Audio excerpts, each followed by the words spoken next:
Hello? There we go. It's happening. We are semi back. How are you guys doing? Capricorn, Mr. Day One. Hello Kitty Island Adventure Marathon when? Uh yeah. I don't know about that one.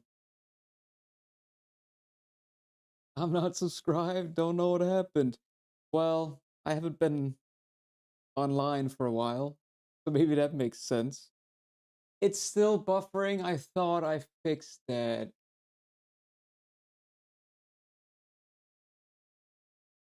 I was almost certain that I fixed it.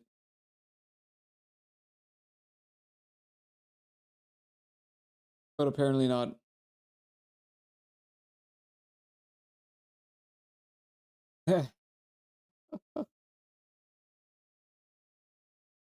Well, can't you just check it on the Steam page?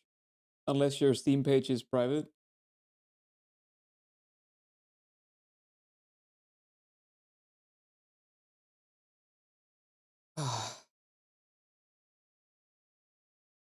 Ah, right.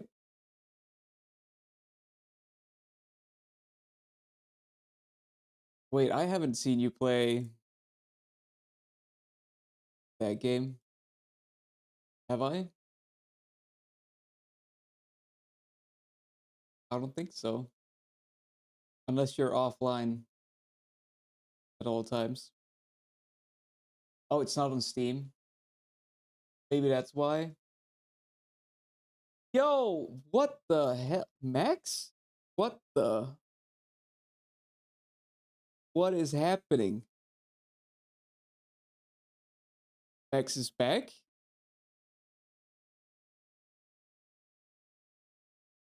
The fuck? Hello?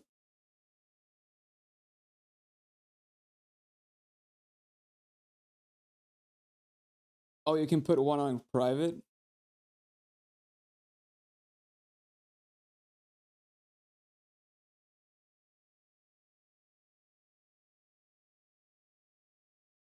Hello, Max? What the? You're back? Oh, lower? I will.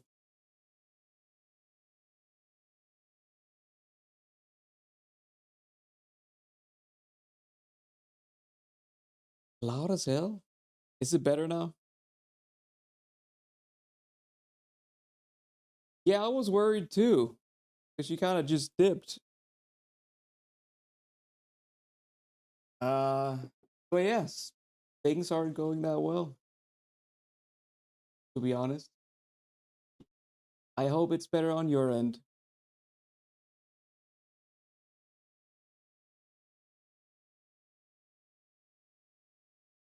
And yeah, about that, by the way, um, we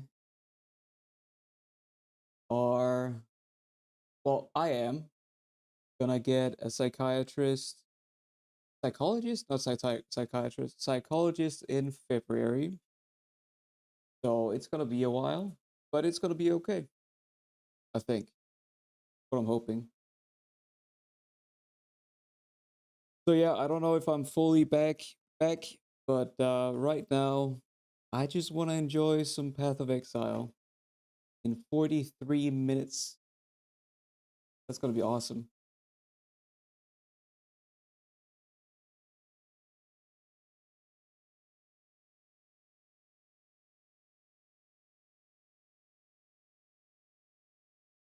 Is the music okay? Like the volume or what?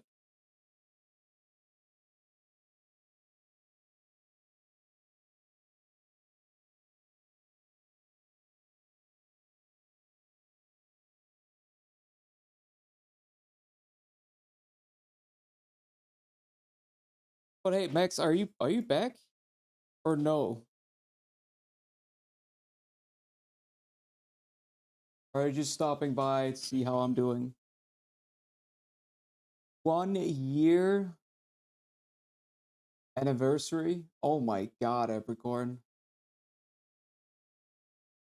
I'm gonna need you to stream. Wait, so that's on the 8th of December, right?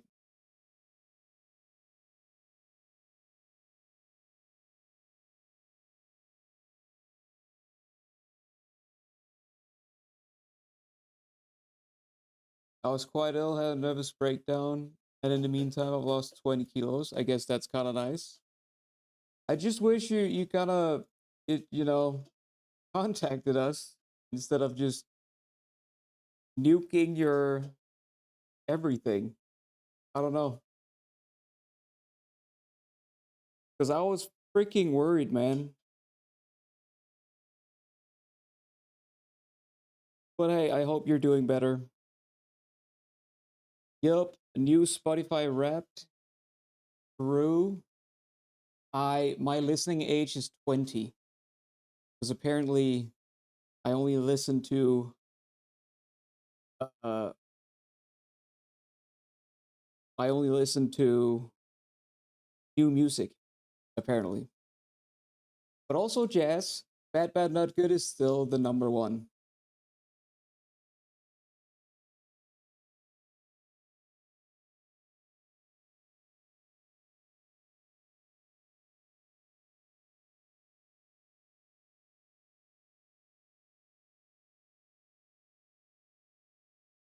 What was your age, Mr. Day One?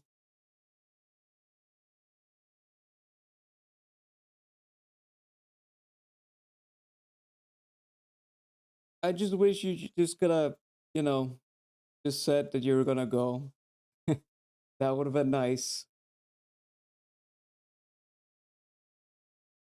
Lady Gaga? Oh my god. Acelia Banks, I have no idea who she is. Actually, no idea. Alright, let me pull up the stream here. Where the hell is it?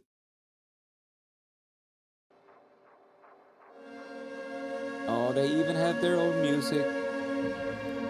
Is it too loud?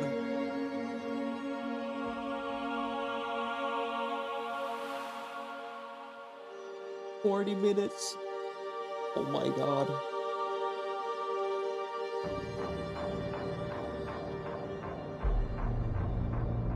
Well, I don't know. To be honest, I don't think so. A little loud. Probably need to put it up again. Very loud.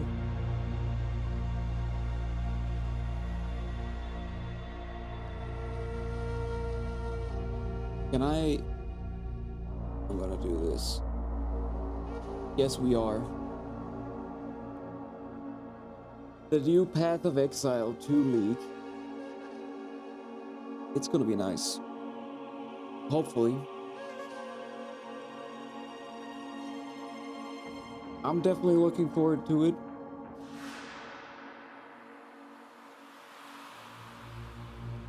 Yeah, what have you guys been doing? How much is PoE? If you wait till it releases, it's gonna be free. So I guess free?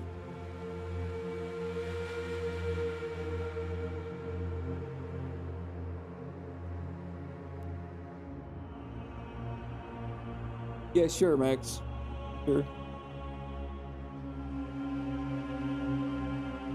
Hopefully it's gonna be a good evening. In 40 minutes time. It'll be good. So yesterday, D4 made their announcement for their new season, and it is just bare bone. It was terrible. Like, they're doing something. They're fixing the game still. This game is not even out, and they're giving us major updates.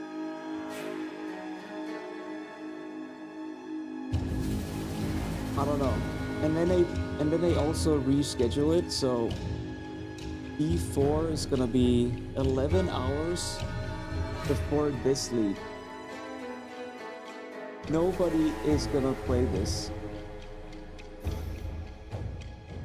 Nobody's gonna play D4. I don't think so. Not when you have this. It was such a joke.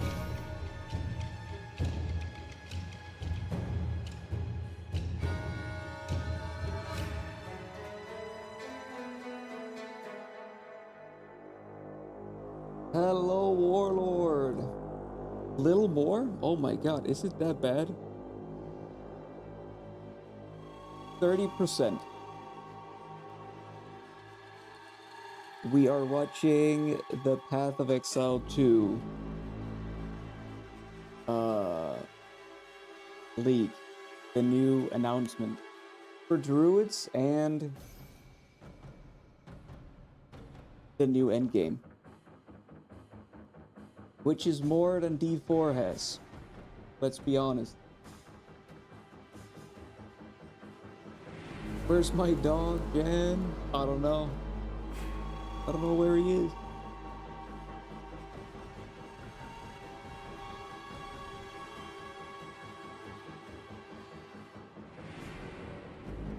Capricorn calling me a shit show. No, it's just Capricorn's way to say, hey, hello. Bumbalum. Bumbalum to you.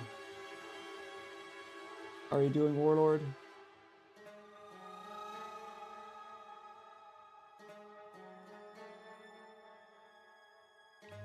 You learn a new word.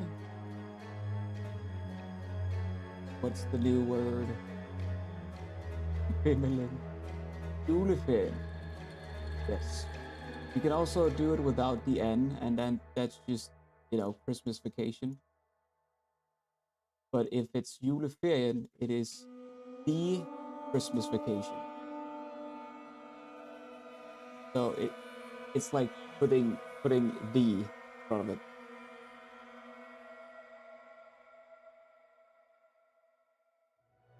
Yep.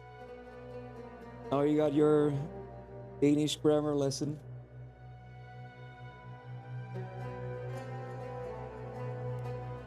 Oh shit. Well, what have you guys been doing while I was not streaming? Oh.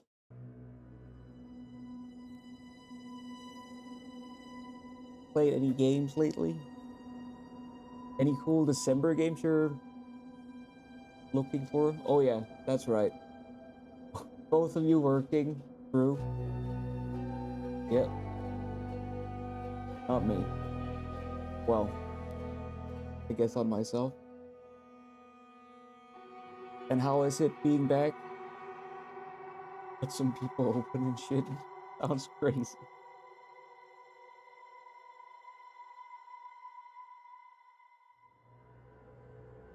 Yeah, what happened? Why isn't there a new advent calendar?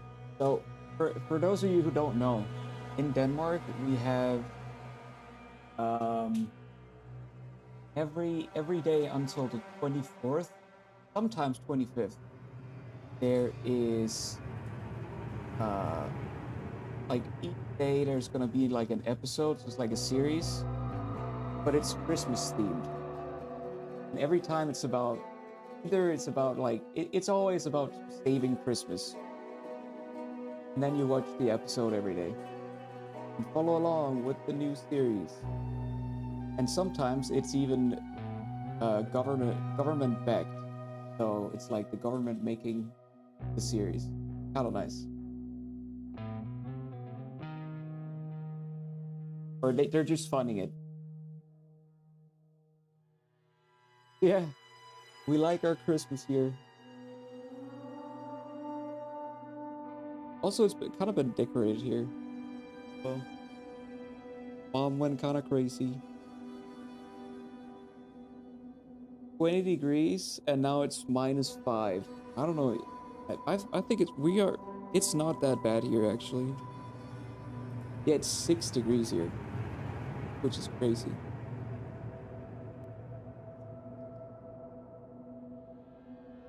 Also, feel bad for my date yesterday. What happened, Warlord?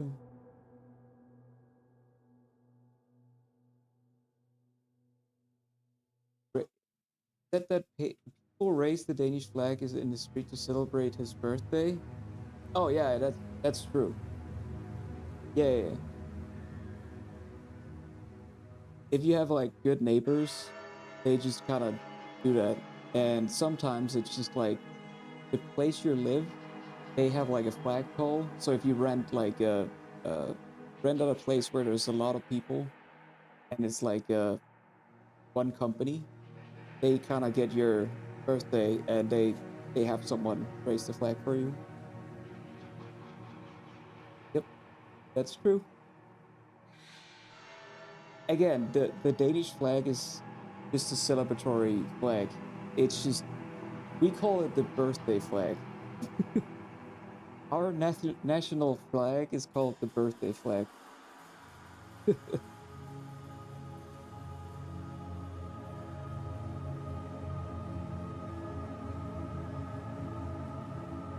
Literally was on a date straight out of a Christmas romance movie and she missed it. I had the time of my life. Wait, did she miss the date and you went on a date alone? Or did she miss it that it was romantic? I'm confused, Warlord.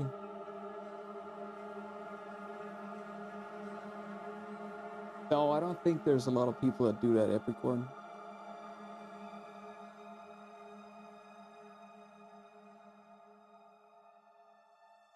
When I told my neighbor it was my birthday, his comment was 1 year closer to death.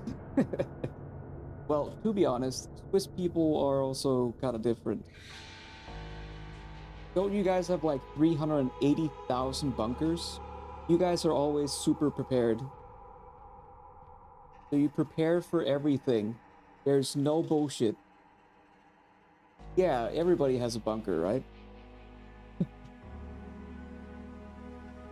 I think I don't even know if I've actually seen a bunker in real life.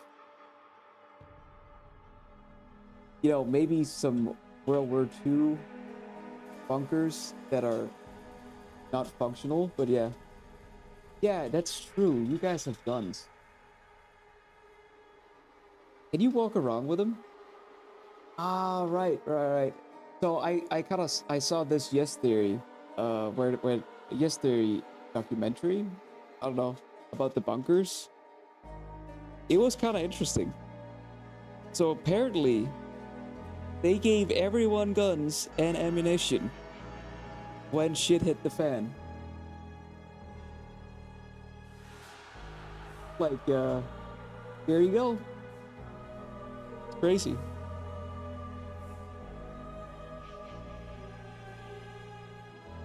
Oh shit. Damn.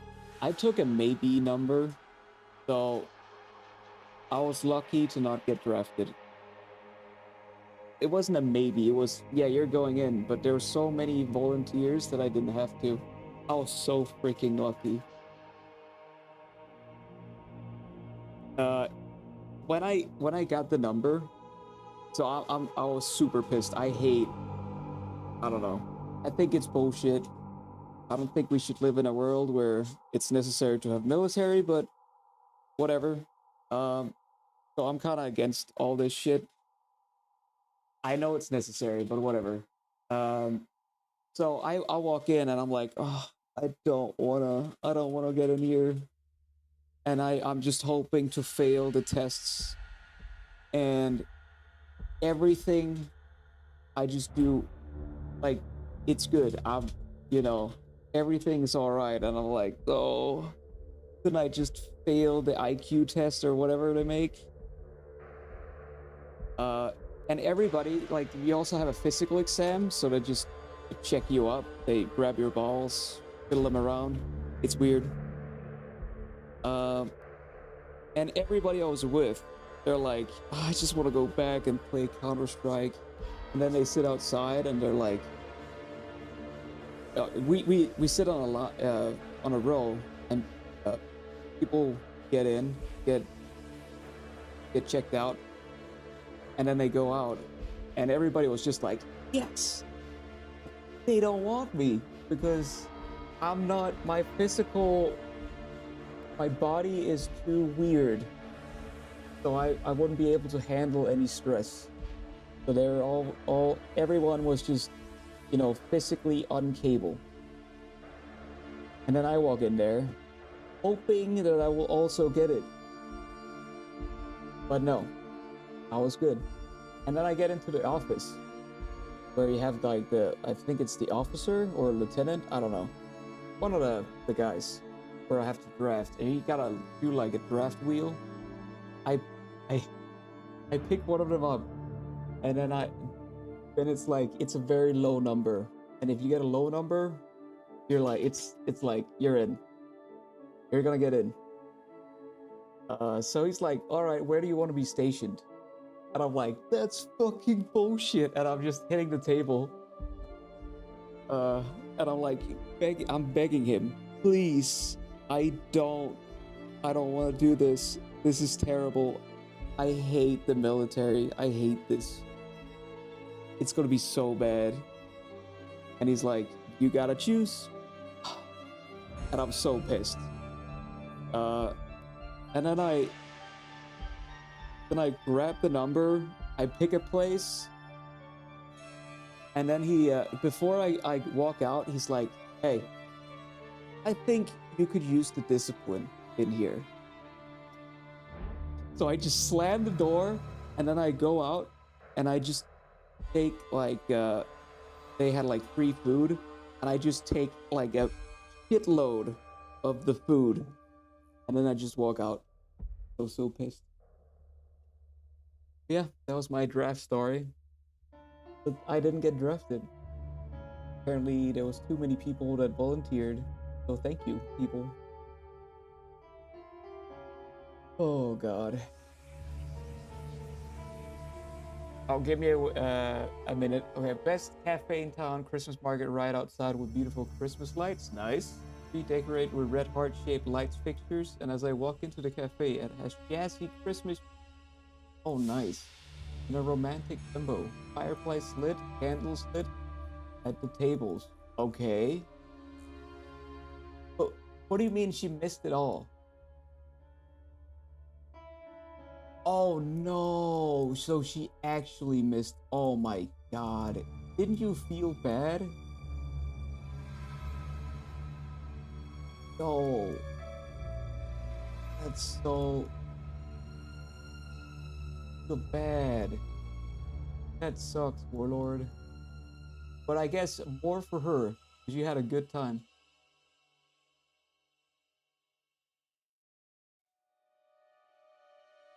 In CH? What's CH? You'll be kind of shamed if you somehow dodge it. Yeah, we don't do that here. I kind of liked it, but I love sports and stuff. What? Oh, I just like working out. That's it. That's it. Yes, dude! Yo, Silify! How are we doing? Oh my God, 9 months. I'm sorry I haven't been streaming. I hope you're good.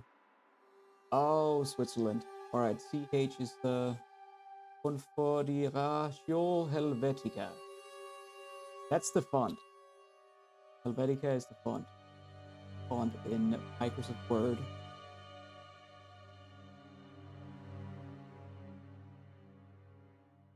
But no, it wasn't the athletic thing that was, I just feel like it's stupid. I hate when people shout at me. I feel like it's dumb. We also have, I think it's the way we're raised. You know, everything's like, we want everyone to be equal. Even our bosses. So when you go to the military and you have somebody shouting at you, making you do shit all the time, that kind of goes against it, I guess. That's our license plate and top level domain too. Oh shit. I actually didn't know. I don't know. I thought it was gonna be SW.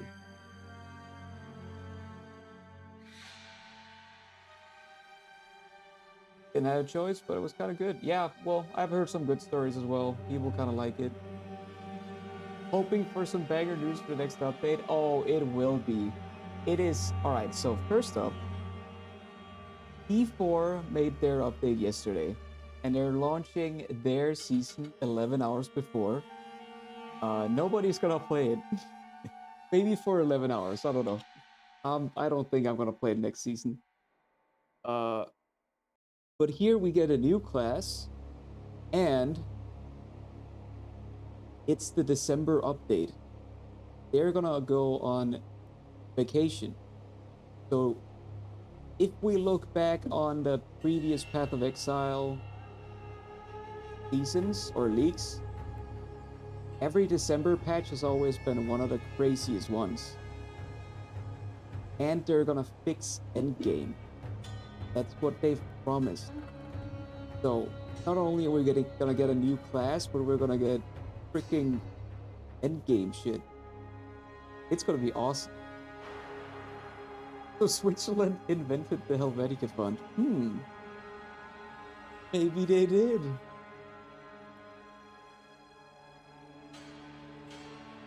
Yeah, that always helps, Warlord. It definitely does. Yo, Range! How are you doing, my man? And Rushy. Hello. Hope you're doing great. I am doing. Yeah. Don't know. I wouldn't say great. Maybe in February. It's gonna be a little bit better. Arctic Weirdo. Oh my god. Hello, guys.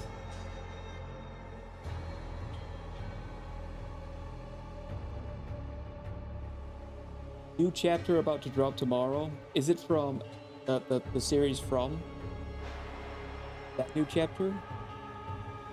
D4 season will be dead until they drop the leaderboards mid-season. No, because the leaderboards is whatever. So they have all these things that they're fixing, and they call it a season. That's not a season. That's just fixing things. And then they have the new thing, which is the leaderboard, and then they put it out as a beta. A freaking beta.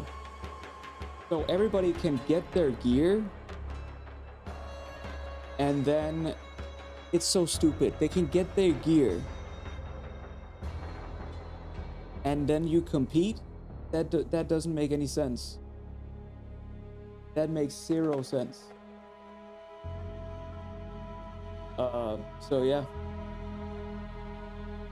To be honest, I don't have, you know, D4. I don't know, man. I'm probably not gonna play that shit. I don't know. They need to do something. All right. So the thing they're gonna do. All right. So I think I know what they're gonna do. D4 postponed their season, so that it's 11 hours before. It's on the 11th, so that means at the Game Awards they're gonna have like a big announcement. We know that every year they're gonna make an expansion. The expansion is probably gonna be Diablo, because everybody is like, why is Diablo not in the video game Diablo? So we're gonna get Diablo, I'm pretty sure, in the next expansion, and you gotta pay like $80 minimum. And it's gonna have a couple of fixes, but it's not gonna draw anyone back. I don't think so. And they're gonna have a new class, and it's gonna be like a paladin with a demon thing. That's what I'm thinking. That's my predictions. And they're gonna show that at Game Awards. Because why would they put it 11 hours before the Path of Exile 2 season? It doesn't make any sense. It's weird. So it's weird.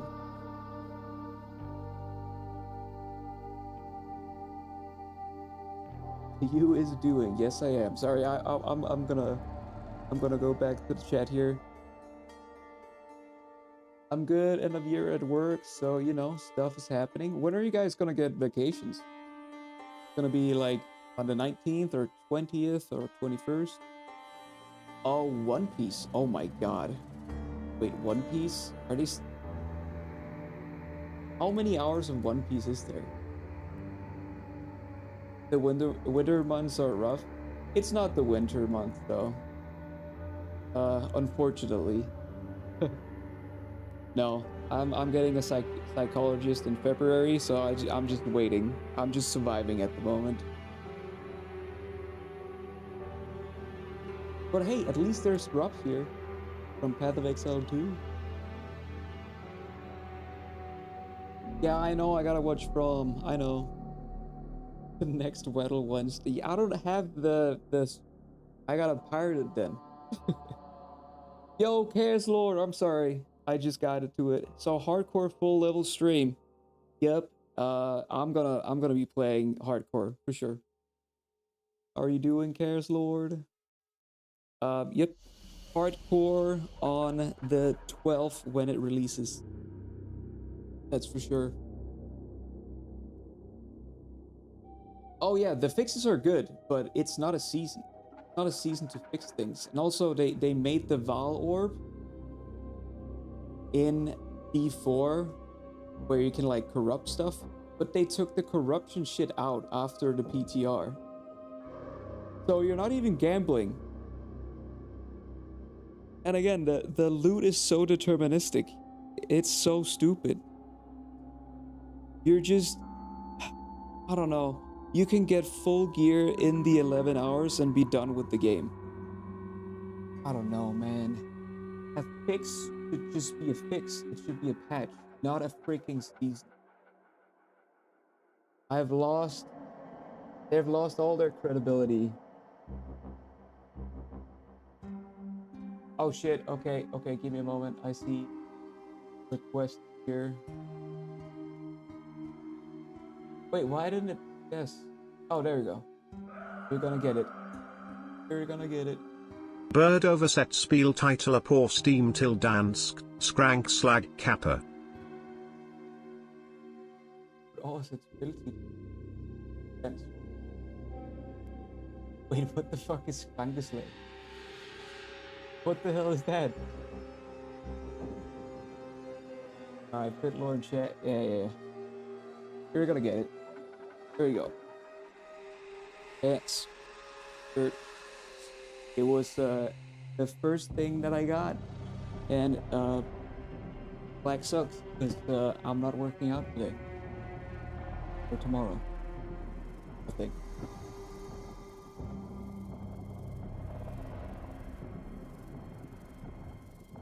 Kinda, I'm getting the music gear. I need to start making music. My mom kind of ordered it to the door and I was home, so I kind of saw my present early. Oh shit. Well, sad that you kind of got your gift spoiled, but GG's. Nice. I hope that's gonna go well, weirdo. I tried D4 again this year, but it didn't work out at all. No, like their new season was the best one so far, but it was just so boring. At least Path of Exile 2 does something great. Like, this game has made me play... I don't know how much I played this season. Yo! Oh my god, thank you. Thank you, Range. For the 4 months. Thank you. Appreciate you. But yeah, like, the last season they did was crazy. Rise of the Abyss. We could actually craft in the game. Crafting was awesome. So it's gonna be cool. Oh yeah, and by the way, so in January or after December, we are also gonna get new updates for No Rest for the Wicked, which is gonna be poggers. But unfortunately, it's only gonna be like a co-op update. There's gonna be some fixes as well, but yeah, I'm looking forward to No Rest for the Wicked. So I'm gonna play a ton of Path of Exile 2 and a ton of No Rest for the Wicked. In early January.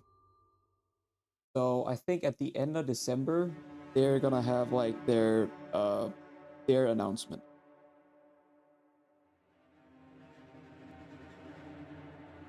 I'll leave again. You guys have a great evening. Enjoy the holidays. Thank you, and you too, Rushy. Thank you for stopping by. I appreciate that.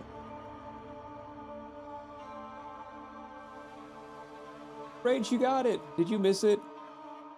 The fit chicken lore. They're scared that release leaderboards since they're rough and a beta still. Yeah, but why release it then? It doesn't make any sense. True. Yeah, like everything. Everything has been touched upon in D4. Everything. So, none of the, there's nothing in the game that is fully made. It's so true.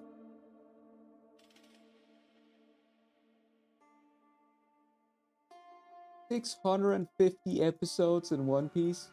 Oh my god. How many are there?" I just fired the bitch. I'm okay. I'll give you a pass. I'm sure. I'm scared I'm gonna get caught.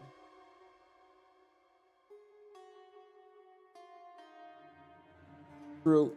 Oh shit, I didn't see that, Rushy. But yeah, if you're still here, it is kind of nice to lock into a game. Yeah, so I'm gonna be streaming a lot of Path of Exile too, and I'm probably also gonna be playing No Rest for the Wicked when the update drops, which is probably gonna be in January.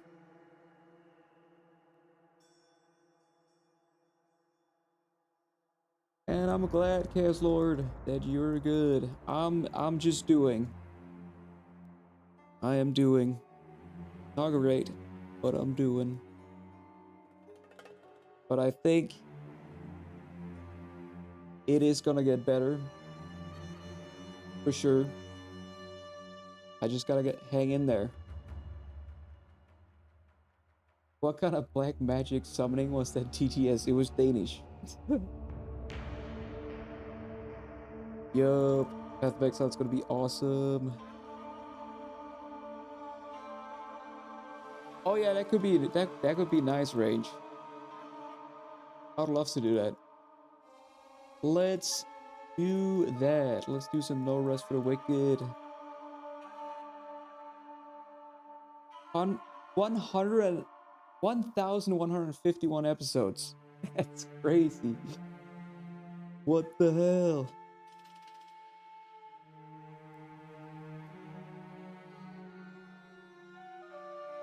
When will we have presidential elections to get a portrait into the picture frame? When I fix the Discord. So I could just make a poll, I guess.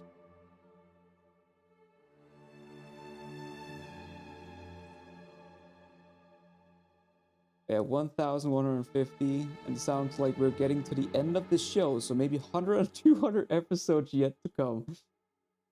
End at the show, 100 and 200 episodes. Oh my god. I wouldn't be able to watch that series. That's too many episodes. I need to join with my alt account so I can rig. Hell yeah, range. But yeah, I'll be on it as a hawk. We'll be doing that this as well with No Rest for Wicked. Dude, that's crazy. I don't think I would be able to just keep watching the same shit over and over again. I don't know.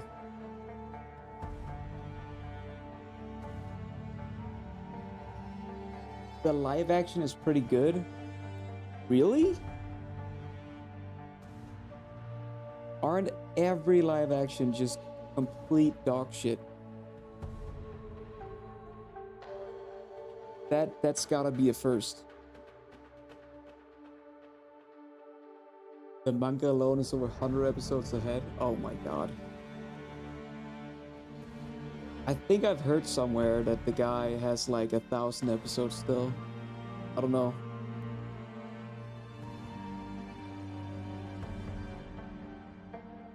It's kind of breaking this trend. Oh my god. Yeah, I don't think I've ever seen a live action that actually did it well. To be honest. 1,000 episodes sounds reasonable. Yeah. Well, at least everybody can watch that shit. And just, you know. You will never... You can watch it as a kid and still watch it as an adult and not be done with it. That's crazy.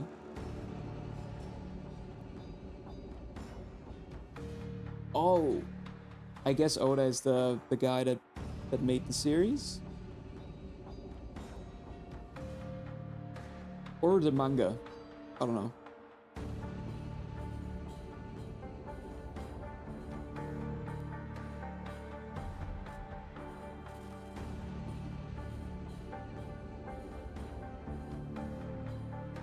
How do you do chopper? What do you mean by chopper?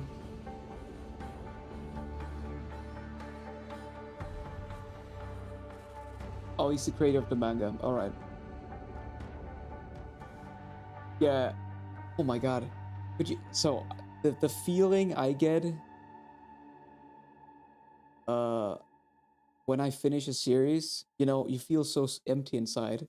Imagine the series you've been watching since you were a kid, and that just stops. Yikes. Oh my god, I would feel so empty. I can just watch one season, and I'm like, oh no, what am I gonna do with my life? Dude, that's crazy. Wait, so they're done with Naruto? It's a reindeer character? The Christmas special. Alright, give me a moment. BRBs, I gotta get some water. Also, 6 minutes. 6 minutes. It's gonna be so hypers. Also, you guys are gonna get drops in 6 minutes. GG's.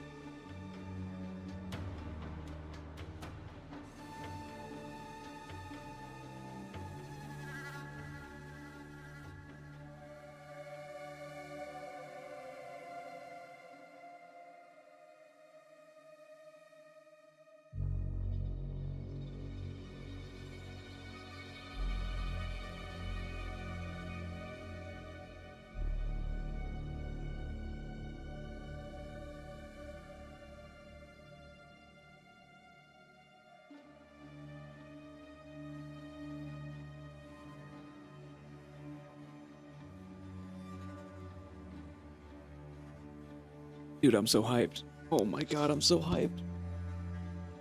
Have you guys tried playing co-op in Path of Exile? It is actually really fucking good.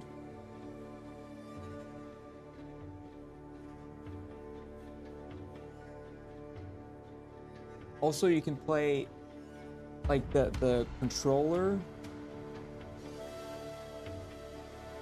Playing controller in that game is also very good. It's crazy.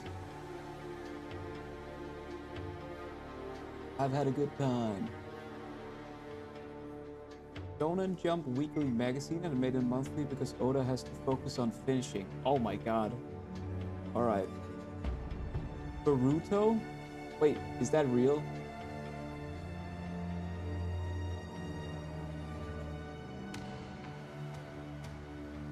I benched 3 animes one summer vacation. Kind of felt like I was wasting my life a tiny bit. It depends on what you were watching, I guess.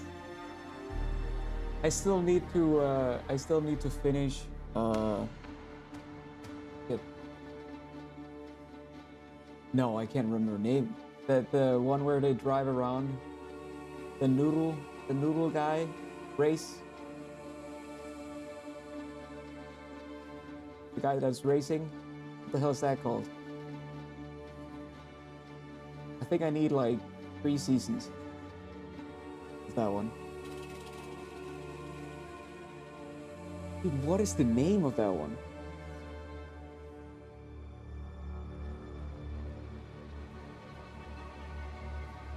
You guys gotta help me.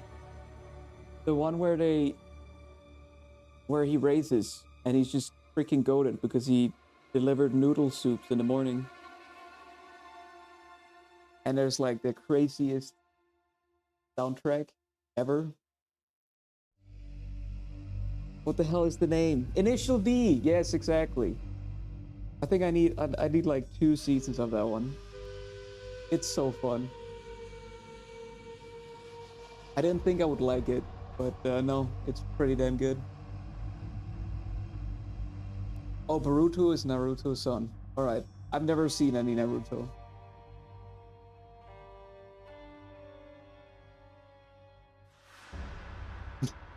They reveal emo and she isn't a big titty baddie.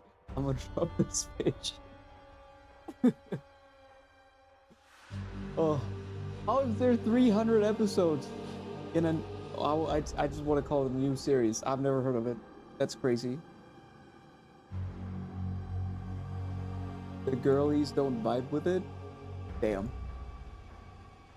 Hero beat? Exactly. It's so good. Oh my god, 2 minutes, chat. 2 minutes. I can't wait to see the contrast from D4's update to Path of Exile 2's. It's gonna be crazy. The difference. What if this is a flop or real? I don't think it is. It's not gonna be. The last time I was like, alright, you can stop now. Alright, this is crazy. Alright, you can stop, please. You don't have to do anymore. But yeah, no, it's not gonna be a flop. This is gonna be insane. I need this to be good. I need to earn my channel points. Oh, it will be. The last season I played so much. I've never League. I keep calling it seasons. No, the last League was crazy. I don't think I've ever played a League as much as I played that one.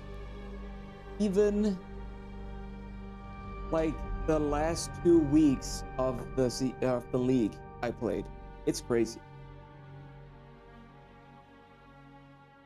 True. Even if they did nothing, I'd rather play PoE 2. True.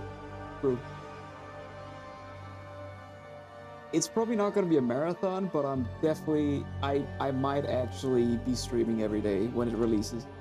I'm not going to promise anything, but I think that might be the case. Let's be honest. So I'm just going to start early and stream whenever I'm not playing anymore. And then wake up, play again. Oh my god, 20 seconds! It's happening. Alright, you got 10 seconds to get your drinks and snacks. Get 10 seconds. Actually 5. Oh my god. Alright, Jonathan, take it away. Hi, I'm Jonathan Rogers, Game Director on Path of Exile 2, and welcome to GGG Live. Thank you. Today we're going to show you an exclusive reveal for what's coming next for Path of Exile 2. Twitch drops are enabled on today's live stream, so you'll be able to claim your Verdant Wilds dodge roll effect by following the instructions below. Now today, it's finally time to show off a new class that we know everyone in the community's been waiting for. Druid! So let's roll the trailer for Path of Exile 2, the Last of the Druids. Yes, please. Do I need to turn it up a little bit?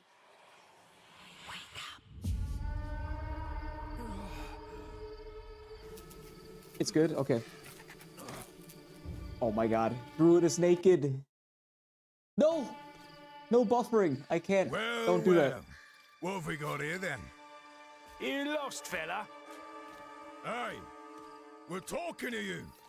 Oh, he's not naked anymore. I asked you a question.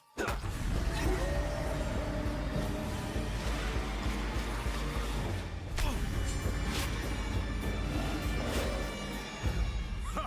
What's wrong with him? Hardcore Druid! Ah, he's lost his bloody mind. Lost his mind? What?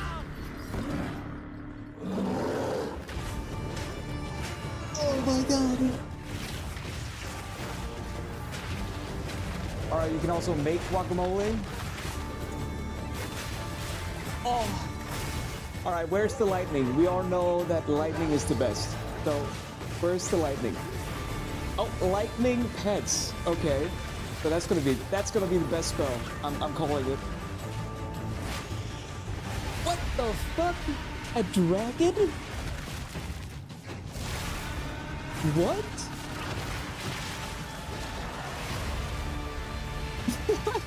What? Okay, poggers? The fuck? Dragon?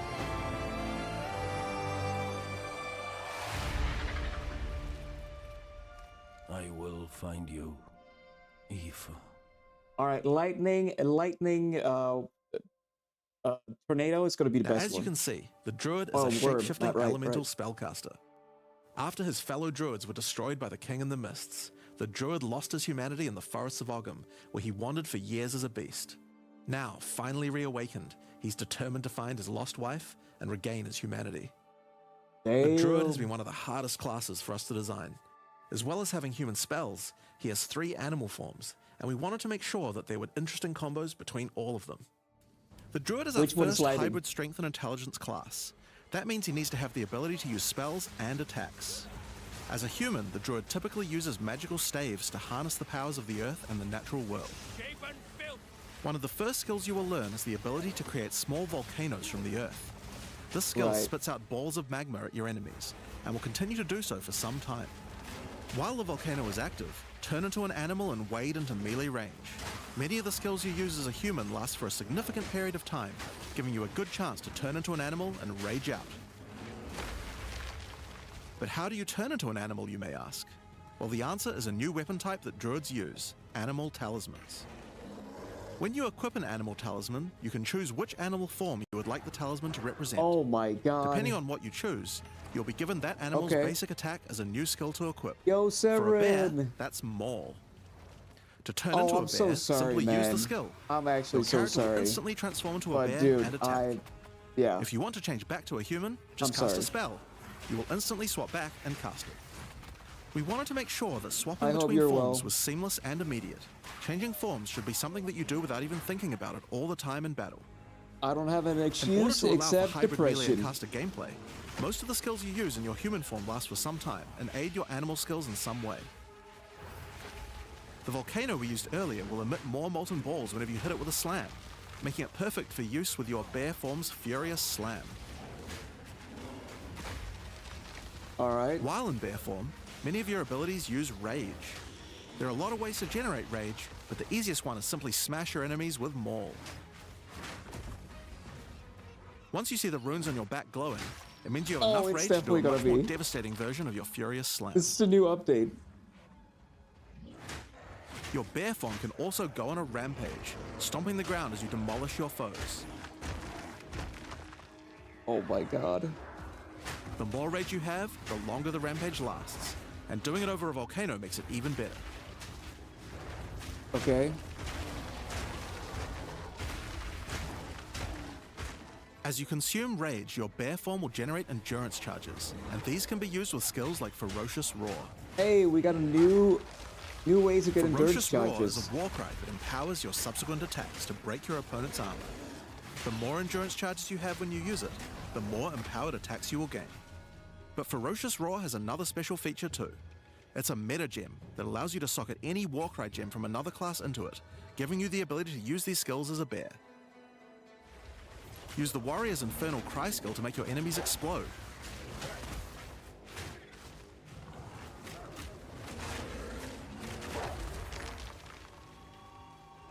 Or use Seismic Cry to stun your enemies and double up the number of slams you do. Okay. You can even use it with Ancestral Call, a skill that turns you into the fire god Khal. Ever wondered what the Druid god of war would look like if he was a bear? Well, wait no longer. Oh yeah, we're gonna play Druid. Build up enough rage and use one of the bear's ultimate abilities, Walking Calamity. This skill summons a storm of fire around you for some time, while generating even more rage to power your other abilities. See, I would love this. Apocalypse. But we know that lightning is going to be the best. And more lumbering animal, with slower attacks and heavy slams. But what if you want to turn into something a little more nimble? Yeah, that's a new class, Severin. Well, let's check out the second animal form for the Druid, Wolf form. For the Wolf form, we wanted to go fast and furious. Even just the Wolf's basic attack will leap forward and rake his foes. After attacking, the Wolf stands up on 2 legs, but after running for a short time, he goes back on all 4s, allowing to move more quickly between packs of enemies. Oh, that's nice. The Wolf has a lot of cold attacks based on his association with the moon, and the first of these is Lunar Assault. It's great for freezing your enemies in place. After they're frozen, use your basic rake attack to knock shards of ice off your icy enemies, lightning. which land on the ground nearby and explode. If you So want that's to get gonna be into the best battle one. quickly, you can use your pounce attack. This skill leaps at a Little target and pizza. applies a mark to them. You know it. Killing the marked enemy will summon a wolfman into your side, allowing them to fight with you. Mark and kill as many enemies as you can to build up a sizable pack. While an enemy is marked, your wolves will prioritize that target and do more damage the more wolves you have, so make sure you keep your pack strong. Okay. Now, one problem you might run into is your wolf pack dying in boss fights. You often don't have any enemies that you can mark and kill in order to regenerate your pack. To deal with this problem, you can use Cross Slash. Cross Slash jumps backwards and does a vicious double slash. Any marks on your target explode and triggers their abilities. This allows you to pounce to mark an enemy and then summon a wolf even without killing it. Cross Slash also has another feature though. Remember those ice fragments from before? Well, Cross Slash will propel any ice shards on the ground towards its central target.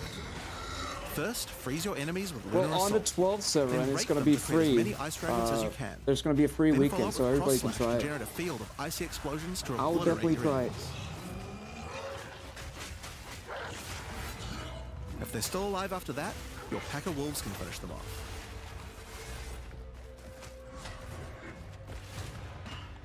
Just like with the bear's raw skill earlier that allows you to use skills from other classes, Pounce is also a meta gem that you can socket mark skills from other classes into. So for example, you might want to try adding Freezing Mark from the Monk to Pounce. After pouncing at an enemy, Cross Slash to explode the mark and gain extra cold damage for a time. Okay. The Wolf has many other ways to go all in on cold though. Using the Arctic Howl Warcry will allow you to add cold damage and chilled ground to any slam, while buffing your pack of wolves as well. You can also use it to freeze enemies that are close to being frozen, making it much faster to use your other combos. Oh, I like Finally, this the one. wolf also has the ability to call down the power of the moon to transform into an Arctic werewolf with Oh, Lunar that's Blessing. so cool. In this form, you move and attack more quickly and deal extra cold damage. Consuming Rage will extend the duration of your Arctic wolf form, so you could try a hybrid bear and wolf build if you want to utilize the skill to its full effect. Okay. Nice. Alright, let's talk about the third form available to the Druid, and I think it's a cool one. The Wyvern. The Wyvern has a number of long-range breath abilities, but that doesn't mean you can't get into melee range I've when you never want seen to. a druid have this The basic attack of the Wyvern is Rend. That's so cool. Jump forward into combat and slash your enemies with your lethal talons. If they're close to being stunned, you can blow them off balance with a blast from your wings, causing an Are explosion we going to be of a damage. dragon? After the battle, though, it's time to feed. Devour the corpses of monsters Oh to my God, create I can power feed. charges. And this is when the Wyvern's abilities really come Oh, online. it's lightning. All right, this is going to be When the best using one. Rend, you can consume a power charge to charge up sure. your wings with lightning. Not only does this do a bunch of damage, but it allows you to turn this melee skill into a much larger AoE attack. Yeah, this is the one. This is the one. Once your wings are charged, your Wing Blast will also do lightning explosions for even more damage. So for those of If you your that enemies haven't are close played to Path death, of Exile no need to wait for them to actually or die. Path of Exile When you for see the- this blue for- marker, for just that devour reason. them alive. Fresh meat lightning is has, much tastier has after all. always been the best. Alright, so those are some melee options, but how about range? Well, you wouldn't be much of a dragon if you couldn't breathe fire after all. Rolling Magma is the first of the Wyvern's breath attacks. Spit balls of fire It that looks bounce so along the ground. cool. These balls will trigger volcanoes as well, so it's a good idea to cast one as a human right before you start spitting. Yo. But that's not all you can spit. You have something a little nastier in that gullet of yours. Wait, what? Spitting that a was barrage oil? of oil at your enemies will cover them in a viscous sludge The that makes them fuck? easier to ignite. Wait, is this just mercenary? If you have power charges though, plant your wings in the ground and vomit a barrage of lightning-infused projectiles. The more power charges you have, the longer you can do this for. But make sure you keep your foes at Oh, range. we can do You're lightning as vulnerable to melee well. attacks while channeling this skill. In order to help with that, let's take a quick diversion back to some Yeah, of your this one human is- abilities. This one is As a it. druid of Scoth, you have the ability to harness the power of nature to create entangling Oh, vines we to can slow root down your them. enemies. Look how the roots are. Another of The nature's roots are so punishments is the cool. thunderstorm. Creating one of these will create periodic strikes of lightning from the sky, and will also make your Oh. enemies wet. Why is that useful? Oh Well, my of God, course, for things that are lightning? wet are easier to shock. No. Use it with lightning damage from your wyvern form to enhance your They're damage. making lightning better. Making things wet also makes them easier to freeze, so it works nicely with your wolf form as That's well. crazy. And you know what else likes water? Plants. Water your plants to give them various extra abilities. Use Lightning Storm with Entangle to make them last longer, and attach more vines to each enemy, slowing them further. Oh, they look so cool. Summon Thrashing Vines to slam at your enemies for a time. Any that are created in water will be larger and deal more damage. Now then, with our enemies sufficiently subdued with our plants, time to really lay into them with our lightning infused But they made barrage. lightning better. We needed to be Now, worse, this last wyvern or the ability other is one's just better. ridiculous, but we felt like we had to do it. Use Flame Breath to take to the skies and rain down a stream of fire on your enemies. Yes. You have wings, Yes. so we have to take full advantage of them after all. So Oh fly my around God. and burn in it. That is so cool.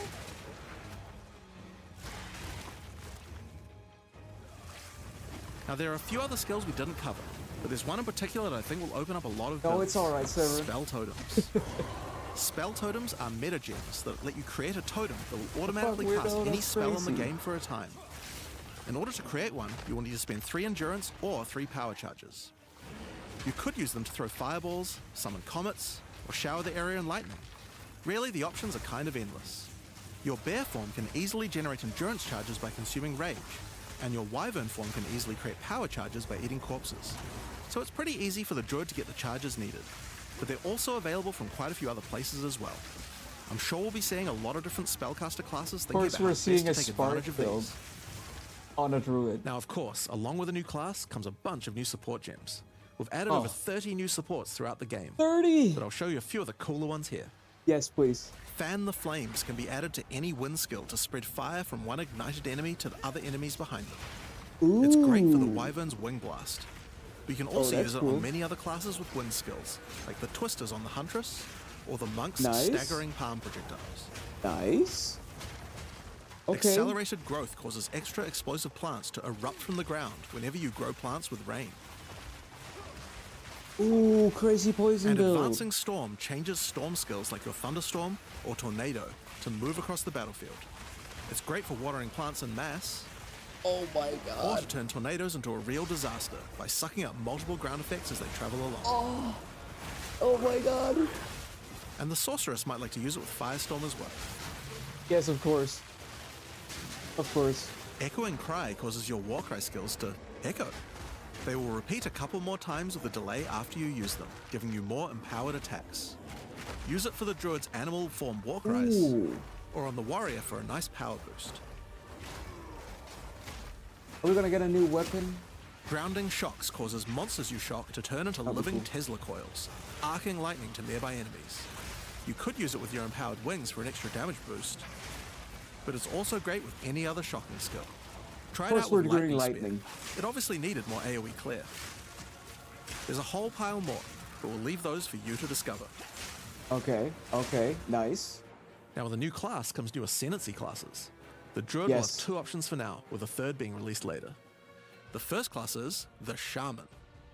The Shaman channels nature's elemental fury and can harness rage as a spellcaster, unifying his Okay. animalistic and magical tendencies. Rage By build? allocating Druidic Champion, you gain spell damage the angrier you are. And with Furious Wellspring, you generate rage continuously and can spend it to empower your spells. +7 to maximum. With the knowledge of the Asmerian Magi, the Shaman can harness untapped power from runes and idols. After allocating Wisdom of the Magi, you will notice that all runes and idols have extra mods only available to the Shaman. Yo. These new mods unlock countless new possibilities for enhancing your build. Ignite magnitude. Crit You can chance, also allocate Bringer of the critical damage Apocalypse, bonus? allowing you to become a walking natural disaster. After dealing enough elemental damage, storms of all elements rain around you, destroying all who would face nature's fury. Oh shit. There are other abilities for the Shaman, but I'll just show a few from each class for now. Yes. The other Druid Ascendancy is the Oracle. The Oracle perfected the power of foresight and utilizes this in combat to gain massive advantage. When taking Fateful Vision, you will see visions of your future self using specific skills. If you decide to follow this path by using the skill yourself, it will do significantly more damage. Oh, that's cool. Okay. And with converging paths, at a critical moment in battle when a monster is vulnerable to freeze, stun, or electrocution, the Oracle can use Moment of Vulnerability to see a vision of the enemy's future, and then merge it with the current timeline, allowing him to deal damage to both. And one of my favorites, when you first become an Oracle, you'll notice over 130 new extra passives appear in the Druid section of the tree. By allocating the Unseen Path, you use your power of foresight to learn from alternate futures and gain skills that would otherwise be unavailable to you. For example, self-sacrificing allows you to be able to summon more minions by reducing the spirit costs, with the trade-off of making your reservation skills cost more spirit. Or Corruption Endures, which allows Oracles to have a small chance to avoid death. Both the Druid Ascendancies offer interesting and unique ways to gain modifiers that no other classes can get, so we're expecting a huge variety of build possibilities from these.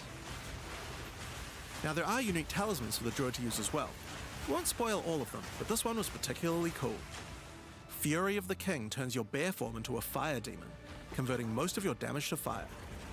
As a demon, you can also use Molten Crash, a jumping slam attack that leaves fissures around you. This unique also continuously grants glory, allowing you to use your ultimate abilities more easily.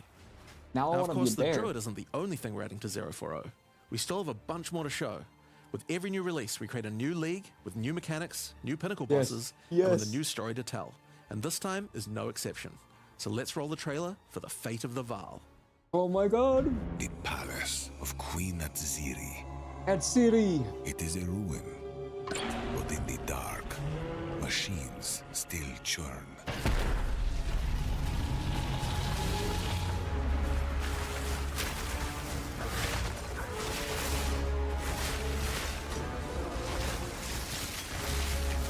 The temple has many functions, and with it, a chance to save the Vaal. A gateway through time.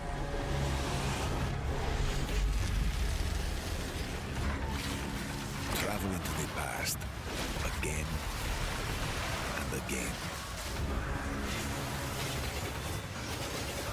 Alter the I didn't play enough Path of Exile 1, but this is a Path of Exile 1 league. I don't remember the name. For your Incursion? sacrifice. And somewhere in the deepest chamber, my queen awaits.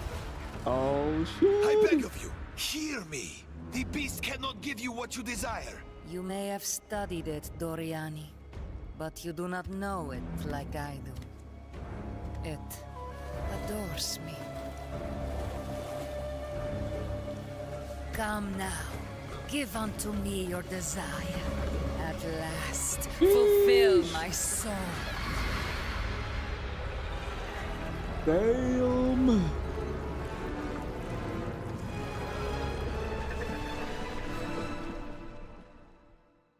Hi, GG's. I'm Mark Roberts, Game Director on Path of Exile. In the Fate of the Vaal League, you will find remnants of the ancient Vaal civilization scattered throughout Rayclast. They seem to attract nearby creatures and affect them strangely. After killing them, the remnant appears to gain some amount of power, but not enough to fully activate it. It seems you will need to find 5 more of these arcane devices, and sacrifice the monsters you find there to fully activate one. But things don't always go to plan. These devices are old, and sometimes infected by corruption. Twisted versions of ancient Vaal may emerge, and sometimes even stronger foes. On fully activating one of the devices, you finally discover its true purpose. A portal opens and takes you deep underground to a lost temple, once the home of Atziri, Queen of the Vaal. What treasures could still be inside? I think you're gonna want to find out. In front of the entrance is a console of some kind, and on activating it, you can see a map of the temple. Atziri's personal chambers are on the far side, but how could anyone get there? There are disconnected rooms, and the layout doesn't seem to make sense. And that's when you realize the purpose of the ancient devices scattered through Rayclast. The temple is powered by sacrifice, and this energy can be used to modify the very structure of the temple itself. Nice. Each time you run the temple, you will be given 6 rooms that you can place, allowing you to craft your own dungeon to explore. Place paths to link up the dungeon, and place rooms beside them full of precious loot. After you are happy with your choices, open the temple and discover the results of your efforts. Yo, thank you, Jen. Each room Did you say contains 6 different rooms? challenges I don't think along you with said its 6. rewards. On entering a room, the doors will slam shut behind you, and you will need to face the encounter within. Thank you, Jen. But choose wisely.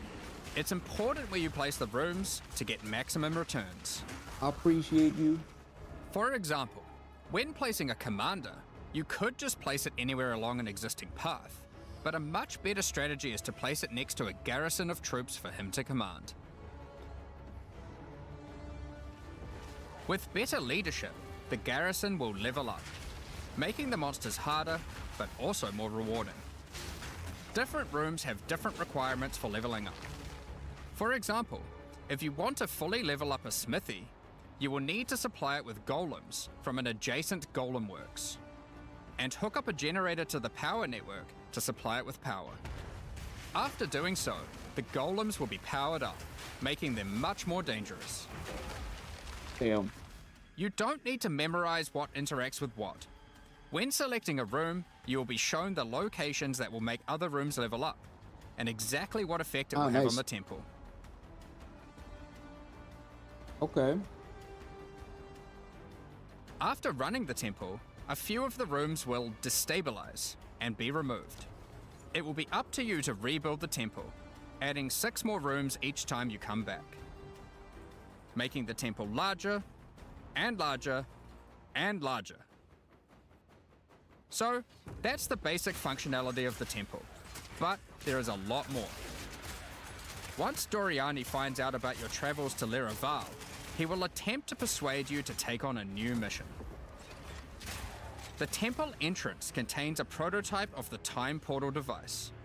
It will be able to take you back in time, but only to one specific point, right before Edzeri triggered the cataclysm that destroyed the Vaal. Oh, shit. He requests that you go back and attempt to stop Edzeri to prevent the Vaal from ever being destroyed. Oh. Oh, that's crazy. Edzeri is on the far side of the temple. Yo. So you will need to expand the temple significantly to get to her. And even worse, her chambers can only be unlocked by a room that isn't currently accessible to you. In order to deal with that, you are going to need to visit the architect of the temple. To get to him, you will need to place path rooms.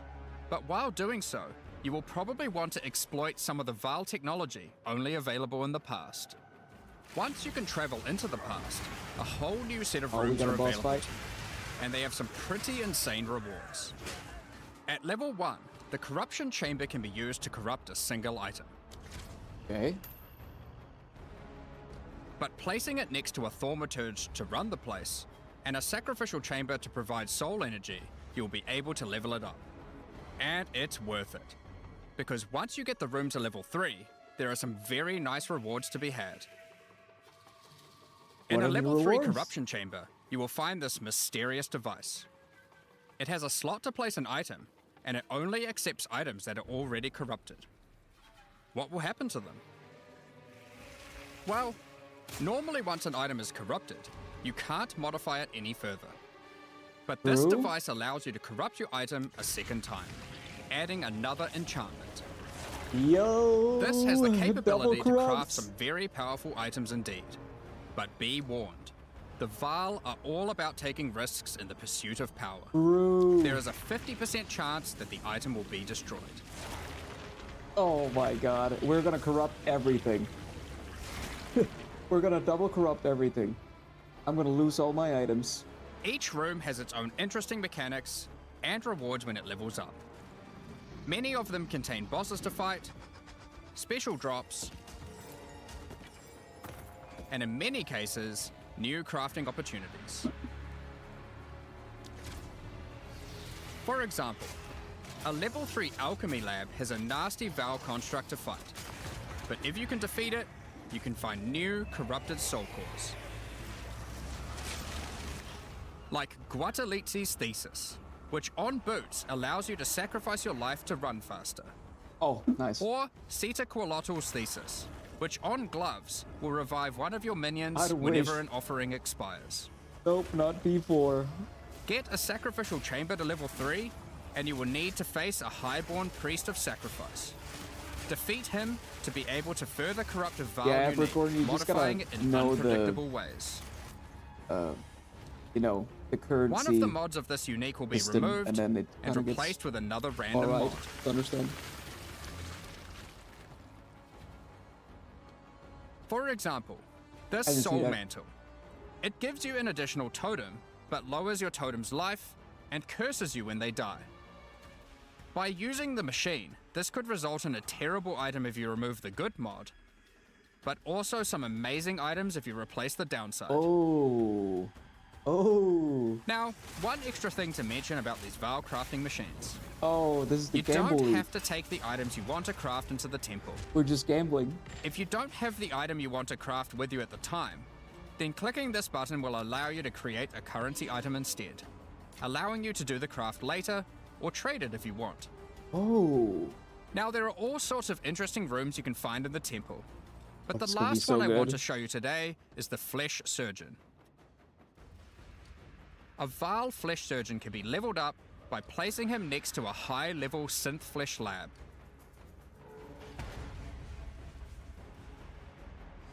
But be careful. The Flesh Surgeon has some rather unpleasant experiments in his personal lab. Afterwards, you might notice the surgery table just sitting there. The Vaal are great at crafting items. Why not do some crafting on yourself? After laying down, you'll be asked which limb you'd like to replace. Left arm, perhaps your right leg. Each limb can get a different set of random bonuses, so choose wisely. After getting up from the table, try out your new limb. It seems to work fine, and even perform better than your normal one. Now, there is just one thing with replacing body parts. If you die and are resurrected, your body will return to its natural state. You might need to return to the Vaal Surgeons if you want another robot arm. Wait, only when you die, maybe so get a better one next time. You have it all the time? Some rooms, like the Commander, can give you a new type of reward. Medallions that can be used to manipulate the temple in other ways. Okay. Using a Queeper-Lartl's medallion will allow you to artificially boost a room, even if it doesn't meet the normal requirements to level up.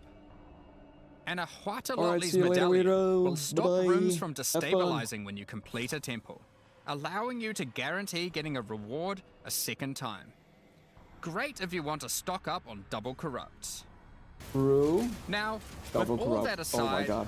Time to face the Architect, and you will be in for a fight. Oh. Once defeated, you will find another console that can be used to modify the temple. I'm gonna die here.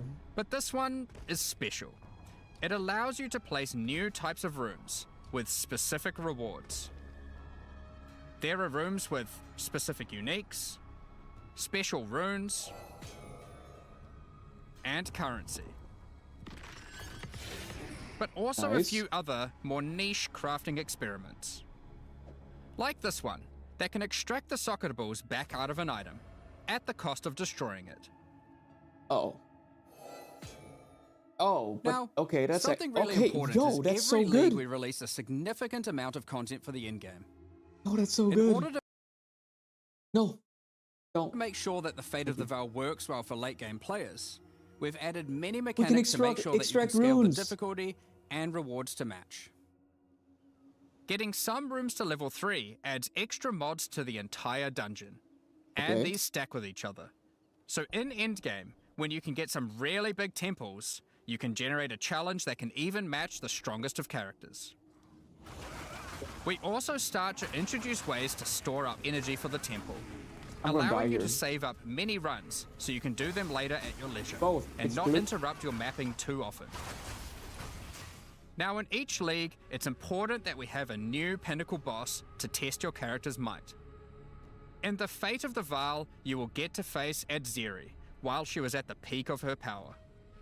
One of the rewards you will gain by defeating the Architect is the ability to place the Royal Access Chamber. Once connected to your temple, you can visit it to finally reach the Queen of the Vaal herself. This fight takes place at a critical moment in history, right as Atzeri communes with the beast's power and takes her true corrupted form. Oh. Now, we are not going to show you the whole fight, but we will tempt you with one of the rewards. This is Atzeri's rule. This staff gives additional levels to all of your corrupted gems and lets you trade life for extra damage. But in addition to that, while using the staff, mirrors of refraction will constantly appear on the battlefield. Any projectile you fire at these will split into a nova, and they can chain from one to the other. Nice. So, that's the fate of the Vaal League. But we are also bringing the previous league, Rise of the Abyssal, into the core game, along with a few changes. Oh, what's the Now, changes? for those of you who haven't seen what happens when a league is over, it's important to understand that you will not be seeing abysses in every area anymore. Rise of the Abyssal is now one of the league mechanics that can show up randomly in Endgame. If you want It's to not gonna show up specialize in like running that, isn't it? abysses, Is it? there is now a tablet that will allow you to add them to any map you run. Ah, nice. Okay. You can also craft the tablet to add abyss-specific mods to enhance how they function. Nice. Now that Abyss is core, it also needs its own Atlas tree. Obviously. You can gain your first points by completing an Abyss. But there are more available for doing depths You gotta make a new character every time. and So killing yeah. certain bosses. And there are a bunch of different options. You might just want more monsters and bosses. But you can also make finishing an Abyss have a chance to overrun a nearby map with the Abyssal. Or make your Waystone modifiers also apply to Abyssal depths. Oh, nice. You could specialize in the interaction with other leagues, or specialize in a specific Abyssal faction. One of the important elements that we have heard loud and clear is that needing to do Abyss crafting on Waystones is quite annoying. Yes. So, we have removed that. Oh. In fact, we have removed instilling from Waystones as well. This Oh. mechanic felt mandatory on maps because Yes. it boosted the value of all other content. Yep. But it was both annoying to do and resulted in a lot of visual clutter. Yup. The fog. Instead, we are bringing back some of that power on tablets, which you don't need to craft nearly as often, since they last for 10 maps each. Okay.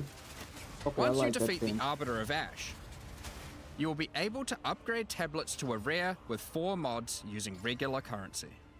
Okay. Even this isn't enough to fully bring back the power you could have gotten from instilling, so we have also buffed the bonuses that tablets give. Going forward, we're not going to be adding any more crafting directly to Waystones outside of the basic currency, because it adds too much micromanagement. True. But on that note, Fate of the Vaal does bring the ability to corrupt your tablets, hoping to get one of many different random outcomes. Now, with regard to Delirium Fog, even though you shouldn't have No. to have it on every map anymore, we still did want to make it less visually annoying. Delirium Fog has been toned down significantly, so you won't feel like you're just playing in a sea of grey. Well, we're still playing in Another playing in big a sea source of of gray. problems in the endgame is the feeling of getting overwhelmed with monsters. In 031, we reduced the number of monsters in early endgame in order to help with this, but still scaled up the number of monsters to previous levels by the time you got to tier 15.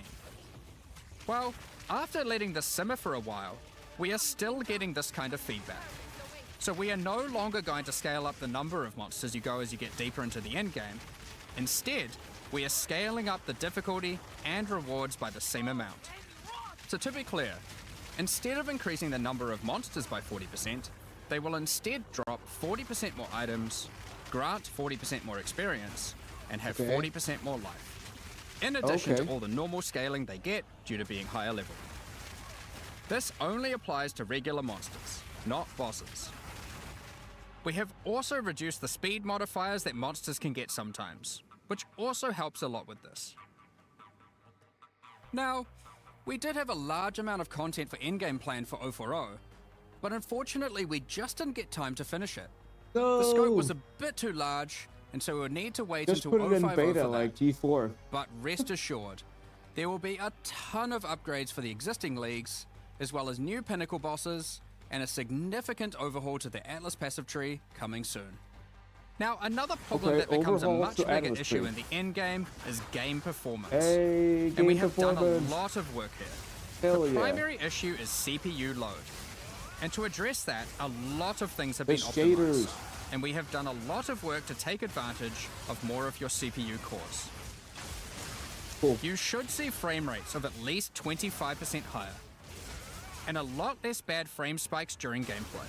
Good. It does make quite a big difference, especially on consoles. A lot more work in this area is ongoing, and you will continue to see performance improvements over the next few months. Of course, another important area is game balance, and we have made Lightning? a lot of changes. Lightning's gonna be fixed. Most of these we will save for the patch notes, but I'll do a quick summary of some of the numbers. As well as adding 11 new unique items, we have rebalanced dozens of others that are not currently used very often. We've also done a pass over lineage supports. 21 of them have been rebalanced, as well as adding 9 more. Alongside the 2 new Druid ascendancies, we have made balance changes to almost all the others, with some of them getting a grander rebalance, such as the Smith of Katava. Alongside the 20 plus new Druid skills, we've also rebalanced 90 other active skills across all the different classes. And to top it all off, there are also over 250 new passive skills added to the passive tree. 250. These changes should go a long way to increase the viability of many more skills, uniques, and overall build variety that can tackle our most challenging content. Nice. Next up, We we're gotta going to be relearn talking about our new supporter skill tree. packs. Today, we're launching 2 new series of supporter packs, the Precursor and Kalgurin packs. Each tier contains the pack's full face value in points, alongside several exclusive microtransactions. As always, the microtransactions in these packs are purely cosmetic and do not affect your character's power or progression in any way. True. Maybe I sell some The cases and Precursor get series some. of supporter packs contains 6 exclusive microtransactions. First up, the Marble Statue Character Effect. Once you finally stay still for a moment, a podium rises up out of the ground to immortalize you, turning your skin to marble. He's from When New you next Zealand. move, the That's stone why. crumbles around you. The Precursors had mastery over gravity manipulation. So too can you, now with the Gravity Well portal. Witness the power of its pull as you approach it. Nice. Draw in enemies with your own gravitational pull with the Awakened Precursor armor set. That's actually kind of The cool. Precursors designed and built many mysterious ancient beings. This one used to serve as a scout that would patrol and tase intruders. Why salvage gear yourself when the Master of the Forge can do it for you? It looks Molten so cool. gold spills out as the Forge Master breaks down your items. Nice. The Relic of the Precursor's map device is a mysterious machine that sits atop ancient colossal statues. It keeps track of the number of charges consumed on your Precursor tablets used in the device. The That's kinda Kalgurin pack cool. series also contains 6 exclusive microtransactions. The Kalgurins had astounding skill in astronomy, being able to track cosmic events with absolute precision. Harnessing that skill, with the Astronomer's level up effect equipped, you too can now see exactly how long it took you to level up as it outputs the time in chat. Oh, that's a The time mandatory taken for to reach your speedrunners. last 3 levels is also displayed on the item, so you can link it when you have a time you're proud of. Crush unique enemies by unleashing the wrath of the lost Kalgurin fleet, led formerly by Captain Heartland himself. Oh shit. A It's Kalgurin cannons. seafarer needs armor fit for the treacherous seas of Rayclast. This set has you covered with the classic tricorn, and of course, I'm not gonna be a peg pirate. leg. Hell no. The Lost Treasure weapon skins top off your appearance of a true raider of the seas.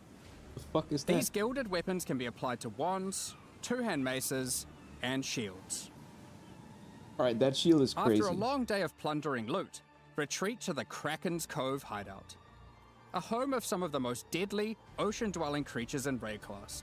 That is such Many a cool ships have hideout. met their demise here. What better to accompany you in Kraken's Cove than a kraken itself? Replace your stash with a dormant kraken, waiting for its prey. As you approach, it will awaken and terrify both you and That's any so guests cool. in your hideout. Alongside this, an extra stash skin item will be granted to you, and when placed, will This is the automatically only open to company any where stash I'm tab like, set yeah, with the currency affinity. give me some cool to help having to microtransactions. navigate through your tabs. Additionally, any microtransactions from the supporter packs will be made available for use in Path of Exile 1. Obviously. Thank you very much for all your ongoing support. Well, thank you. We're just about to start the Q&A with Ziggy D. Afterwards, at 11 AM NZ time, we'll post the patch notes. With release at the end of next week, our community team will be posting crucial information you'll need for the release. Nice. Keep an eye on the news. I will. Thanks for joining us today and checking out our latest developments. We're looking forward to playing alongside our fellow shapeshifting exiles, all while uncovering lost Vaal secrets by doing some dungeon crafting. We'll begin the Q&A shortly, so please get your questions ready. Sheesh. So, no major endgame updates. But again, I think that's better than putting it in a beta. Welcome Like back, Exiles, to B4. the Q&A portion. I am your host, Ziggy D, and today we're going to be touching on the design of the Druid and the fate of the Vaal League while we gather some community questions. Then we'll deep dive into endgame, balance, and other game design topics. I am, of course, joined by game directors Jonathan Rogers and Mark Roberts. How you guys going? Hell yeah. Very good. I mean, you know, it's been a great one to work on this one. Like, I've really enjoyed it. So Yo, yeah, what's it's the definitely great to nerfs? see you again. And it feels like it's only been like no time I at wanna all see the since last nerfs. time you were here with the PoE1 release. It feels like only several weeks, and that's Biggity. pretty accurate. yeah. We get to see you twice as often now, so that's fun. Yeah, I'm around every 1 2 to months or 10. so now, roughly. It's great. I don't know. love it. Let's keep going. I was expecting some endgame, but I do have to open with this though. Is like Druid looked a little bit It's weak. more I think, PoE in too, the demonstration video today. Yeah, I think 7 one of the or issues 8? that we have is like we're so concentrating on like just demonstrating how the mechanics work that we sort of forget to be like, okay, let's actually make sure the damage numbers that we're doing on this like test character we're filming here are actually like in line with what people actually normally expect. So yeah, there's I a few wouldn't things say there that we it's probably rough. should have caught and made a little stronger there. But yeah, when you actually play it, it's certainly from the alpha feedback incredibly powerful. Like Yes. you know the like you know we were seeing some people say, oh, you know, the wolf looks weak or whatever. Well, I can assure you that Oh, shit, on I alpha, forgot there's about a the bunch of people Druid. saying the wolf is Oh, super right. OP, so, Oh my you know, God. it just comes down to There's a new to class. the I forgot things about you the go new through in class. order to demonstrate Never stuff. mind. We It's probably going to be worthwhile. We make it's some definitely videos 8. showing a bit more of the Yeah. less demonstratey side and get them posted and stuff this week. Because honestly, you can just play it literally right now, and it's you know. Yeah, I've different definitely ballpark, been playing and recording a bit myself because I was like, when I first watched it as well, the draft, I was thinking, it's like I don't really get a feel for All what right, it feels see like you, to actually play Jen. it. Like, there's good demonstration here of the mechanics, but yeah, I can understand how from your perspective it'd be pretty easy to be like, oh, we want to communicate how this cool thing works and this cool thing works. There's a fine line there for sure. Where if you get too hectic, people are like, I don't even know what's going on. They're just looking at a ruckus. And then, yeah, in this case, let's say we went on the a little too far on the other side of the line, was just a bit too slow, and as a result, yes, it can look a bit weak. But Yeah, I think we'll try and get some like raw Druid gameplay out to people to kind of understand it. I think it's particularly for this class because of the shape-shifting stuff. It's so hard for us to, normally we can look at something and be like, oh, that's just a demonstration. We kind of know what it would look like at endgame. But I think with the Druid, it's just so unusual. It's so different that it's actually hard to judge what it would be feel Gotta like wait to for even the play it. Druid. And I'm happy for my hands on to say that like it's almost immediately like very smooth the shape shifting of it, the movement of it, especially because like in your demonstrations you're not really using dodge, roll, sprint, that sort of thing as well, which makes a big difference. I suppose one of the things we didn't really dwell on in the video as well is that we do actually have dodge roll. I mean, they're not actually rolls for the animals, but yeah, all the animals can like hop around and that kind of stuff. And that was honestly one of those things that was like kind of funny because initially we actually had it so when you dodge rolled, you would transform back into a human. And the reason we did that is because it's really hard to make animations for animals that like actually work correctly. Like we actually thought it was impossible, but then when we actually put it on alpha, there was the kind of visceral reaction of I want to still be a bear, like while I'm hopping around. So we ended up having to like work out like how can we make this possible? How can we make it so that you can actually do the dodge rolling with an animal? And that's ended up being pretty good, I would say. And this was like clearly Lego the Harry class, Potter like part? the hardest That's class crazy. to design so far, and it took a bit longer. Like I think you were originally hoping to bring it out in a previous expansion. Yeah, quite a while ago. But the thing is with it is that it's kind of like designing 4 classes in one, because not only do you have the situation where like the human obviously we form want and to the have 3 synergy between others. skills and stuff like that, and we can That's like look at that in a crazy. normal class and work out what those might be. But with this class, people want to be able to play just as a bear or just as a wolf, as well as people who want to play like dual with a human and a wolf, or people who just want to be a wolf and a bear, and like all the different combinations. So we had to kind of come up with a way for like each line needs like to the be self-sufficient and that it's got all the tools that you need. But at the same time, you have to not have it so it feels like there's just duplication between them. We're like, oh, like this is just the same thing as what a bear has, but you are a wolf instead. So we kind of have to like, it's like you need all the tools, and yet you also need to have them feel different. And that just made it really, really tricky to get all of the things right with it. And then it didn't also help that, since the last time we were working on the Druid, way back when we showed it off in Gamescom 2023, we had WSD. That's a while ago. And that is a whole other complication because, like how can we make that work with the animal forms? It's like a whole thing. Like I'll tell you the Wyvern, for example, like we had a hell of a time making it so that you could do the ranged attacks because you need to be able to walk while you're doing it. The Wyvern's sitting there with its arms like planted on the ground, like being able to walk while also spinning it. Yeah, it's like we went through so many iterations of that. So yeah, it was just a very tricky class. The Wyvern is going to be the coolest one, very goofy looking one. Like that's what I'm hearing. Like months ago. Yeah, you were like trying to. This is not working. Right. Like, well, I also remember like for a long time the wolf was just like a dancing dog. It was just like it looked really silly. And like man, the wolf as well. I mean, it was really hard to get right, and because one of the things we really wanted to avoid was I didn't want that too much of that whole like man in a wolf suit vibe. Yes. Like I wanted to actually get the feeling of like this is an actually different animal, which I think with the bear and the wyvern's way easier. With the wolf, it's like it's really hard not to just go back into that. So we had a lot of questions about like what even the locomotion was. How does it walk? Are we going to walk on 2 legs? Are we going to walk on 4? We ended up splitting the difference. You can do both, right? Like you get that when you're attacking and you can be upright walking on 2 legs. When you're walking, you run on 4, and you actually do get a speed boost while you're on 4 legs. Like as a wolf, just so after like 1 second of walking, you go down on 4 legs. You start moving a bit faster. So yeah, it's actually pretty cool. An interesting thing there. I don't think is each form technically has a kind of passive benefit. Right.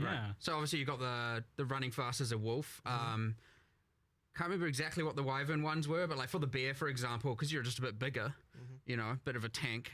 You actually do get armor, and armor applies to elemental damage as a thing, and like there's a kind of which is like honestly, unless you actually click the bear keyword, is like undescribed everywhere. Well, it was even more than that because I was just looking at it in game before. The bear has like passive endurance charge generation. Yes, it does.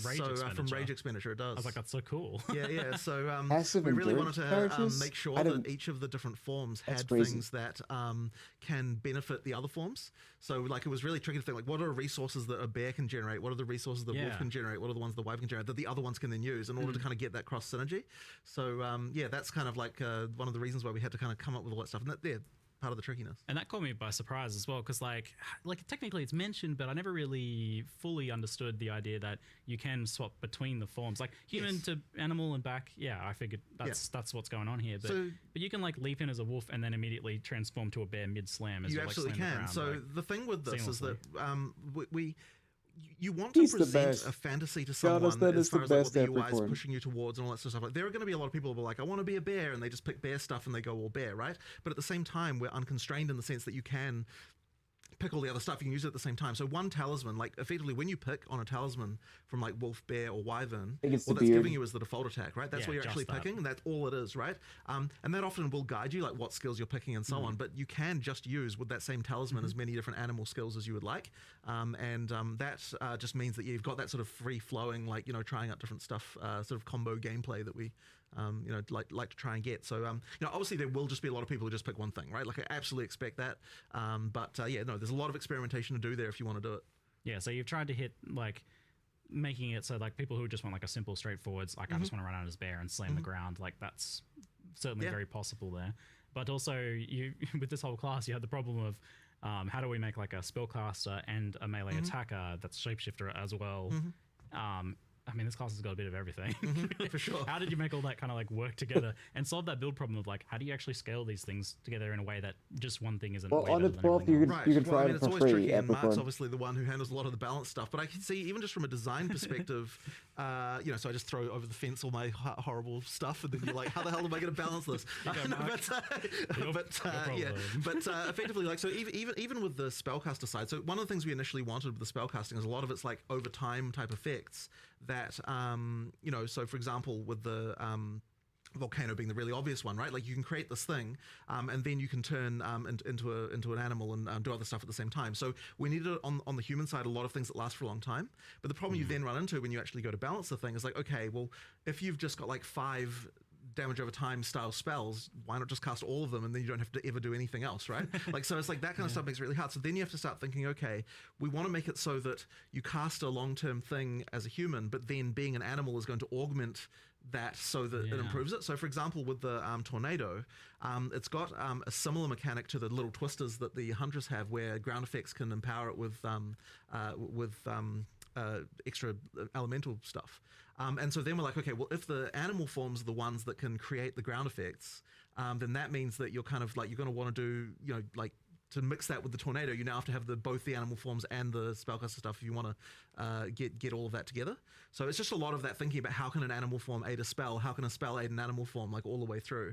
And then, yeah, as I said, we throw it over the fence, and then Mark tries to work out what kind of numbers can actually make it it's a web of infinite difficulty, right? Because like we're talking about the 4 forms within the class, but each of these skills also synergizes with every other class and every other skill in the game, and it's becoming growingly more complicated. But that's also what's fun about the game, and what all the things you can unlock and the crazy builds you can do. Builds.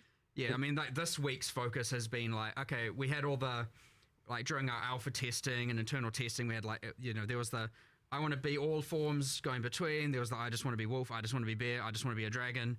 And now we're getting a lot more of, I just want to cast nature plant skills and do plant stuff.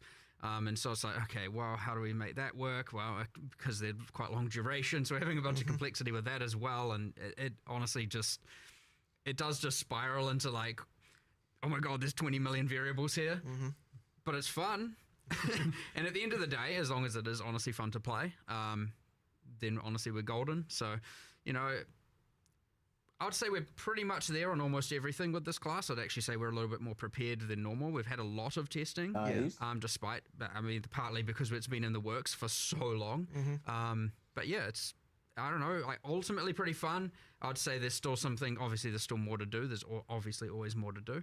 But yeah, there's a lot going on, a lot of enjoyment. I saw yesterday, I was just like walking past someone's computer, and, you know, someone was mentioning like, yeah, it's just fun placing 6 volcanoes and then just slamming on them. I was like, all right, sweet, you do you. Like, that's fine. I was definitely enjoying obliterating bosses in bear form, like with dropping tornadoes, and there's the totem which you can summon in animal form, and then you're putting fishes down and they're exploding, and you're putting extra things on the ground and they're exploding. And there's definitely some boss deletion going on there. So. Even just walking past the just many entangles going out, and then there's that plant support gem. I'm like, all right, it's putting the new. I see chat being like, no, Ziggy, don't get it nerfed. I do have to admit that I did already get one thing, let's say fixed. Okay. There was a thing that was like double generating rage. So I'm like, I don't know if this is intended. Right. And like, no, the designer said that's probably not intended. Thanks, Ziggy. I'm like, I don't know. We'll see where that goes, because I was like, no, that's fine. This is a fish. It made it to me, and I was like, no, I'm fine with that. Yeah, because it generates rage when you first slam, and then the fishes, every time they pulse, it generates rage. I'm like, oh, really? Oh, yeah. Oh, shit, I didn't even know that. Because like the totem's making it pulse, and that's generating rage each time. Right. I'm like, that doesn't seem... All right, so rage spell is going to be crazy. I love that, because that's like ridiculously powerful. That feels like way permissive. I was like, this feels illegal, but that's like... You gotta let a few things in there that feel illegal. It's doing what the skill says. I may not have. Maybe I didn't get enough. Okay, cool. I don't know. They might have changed it.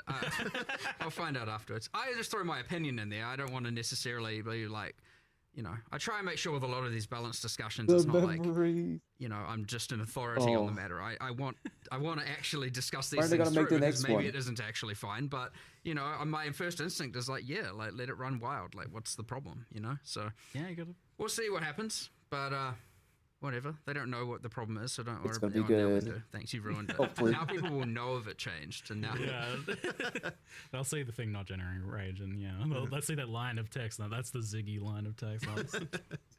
I'm developing a reputation now. It's just helping finding bugs. It's okay.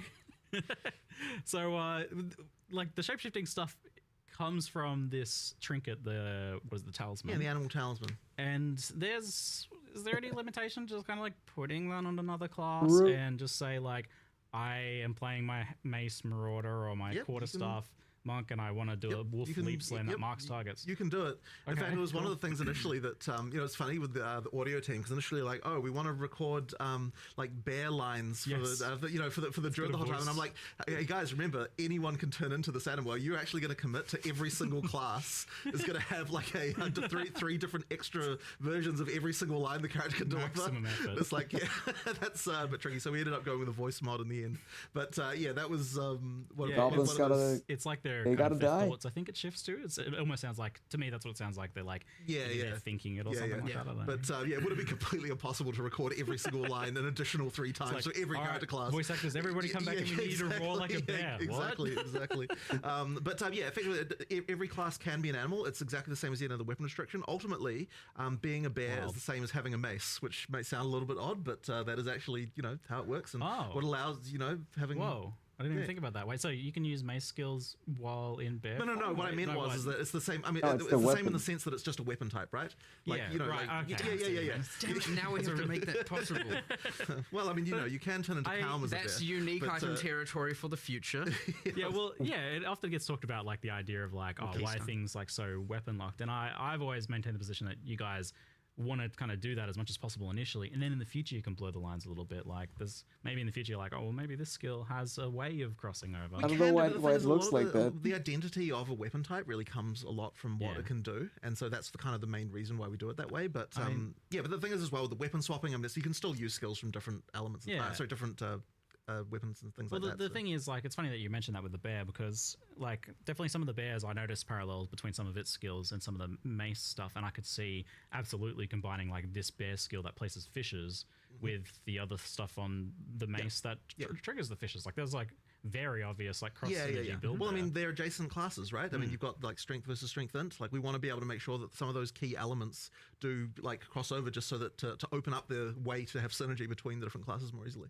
Well, as you get more classes and more skills, you obviously get an overlap of the kind of mechanics and keywords and stuff, iterating, and thus they will always cross synergize. And where there still will be new things a class offers, yes, there's always going to be a bunch of stuff that they use that will then interact with all the other skills. So. Yeah, and now you added plants and plants that grow from rain, and there's a plant keyword that has overgrown. Oh, the rain! It's interesting actually. I forgot about that. Because they Jocks are going to be even better now. The tree. You've got Dex versus Strength int, and that's been a little bit hard to kind of like get the where the mechanic should go on one side versus the other. Lightning is already where we ended up going powerful. is that the nature side of things for plants on the Strength int is like you've got the poison on the Dex side versus the kind of like just pure nature like physical damage spells on the on the strength inside.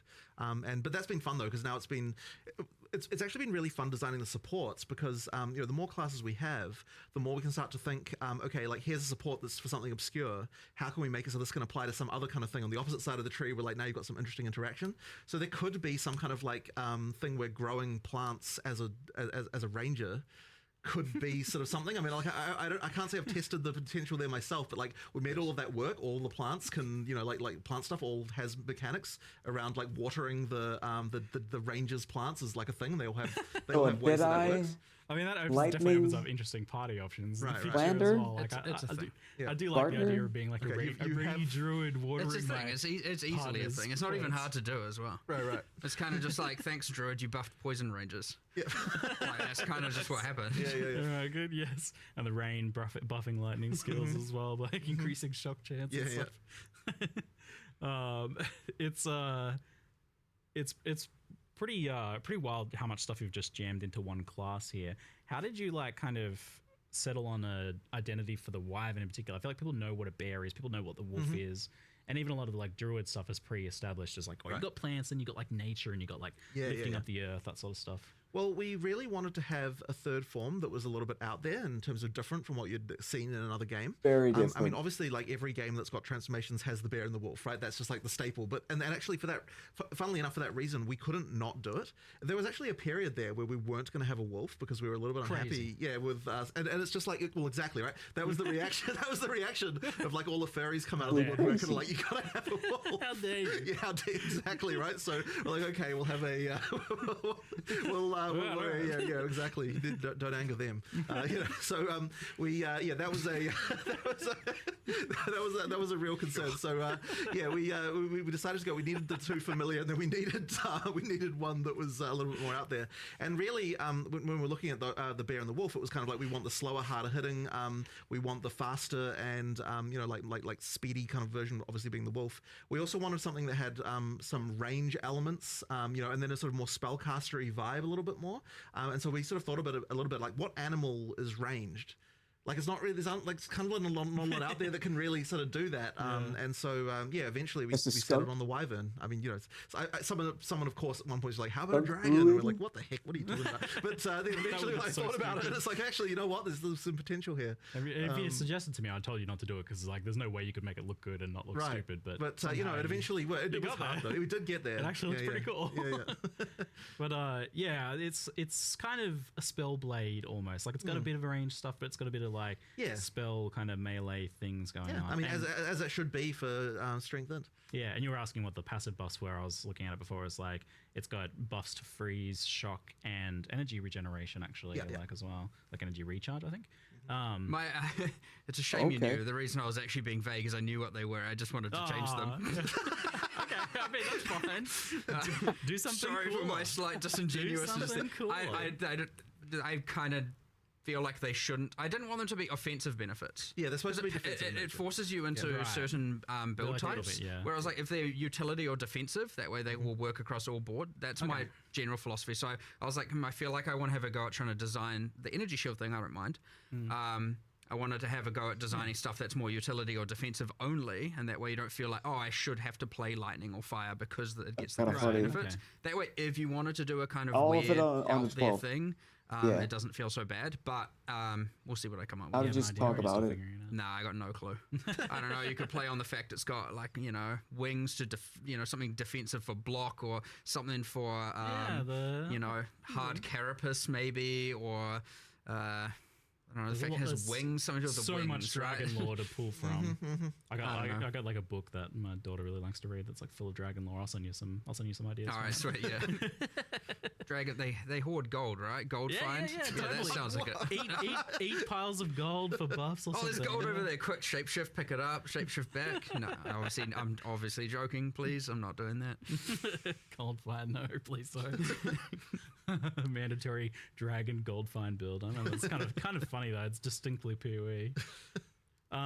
So the druid is this like strength int class, and with the Templar we had the idea more of like, you've got that armor energy shield stuff, but that's still the case here, as that's the strength int base.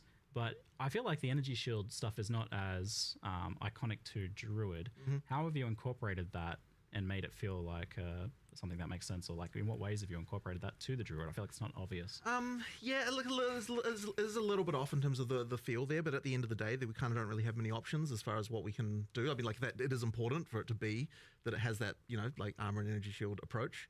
There's a few sort of interesting, what do you call them, spirit reservation gems. I don't know I can never remember what the official name of that is. That sort of interact with that stuff in a dual way. So there's like that bark skin thing that effectively allows you to take advantage of energy shield to generate armor. Like, so when you lose energy shield, you get armor instead, and like it like creates little bits of bark on your skin. Cool. There's like things like that we've added, but it's a little bit of a thematically weird thing. I think probably the weirdest part about that is like, you're gonna have energy shield as a bear. It's a bit strange, like, getting hit as a bear and then there's a little energy shield pop. But I mean, it is what it is. It kind of has to be that way. Well, you don't have to. Well, I suppose, sure, you can can get just full go armor if full you want, armor. but Well, like, yeah. I feel like because there's like such a range of identities within that one class as well, that you've got the bear maybe that doesn't really align as much with that. There's definitely more armor stuff. Yeah, going so you on could there. build more strength when you depending on what animal form you're playing, of course. Yeah, whereas like the wyvern potentially has more of that kind of magical aspect to it, where it's like that's I mean, and that's why the wyvern itself does get the benefits Yeah. to energy shield, Of and the bear energy does get the shield, benefits to yeah, armor, in that order makes to kind of sense. make it so you are like depending on what animal form you're That going, there's a makes bit of alignment sense. in the defenses there. I mean, really, it's the tree that inspires and motivates this, right? Like, a sorceress could be on the bottom side of the tree and still have the same skill set, and obviously the damage nodes are a bit weird, but it could work. There's nothing saying. I mean, that's part of the beauty of the game as well. Oh, yeah, I mean, I had that experience where I was like, because it wasn't as clear, I was almost inventing my own lore there a little bit, where I was specking the regen from the Druid, and then the Zealot's Oath right there. I'm like, oh, this actually, like, you're converting your natural kind of like life regen into energy shield. Like, this is kind of the Druid's thing. Oh my like, god, I forgot about the that is a way for 250 sure. Like, passive keystones points. certainly are pretty powerful, and we have a bunch of. We gotta relearn There's the an extra. I tree. can't remember what it's doing. There's a new one. one There's one there. that says "Do not translate" on it, so it's in, wasn't sure what it does it's in yet. progress. It's already so big. But yeah, we were playing around with trying to have some armor, energy shield, more hybrid stuff going on with the keystones there. It was based on what's it called? PoE1's is it Divine Shield? Is that the name of the keystone? I can't remember. Too many names. But it's based on that, but not exactly the same. Like a derivative of that we're trying to get going. But yeah, it's just because I was like, we need more keystones that I feel more druidy, and I know there's a rage one there that is embracing the animal ferocity, where it like what does it do? It's like doubles your maximum rage, but makes you don't get inherent bonuses from rage. So it's like if you really want to do the skills that are rage consumers, like rampage, and you just want to rampage for as much time as possible, you obviously go for that keystone. You lose the benefits of rage, but you get to rampage around for twice as long. So a few things like that we're trying to add that are thematic as well. And I think that's another one of the really cool parts about adding a class is 1/6 of our tree was just filled with just placeholder garbage. Like, actually, like there's a giant link thing there. There's no links in the game, really. It's like, what are we doing with that? It's like, and so I was like, well, that looked like a vine. Just make that a plant thing.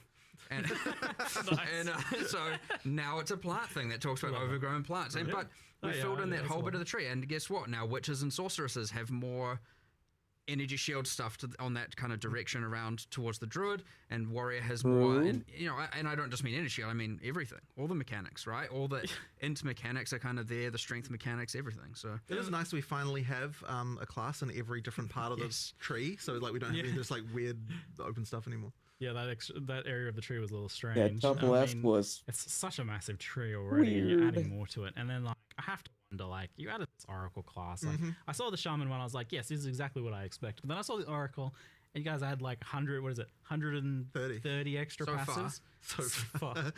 Like, why do you do this to yourself? Like that seems ridiculous. it's fun Because it's cool. Okay. Because it's cool. That's really the is best no other reason you could ask for, right? Yeah. I was like, What more could you want? I really went through. I mean, I know we showed 2 examples, but I was like, really want to make sure there's like cool off-spec stuff here. I want to make sure that if you want to be able to get more of a certain thing, this is a way to do it. I mean, at the end of the day, it still costs passive points to allocate, right? So it's more about, maybe you want some stuff that normally you'd have to go to the deck section for and get, maybe some projectile-related stuff, and now you can get it up there because it allows for some kind of weird off-class. And it was all themed around, if you got to live your life again, what would you change? Like, what different paths would you take? And so it's this interesting, like... It's an existential crisis as a node. That fits period. Initially, I'm pretty sure. I always write my little blurbs about them to Or is he saying get them in decks? the live stream, and I was like, I'm it's confused. got all the passives No, not I'm yet added confused. to the game. I thought was an interesting way of looking at it. Not that that's actually how it is, but I thought it was like a kind of, it's like lessons you learn, you get to now use in advance kind of. I thought it was just a cool thematic thing that linked to the class. And it's easy, by the way, as designers to see that kind of thing and go, we have a million things to do. Like, is that really, like, that's too much time, too much work, right? And I'm just like, Sad, isn't it? if we say that about everything, you get nothing cool. Yeah. And so it's that, and I mean, even the shamans, like runes revealing hidden powers, like we're setting ourselves up for a large amount of cumulative time over a while, right? Any rune we add, anything we have to add and consider the shaman stats, and that's another whole axis of things. We have to meta balance every league, and same with the Oracle passives. And every time we change the tree, and like when we eventually add the Templar, we're going to have to relocate all those nodes because that tree's going to get a giant.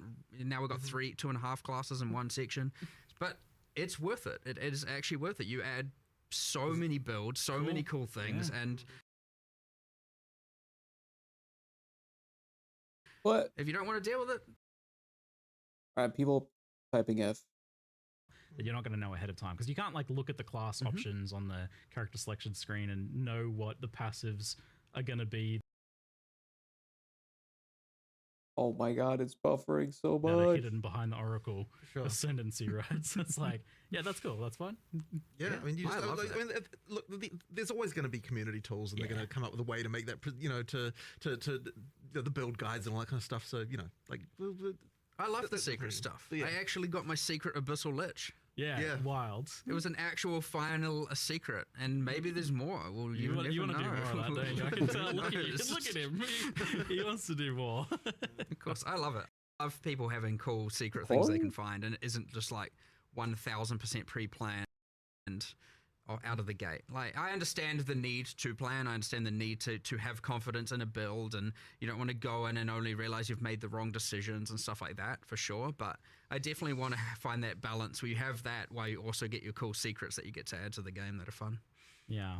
I think there's like a couple more chat questions on Druid, but we'll try and move on to the other stuff soon because I know people want to talk about the other thing. I could talk about Druid all day. I think the design's super interesting here. But some of the questions were that... Okay, it doesn't matter. People are a bit confused about like... I'm going to put it at 1440p. And how that stuff works. So the talismans are effectively just like another weapon. Yeah, exactly. And things like attack speed, movement speed on gear, and everything will affect you in your movement. Absolutely. Animal forms. It's not like... I think because a lot of other games do it where when you change form, like all of a sudden, oh, your weapon's not affecting you, or this thing's not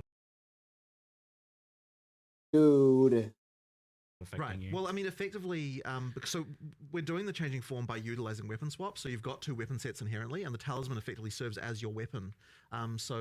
Yeah, like if you're playing a druid, you are going to have to learn how to use weapon specialization passives and stuff like that if you want to have the spellcaster and melee thing. Now, a lot of the passive tree nodes, like in the druid section of the tree, all have like attack and spell damage and that kind of stuff. Wait to like, play lightning arrow on druid. You won't have to worry about it. But as you get deeper in, and if you want to do hybrid spell attack, you are going to have to think about like, okay, what are my attack passives? What are my spell passives? Okay, so it might have been fixed. I don't know. I was actually surprised at how but not simple this and stream. straightforward it was Jesus to do. Christ. It's like the weapon specialization tree thing. You still do need to think about and understand how that works. But the that is so annoying. Basic, like using the actual skills just happens automatically. Like I didn't ever have to actually go in and no. You don't have to worry about that part. Just because of the fact that is it full screen?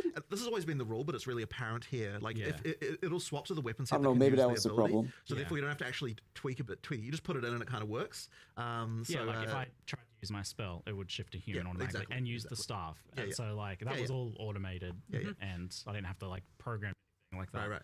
Like I have on some other builds. Mostly that's just because you get into a situation with those where because it's usable on both. Now you have to start going in there and tweaking that stuff. But here, because it makes it much simpler when you don't have to worry about that. Yeah, so there's a decent onboarding there, given the potential complexity of that. All right, so we'll move on now to the I'm gonna check their YouTube Vaal expansion, and there's definitely more of a like clear divide between the two things, and you even actually made 2 separate trailers this time around. Well, it would have been super weird to have these like 2 completely clashing themes in the trailer. So yeah, in the end we were like, that's like normally of course we'd make one trailer with everything, but we're kind of like, man, it's really hard to unify these 2 things in a kind of reasonable way. So yeah, in the end we decided to go with 2 trailers and just like show the content completely separately. They're not connected. Like no, they're not. Aside from both of them having a buttocks in it, they're not connected. That just happened. Yeah, that was totally. Oh my god, this hurts. Accident, by the way, it was just like 2 totally unrelated. Yeah, sure. I was praising the equality of it. Like, yeah, I was great. There's buttocks for everyone here in this trailer. Excellent. Thank you. So this expansion is, and we saw this a little bit where you tried to work in the previous League mechanics into like story quest stuff, which I was super keen on. This expansion is definitely... Okay, I'm going to try to refresh again. Too much of in the past. the storyline develops quite a lot more, kind of like through the campaign. Oh my different events that happen god! and sort of link in a lot. And I don't know if it's my end. Let me check on phone here. part of the reason originally for that is that one of the things we sort of don't like necessarily about how what leagues do is like you've got this situation where you like walk out of town in like, you know, literally the first area, and it's like some eldritch entity is immediately recruiting your services. You know what I mean? Like it's actually very like unfortunate. Put this rusty thing in your body. Yeah, exactly right. So we kind of wanted to try and make sure that there's the league. So like if we'd have had it so it's like your time even traveling 1080 into the past, looks like the moment weird. you walk out the gate, it's like okay, Here's the link. this is not quite right. So yeah. We decided what we'll do is we'll make so that, you know, there is the temple. We've got a kind of like almost a baby version of the mechanic where you've got a lesser number of rooms, like it's kind of a bit simpler. It also like buffers some phone. And then once you pass the sort of key point in the storyline, then it like really opens up. You go into the past, you've got a little more story stuff going on. It did add quite a lot more work to kind of have to make two versions of a bunch of things and that kind of stuff. But I think it is worth it because it means that it feels like the league has a lot more going on. It just doesn't kind of break you don't break immediately the feeling of the world, which has been a problem in the past. I have very strong opinions on this one. It's like dark horror gothic secondary 3 dimensions deep of, you know, like I'm in the past or in some sort of demon realm now. I don't know what's going on here. And I mean, it's fine as you go, but this is actually one of the challenges I think we're going to have just designing leagues generally, is that they're going to require a bit more work to make them feel right. I mean, even just something as simple as like the Vaal sacrifice circles that you get throughout the world. Normally what we would have done is like make one but thing it seems and call okay it a now. day. Here what we've done is we've got like 10 or more. It's a ton of variations of those where for like each act we're like, in like for each area we're thinking like, okay, which like we need more of these so that we can use them so they feel natural in the place where they are, like do a bit of material reskin, stuff like that. Like that's kind of the stuff that we now need to do to sort of make it feel like you're not breaking like the world stuff. The PoE1 style, you know, betrayal basement. You know, you just okay. So there's just a basement everywhere, like in the mud flats. Like, okay, you know, that just doesn't fly anymore at all. So like we want to make sure that these things are way more believable. Right. Like you are actually convinced. You're like, you know, this makes sense. You know, I'm not just in a basement in the mud flat in a swamp. You know what I mean? Yeah, the Vaal is a very distinct thing, and it's very like tied to Act 3. Yeah, it kind of makes sense. So I was a bit worried about like the tone of Act 1 with the Vaal stuff, but then like it fits in reasonably well. Cool. Like you've definitely taken good care to make sure that it doesn't. Well, I mean, it's a matter of making it feel like there's some ancient ruin that then later someone came along, and like some Ezomites went in there and they built some stones around it because they're like, well, what is this thing? And like we just thought a little bit about like how would the culture here have reacted to the fact that there was this ancient ruin from long ago in this location and that kind of thing. Yeah, okay, interesting. And you mentioned to me that this is the bar for what you want to be doing. This is the quality level for what you want to be doing. Yeah. So I'd say that like it does sort of I would say here, like the level of polish and the stuff that we're doing, like the amount of content that a league needs to actually be good. Like, you know, obviously when we did 020, the league was a little bit like, you know, it was just the Asmerian spirits, and like, I mean, it was a league, but it wasn't really. Didn't have like the depth of content and stuff that you needed. And then with 030, I think we did a lot better. Like it came a lot better, but I still don't think we quite got there in terms of that was like the PoE1 level kind of. Yeah. And then this one here, I think like, you know, you get up to the level of quality that we really want to be delivering in PoE2, like, you know, post release and everything, and like the kind of the amount of content you need for a league. Like it needs to be quite sizable and good. And it did take a lot of effort, but I think it's worth it because you sort of shows you what we can do when we. Yeah, I was gonna say that's like a high bar that you've effectively kind of like locked in committing to for expansions. Well, hopefully I don't come to regret it, but you know, it's and honestly the scope did explode a little bit because when we I think that one of the things so when I initially designed the league, I was kind of like, okay, we're going to have like some limited number of rooms. We kind of spec'd it out, and like we, you know, each one will have a few levels, and it kind of didn't seem like it was that large. But really, in the context of PoE2, it's like, well, if you're going to spend effort to upgrade a room, it needs to feel meaningfully different and have meaningfully better rewards and all that stuff. And it pretty soon expands into like a really huge list of like different combat encounter mechanics and different like crafting mechanics and different rewards and everything. Like, there are so many new rewards and things in just in the temple. It's crazy. Like, you know, there's a lot there. Like, oh, I can't wait. Certainly the number of expanded crafting options and all that sort of stuff. Yeah. I mean, you know, we could take some inspiration from what PoE1 awesome. Did with Incursion, you know, in terms of double corrupts and stuff. But we had it to was make it work in Incursion. the PoE2 context. You know, there's just a lot there. Yeah, I guess they're followed your right. progress with designing this one Yes, from well, the very beginning. Yeah, the funny thing is about that is that it actually came from a game that you recommended that I play. I wasn't going to even say it. No. So you recommended that I play this game called Loop Hero, and I really enjoyed it. Yes, and then, I mean, everyone's going to think that the game we're inspired by is Blueprints, but it actually wasn't. It was Loop Hero. It was so good because I told you about that game, and then it was like a week later or something, you sent me a message like, "Hey, I've made this little program." Yeah. So I prototyped up like a thing that for what would become the UI for Incursion. We actually ended up. It's funny because this is like the first league I've actually personally done code on in like quite a long time. You really got into it. Yeah. Because I mean, it was a real fun, just like evening thing to like go and just like work on this design. One of the great things about doing that is that I got to make so many design changes just in the course of like of writing it, like which I don't think necessarily would have gone exactly the same way if I was getting other people to do it. So yeah, that was really fun. If it's shit, it's Jonathan. Jonathan's fault. The back of it is like that's what the I'm code hearing. that I wrote, but obviously the UI of it is like a whole thing that a bunch of buffering. It wasn't people buffering for worked long. on, made look really awesome.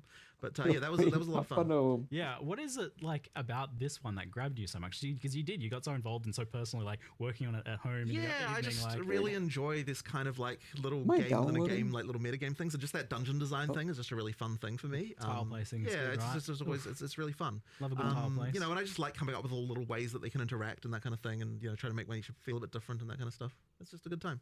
Yeah, and it's got this like iterative design where you're building a temple, you run it like it's a really small one at first, and then it crumbles a bit, but you're still kind of building on what you're doing each time. Yeah. It's like a weird kind of like roguelike-y thing without being a roguelike itself. Yeah, exactly. Oh, it's fine. So with that design then, I'm curious, like does it like fully reset at some point? Like for example, when you kill Atziri or It never fully resets, but when you kill Atziri or defeat an architect, quite a lot of the temple gets destroyed. So there's this kind of destabilization thing. So it goes back to not the start, but kind of I think it removes like 2/3 of the rooms. There's some number like that it gets rid of at that point, and then you kind of have to build up again. So that's just that effectively means that like when you do those options, you're getting like new reward rooms and things to play. So it's giving you new goals, and then you have to work towards those goals again.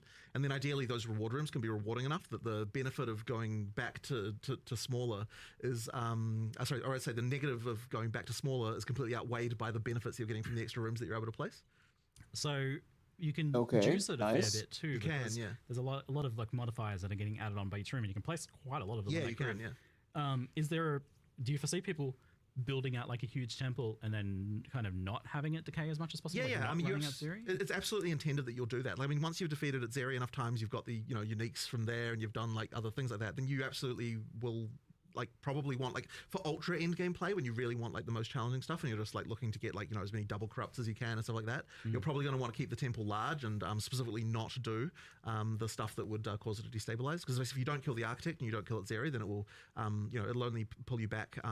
I can't remember the exact number of rooms, but there's some number of rooms that go away when it's quite full, and then you can just juice it really high and have really challenging in-game scaling tier of stuff. Because one of the things we were sort of concerned about is that there is some in-game content that just doesn't really scale as hard as it needs to scale in order to make it properly in-game viable. Yeah, we wanted to make sure that this was not the case here, that it actually does scale enough into the in-game. Okay, so like designed to be pretty farmable and to be pretty late game relevant. Of course, yeah. It gets pretty hectic with all those mods. Yeah. With how many rooms are on there and like. Yeah.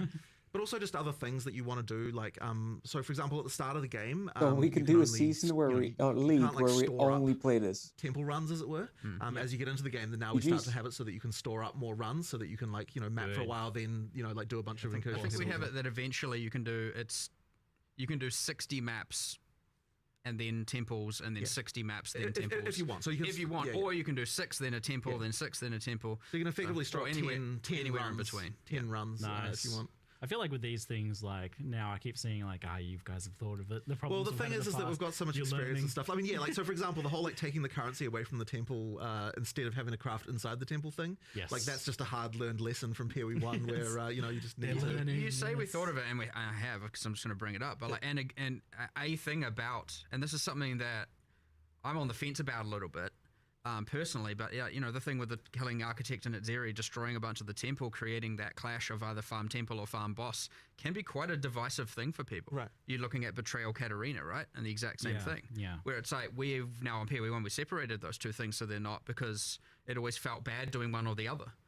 or it could feel bad doing one or the other, depending on how the balance went. And so you might get a similar thing here. Now, of course, the amount of the temple that can get destroyed is variable, and there's a bunch of stuff we can obviously tweak. But yeah, like getting that right and feeling right will be important. It's honestly hard to say if it is right now. But it's a thing, we say we've thought about it, but it can be very easy to see that and be like, hey, they're doing the same mistake they've made last time. Which you're not wrong. Except depending on honestly having the lever this time in place of how much gets destroyed instead of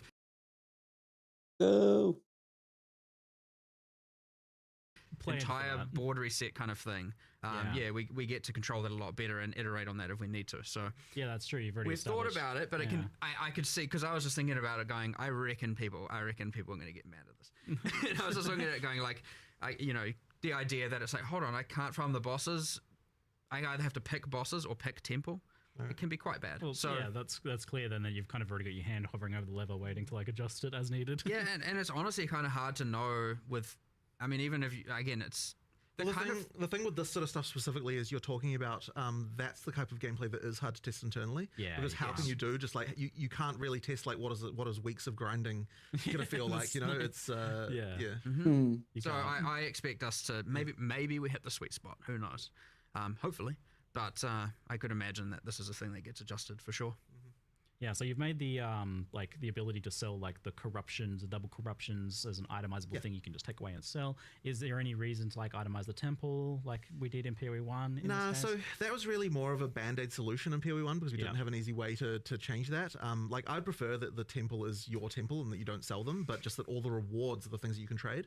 Like trading the rewards was the reason why I did temple itemization in the first place. Just if this time we're just making sure to design the stuff in a way that can be take back that you can take with you. No need for the band-aid in the first place. Yeah, exactly. There's some really basic crafts that, like, your classic exalted orbs and stuff like that. Mostly, honestly, in the campaign. Yeah. And this is so when you're doing the temple, you're getting not just the opportunity, like, because obviously some of that double corrupt stuff, you're not going to do that at like level 8.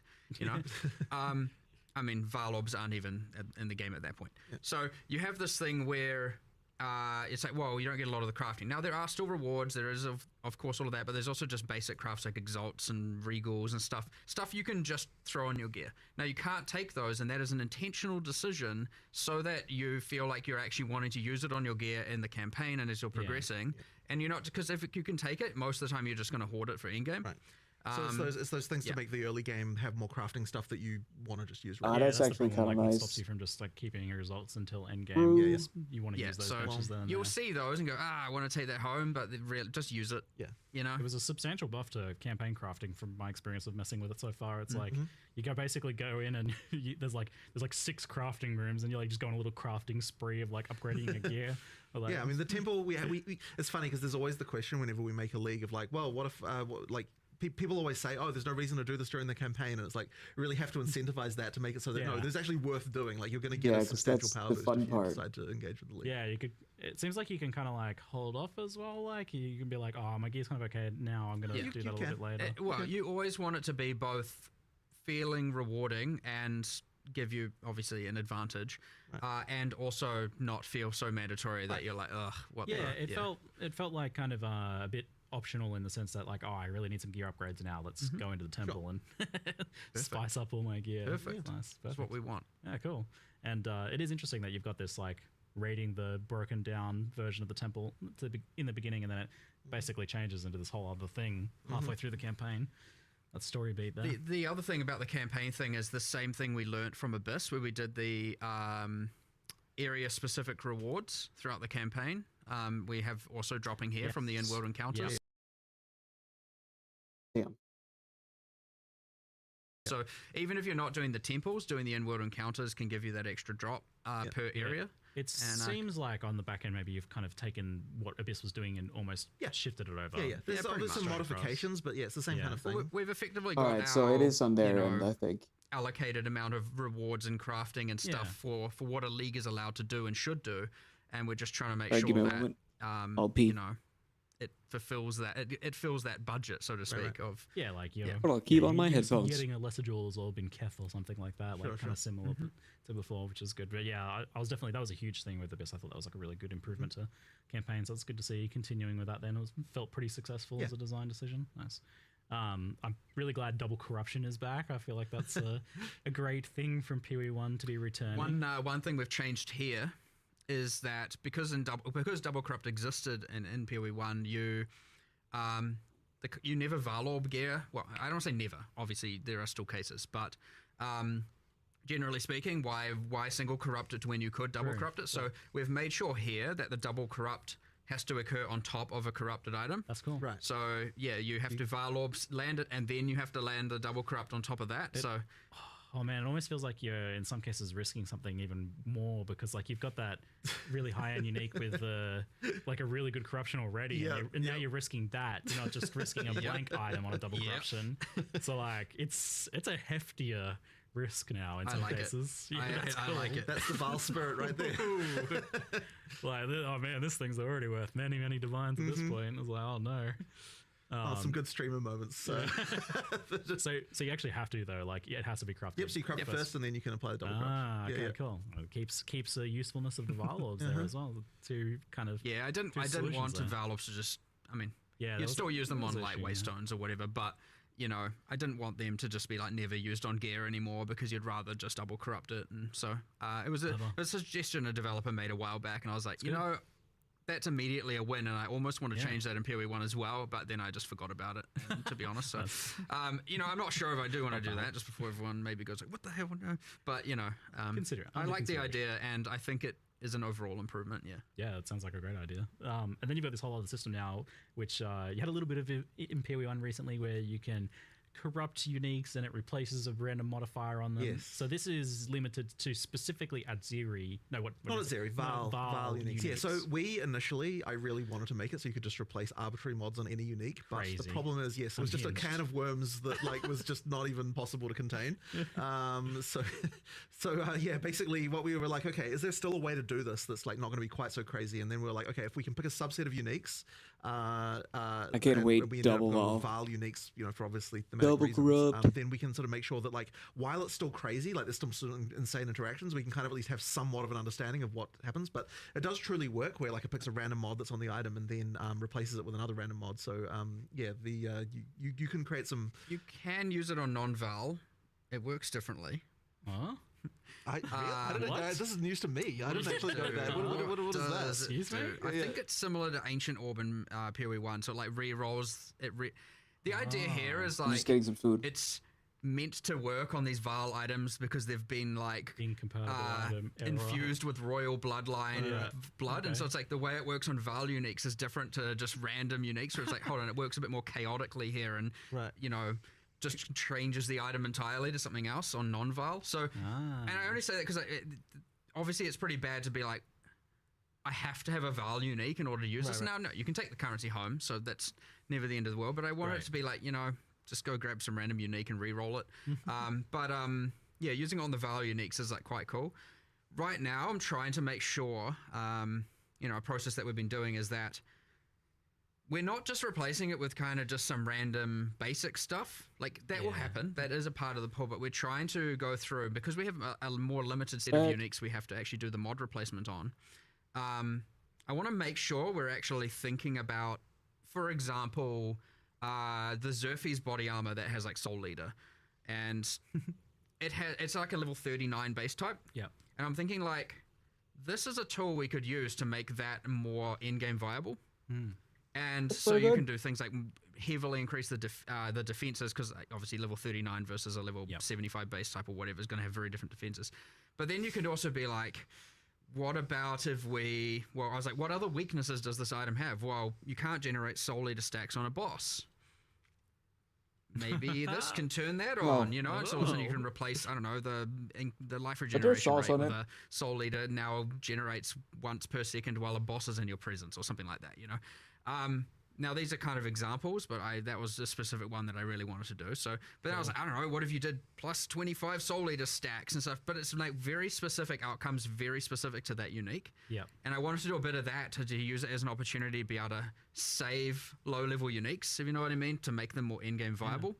And I thought that was a cool way. And obviously that's restricted to the Vaal pool for now, but like, if it works and works successfully, there's no reason that like some other mechanic can't do it for Izomite unique. Hopefully it gets better. So, you know, we'll see how it goes, but I'm hoping now, obviously, because I don't know how far through we'll get with all of these specific, because it's like a lot of stuff. Once you start doing specific things with specific uniques, so many it's things. a lot of stuff to implement. So I don't know how far, but I was like, let's start with the mythic uniques, the rarest, most powerful ones, and we'll work backwards, getting to the more common, you know, ones at the end. I mean, you've also got just the general like buffing of a bunch of other uniques as well, right? I mean, there's a lot of that. Yes, true. And I mean, that was part of that when I was like, okay, how can we buff this? How can we buff this? How can we buff this? And then I was like, well, a lot of them are like, this is too low level. And I was like, well, we have this system in the league.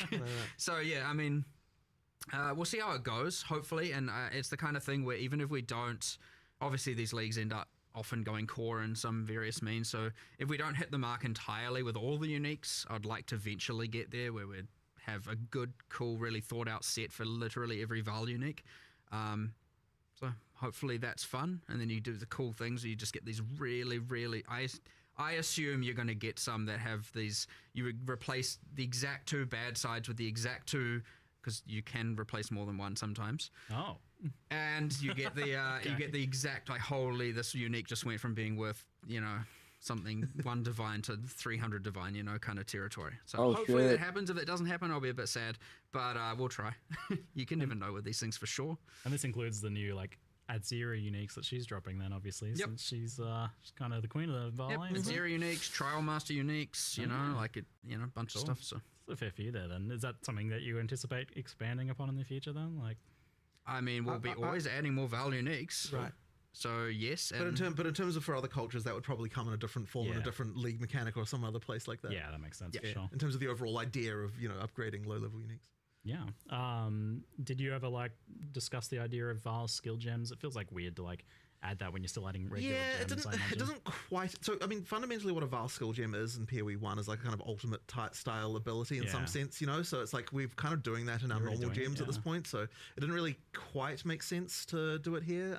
It's like the glory on the skills, kind of like, yeah, that's what I figured. That it's kind of like you'd only be really doing it for nostalgia, right at this point. I think. Now that isn't to say there won't be something in the future, but I agree that doing something like that when you haven't even got, you know, all the classes and skills in place and all that.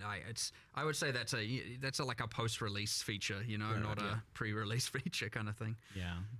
And are you still kind of with challenge leagues planning on having things like challenges, challenge rewards, etc. So like post-launch? So the plan for that was post-launch. Like it basically was sounded like during early access, it doesn't quite make sense to do that. But post-launch, we'll return to that again. All right, shifting onto the topic of Endgame, but first, just a brief detour. Trial of the Ancestors, or the mystery contents in the new act, and our third means of ascending. What's the progress like? Well, we don't have anything to say at the moment, but it'll need to come obviously at some point. But we didn't have time in this one certainly to work on that. It keeps coming up. It is really just a matter of when. At what cost, etc. The classic, you know, just resource distribution kind of things where it's like, when are we going to do it, and what, you know, instead of this, and we have all these different ideas, and so it's just, but right now, nothing. All right. So on Endgame, firstly, thanks for nerfing the Delirium Fog. Yeah. You saw the memes, I guess. For sure. So I've been enjoying all the foggy memes everywhere. That's good. Visibility improvement for the Endgame, but not only that, like, you guys didn't just tone down the fog. You've done some pretty major things with the Waystone system. I mean, the very first question, and before we even toned down the fog, the first question was, okay, well, why do you feel like you have to run every map this way in the system is first way place, better. Right? Like the fact that something feels mandatory is already a problem, regardless of the fact that the effect is also annoying. You know, so that was the first thing to solve, and it really then started coming into, okay, well, you know, like how people are finding Waystone crafting more annoying. We only made it more annoying in Abyss with the you know, having to go somewhere else and get it. You know, like it just made it not particularly great.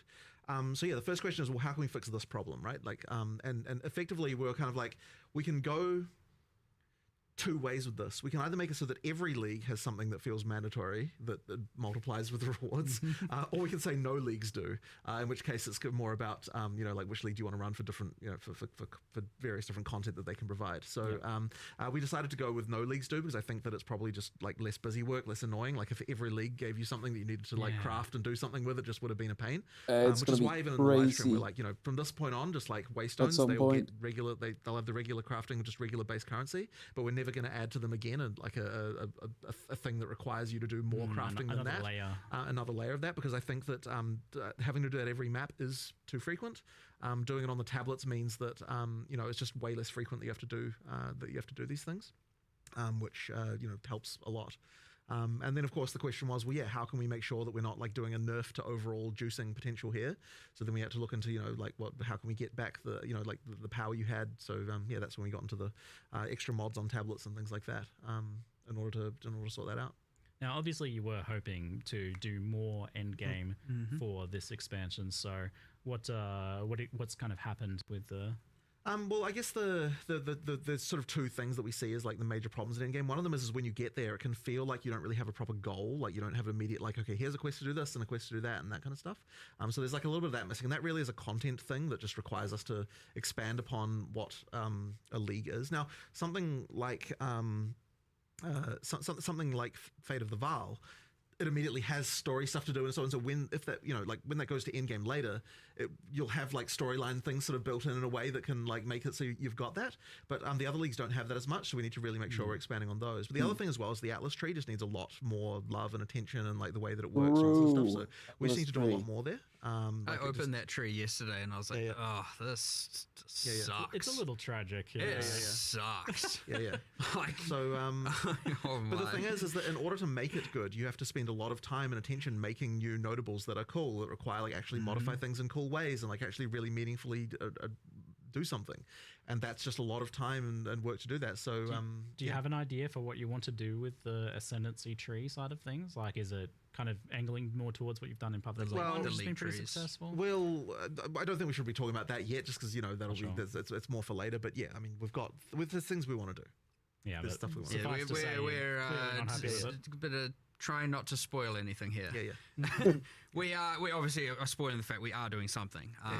And I'll tell you, it's not even. It's not the same. It's not similar. It's like it's in a whole different universe. So it's kind of like, which makes it a little bit hard because obviously we're in this state where we want feedback about the end game. Yeah, it's and tricky. So I do want to put, like, people should keep giving feedback because I don't want people to think, they're reworking it in game anyway, so I'm not going to say anything, just in case. You never know. There's also different parts of the end game that kind of are like independent of the, just things like how the Atlas tree works. Yep. So but yes, that tree is effectively going to be completely reinvented. So it's nice.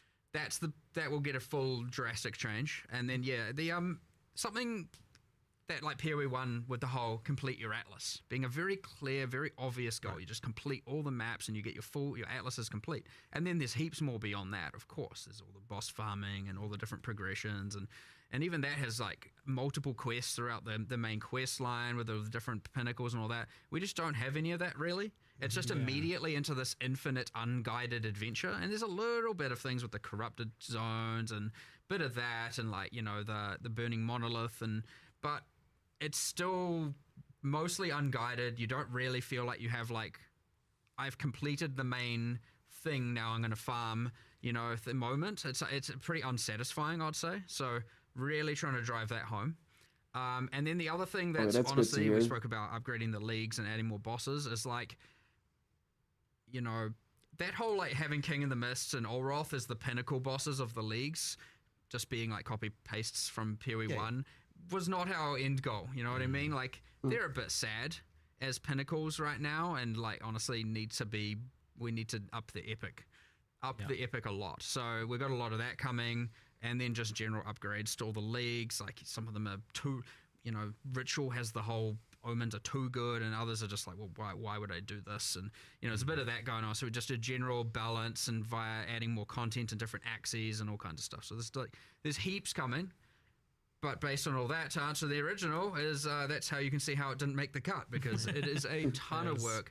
It turned out to be way more than we had anticipated, and it was just like, oh, damn, we kind of talked about wanting to do an in-game upgrade, a big revamp in 040, and now we've got too much work, and we still believe it's the right thing to do, so we're going to commit. And normally we often get faced with the option: do we cut it down to make it fit, or do we commit to it all and do it? And I don't think in this case we could have cut anything without kind of just honestly making it look half-assed, to be honest. So we were like, no, we need to do it all, which means unfortunately you can do that yes, if you're it's not going to make 040. But then we were like, well, we can't just now do nothing. So what can we do? Well, obviously we're not just going to be like, because we're doing it in 050, we'll just leave the fog alone.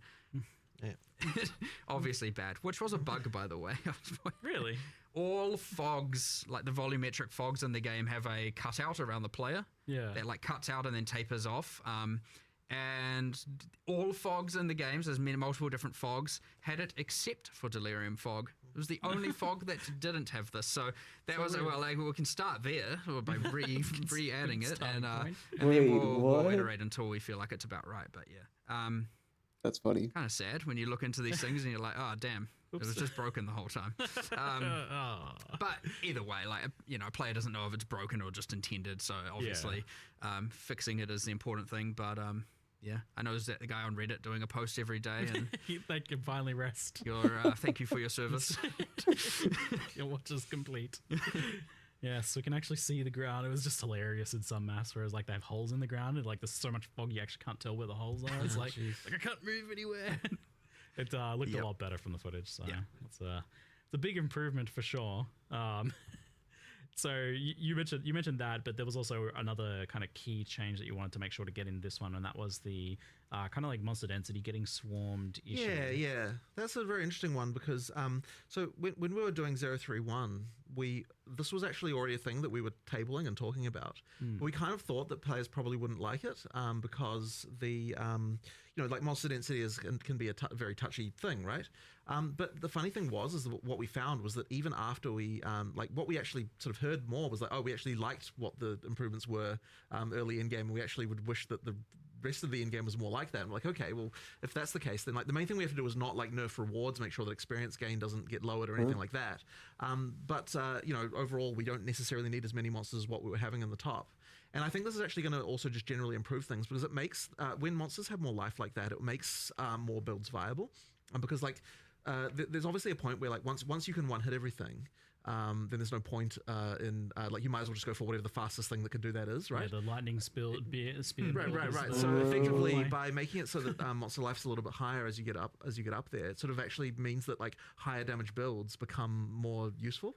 The need for having to target so many enemies goes down. Exactly, and thus right. You aren't just now funneled into the highest AoE thing possible. So it means that like things that are less AoE focused and more like, I mean, obviously you're still going to want AoE, you're still going to be wanting clearing like that sort of stuff, of course. But like effectively just by tweaking it down a bit, you just don't have the like so much need for everything to target quite so many things.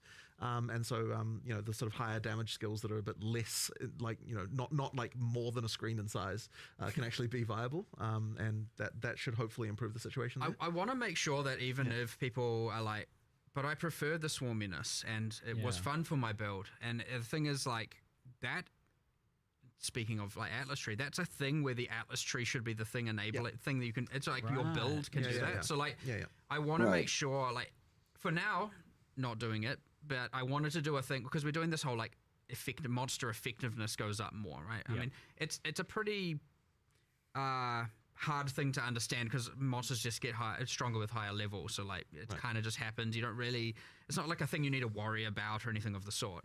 But I want to do a thing where you can spec into making, like on the Atlas Tree, I guess this is a little bit of a forward spoiler, but we're adding a little bit of it in a few places, but I want to make sure that you can invest into making monsters tougher without increasing the number of monsters, where like often it's just been pack size, and stuff like that. So but then I would love to do a thing later where like you can convert that effectiveness increases you can get into like pack size. So it's like, you know what? Nah, I want the swarmy, weaker monsters thing. And I don't want one to at that point you can make sure the conversion results in the exact same amount of drops. And XP and all of that stuff. That way you can incentivize. I like that. Well, you don't incentivize one or the other, right? Like it's more about what your build is, what you prefer. Can't wait to the new Atlas. Everyone has to have most pack sizes possible. Whereas right now, pack size is just a straight up multiplicative drops XP scaler. I mean, obviously not for rares and bosses, but you know it is, and for a lot of people, it's a multiplicative fun scaler. Right. And I don't want to take that away. Like I want people to be able to do that. But that's what the Atlas tree should be able to achieve. However, it is too chaotic at a base level. Right. You get this weird thing where it's like the campaign has a entirely different vibe to the end of the endgame now, where it's like you step into the endgame, it's kind of a right, and then you get towards the end. I mean, at the start, for people who didn't play 031 onwards, it was just like, oh, okay, I'm going through the campaign. It feels a bit more tactical. Feels a bit more, intention. My actions are more intentional. And then I get into endgame, I'm like, what the heck is going on? There's monsters everywhere. It's out of control. And so obviously 031 alleviated this a bit, but it is. I don't want it to be that there's this feeling of there's two games there. I want it to be that you build that extra layer, that you change it through your Atlas tree and through just decisions you make for the endgame, as opposed to it just being inherent. So if you want to, we're going to make sure that we try and keep it that if you want to make it more swarmy and that kind of stuff, you can, but it doesn't give you a drop advantage necessarily over the tougher monsters. There are reasons to do both. That's fine. There'll be heaps of mechanics and stuff, but like, ideally, you can kind of play the game you want to play the game. And so in our tree and our builds, much like you can play the character how you want to play your character, we can do that with the end game as well. And that's the beauty of the Atlas tree, and the keystones and stuff like that. So, but I can't. It's hard to get into more of that without getting into like kind of spoiler territory. I mean, it's interesting to hear that you want to kind of make things a little bit less binary, where like in the past it often has been the case where it's just like, oh, you just stack as much of all of the things you can stack, or it's just stack, I hope it's looking good, or stack as much rarity as you can. But maybe having angles for both of those things, like I'm juicing pack size, or I'm juicing difficulty and rarity with. I mean, that's exciting to me because I like the ability of being able to spec content that rewards your character that has low AoE, that is like really good at like dueling really tough rare monsters. And like, we did get to see a little bit at Imperial 1 where there was different strategies for juicing, where like you had like Titanic Scarabs or something that was making like really strong rogue exiles, and that took a specific sort of build to do. So it sounds like that's kind of the direction you want to head with that, which is pretty exciting to hear. And kind of tying into this topic then, and you touched on it a little bit, was like, there's definitely been, like, it's been noticed that rare monsters seem to drop the vast majority of loot in endgame maps, or at least compared to normal and magic monsters. There's a bigger difference, I guess, than has been the case in the past. And where are you guys at with, like, noticing or feeling that, or what problems do you foresee with that? It gets talked about a lot. I don't think it's necessarily wrong that it's like that. One of the things we really want to try to make sure of in PoE 2 when we're sort of doing a sort of from scratch pass on this is that the amount of rewardingness of something is equivalent to the amount of difficulty that it takes to kill it. And that's kind of where like we're trying to normalize that, because by doing that, it means that we can try to get like we don't want a situation where like some content just is randomly just way more rewarding than other content. And so we're trying to just make sure that we're keeping tabs on that really well. And what that's kind of ended up with regard to the magic versus rare is, like we've got the balance of that, where it should in an ideal world be the case that like, killing a rare versus killing a white monster is, does in fact drop the correct amount of rewards relative to each other. Now the issue can come with the fact is, what if your build can one hit either of them in any case? Well, so that kind of like changes, I guess, the way that feels a little bit. So, but as I said, it should be the case that rares drop more than white monsters, and white monsters can drop anything still. It's just, it does make a certain amount of sense, but I guess like with what you were talking about, Mark, it seems like something you'll have to think about, because like if you want both strategies to be viable, like the pack size juicing, then there needs to be a reward, a payoff to that ultimately. 100%. So that's something you'll be looking at then. But I mean, as far as I'm aware, it really is the case that if you looked at entirely just around the life of the entity, the drops should be pretty equivalent to the amount of life that they had to, in order to kill them, as far as like, relative to each other. So if it's got 5 times as much life, it does 5 times as many more drops effectively. Like that's kind of what we're shooting for when we're trying to balance this stuff. Yeah, I think with the balance of how things are and the options we have now, it probably makes sense. But yeah, it looks like something you'll be keeping close eye on moving forwards then. For sure. There's a bit of a parallel with one of the kind of issues I see in Path of Exile 1, where like everything is in reward icons, little floating symbols.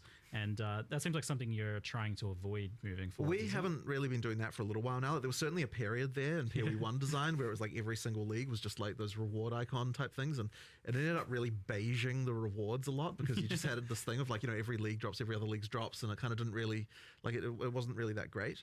So I mean, it's kind of been a little while since we've done that stuff in PoE1 even, and in PoE2 we kind of steer away from it to make sure that, like, you know, everything feels like it's got distinct drops and a reason to do it and that kind of thing. Yeah, I mean, it appears in some regards. Like, for example, when you get the reward rooms in Fate of the Vaal, you have a unique item room.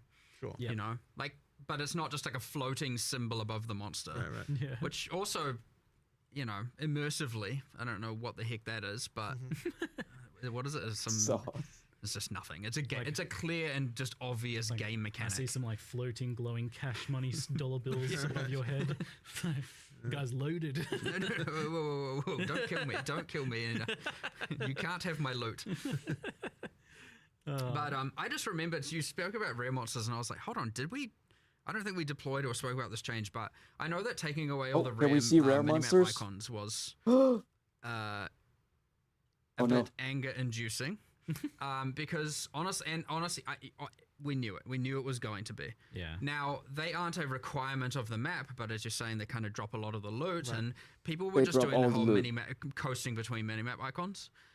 The middle ground we've come to here, which I think is quite cool, is once you've activated all the checkpoints in the map, which sometimes is 4 too, you know, the things for fast traveling and respawning, then all of the things appear on the minimap. You know, the funny thing is I thought we already deployed that.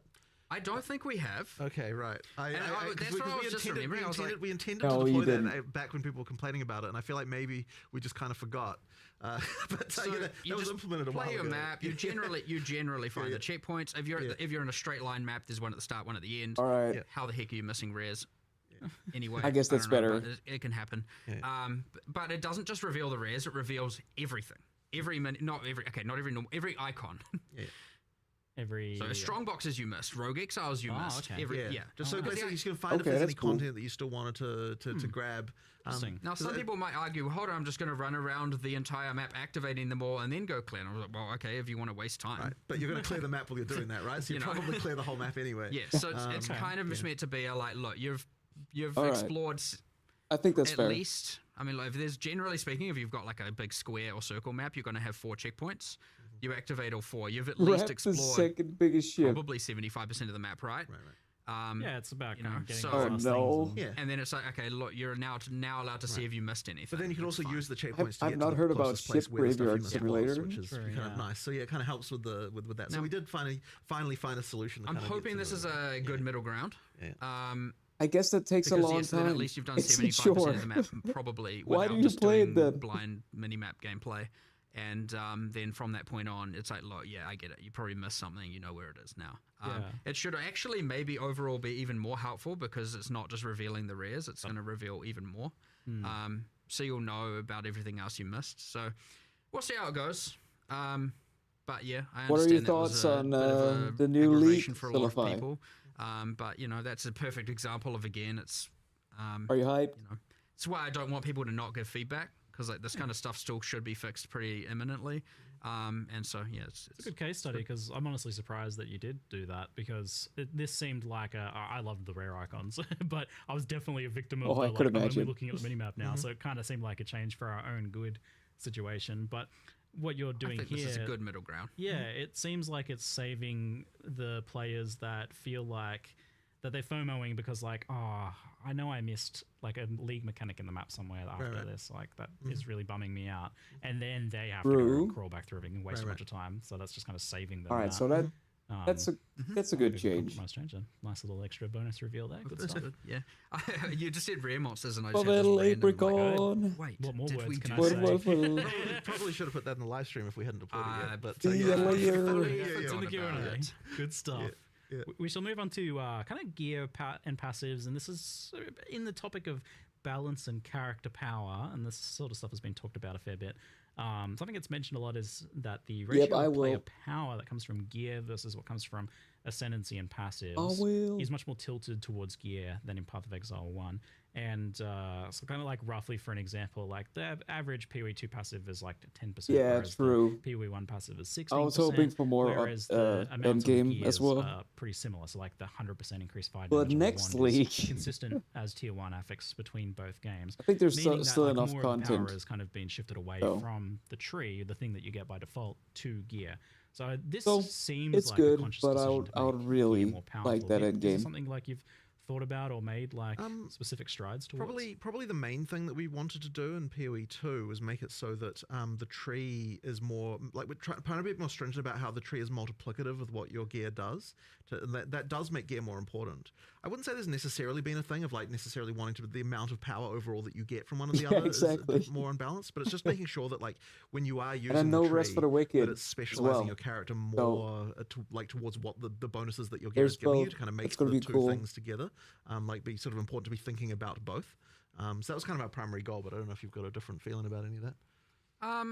It certainly wasn't like the passive tree being weaker. Like I guess we didn't really even think about it in the point of comparison. We just kind of like went back then. We went really back to the basics and evaluating a lot of our base balance, and so it wasn't like let's nerf it compared to PoE 1. It was more just like what do we want gear to do? What do we want the passive tree to do? What do we want? And all of that at the end of the day is just relative to then how do we want the monsters to scale? Probably won't try it. They're all different, right? The way that the monster scale per level isn't the same. The way that the capstones are just the same. The tree benefits are different. The gear is different. Entirely, and, everything. But, so again, not really. It was conscious decisions, but not conscious decisions to like nerf from PoE 1 or anything of that sort. That being said, we have 11 hours. Right. A couple other things. I mean, we made, for example, the decision that like we wanted the class stats on the tree to be weaker than the exterior. So generally, the nodes are meant to go up a little bit in power as you get further away, so you don't just get the like class hopping kind of thing. It's Blizzard. Historically occurred in PoE 1 quite a bit. Class stats were stronger than you get the M on the top and stuff like that. I'm pretty sure it's gonna be the bosses from the co-op dungeon. But yeah, I mean, I guess we did kind of have like we want gear to be more important. Not even new bosses. Gear. I think we maybe overcooked it a little bit right now, but just a little bit with more the ease of it. But they reused again. But that's a whole crafting discussion, I guess. Talk about that too. More of an in-game problem. But yeah, I would say, I mean, I'm personally pretty happy, honestly, with how it is.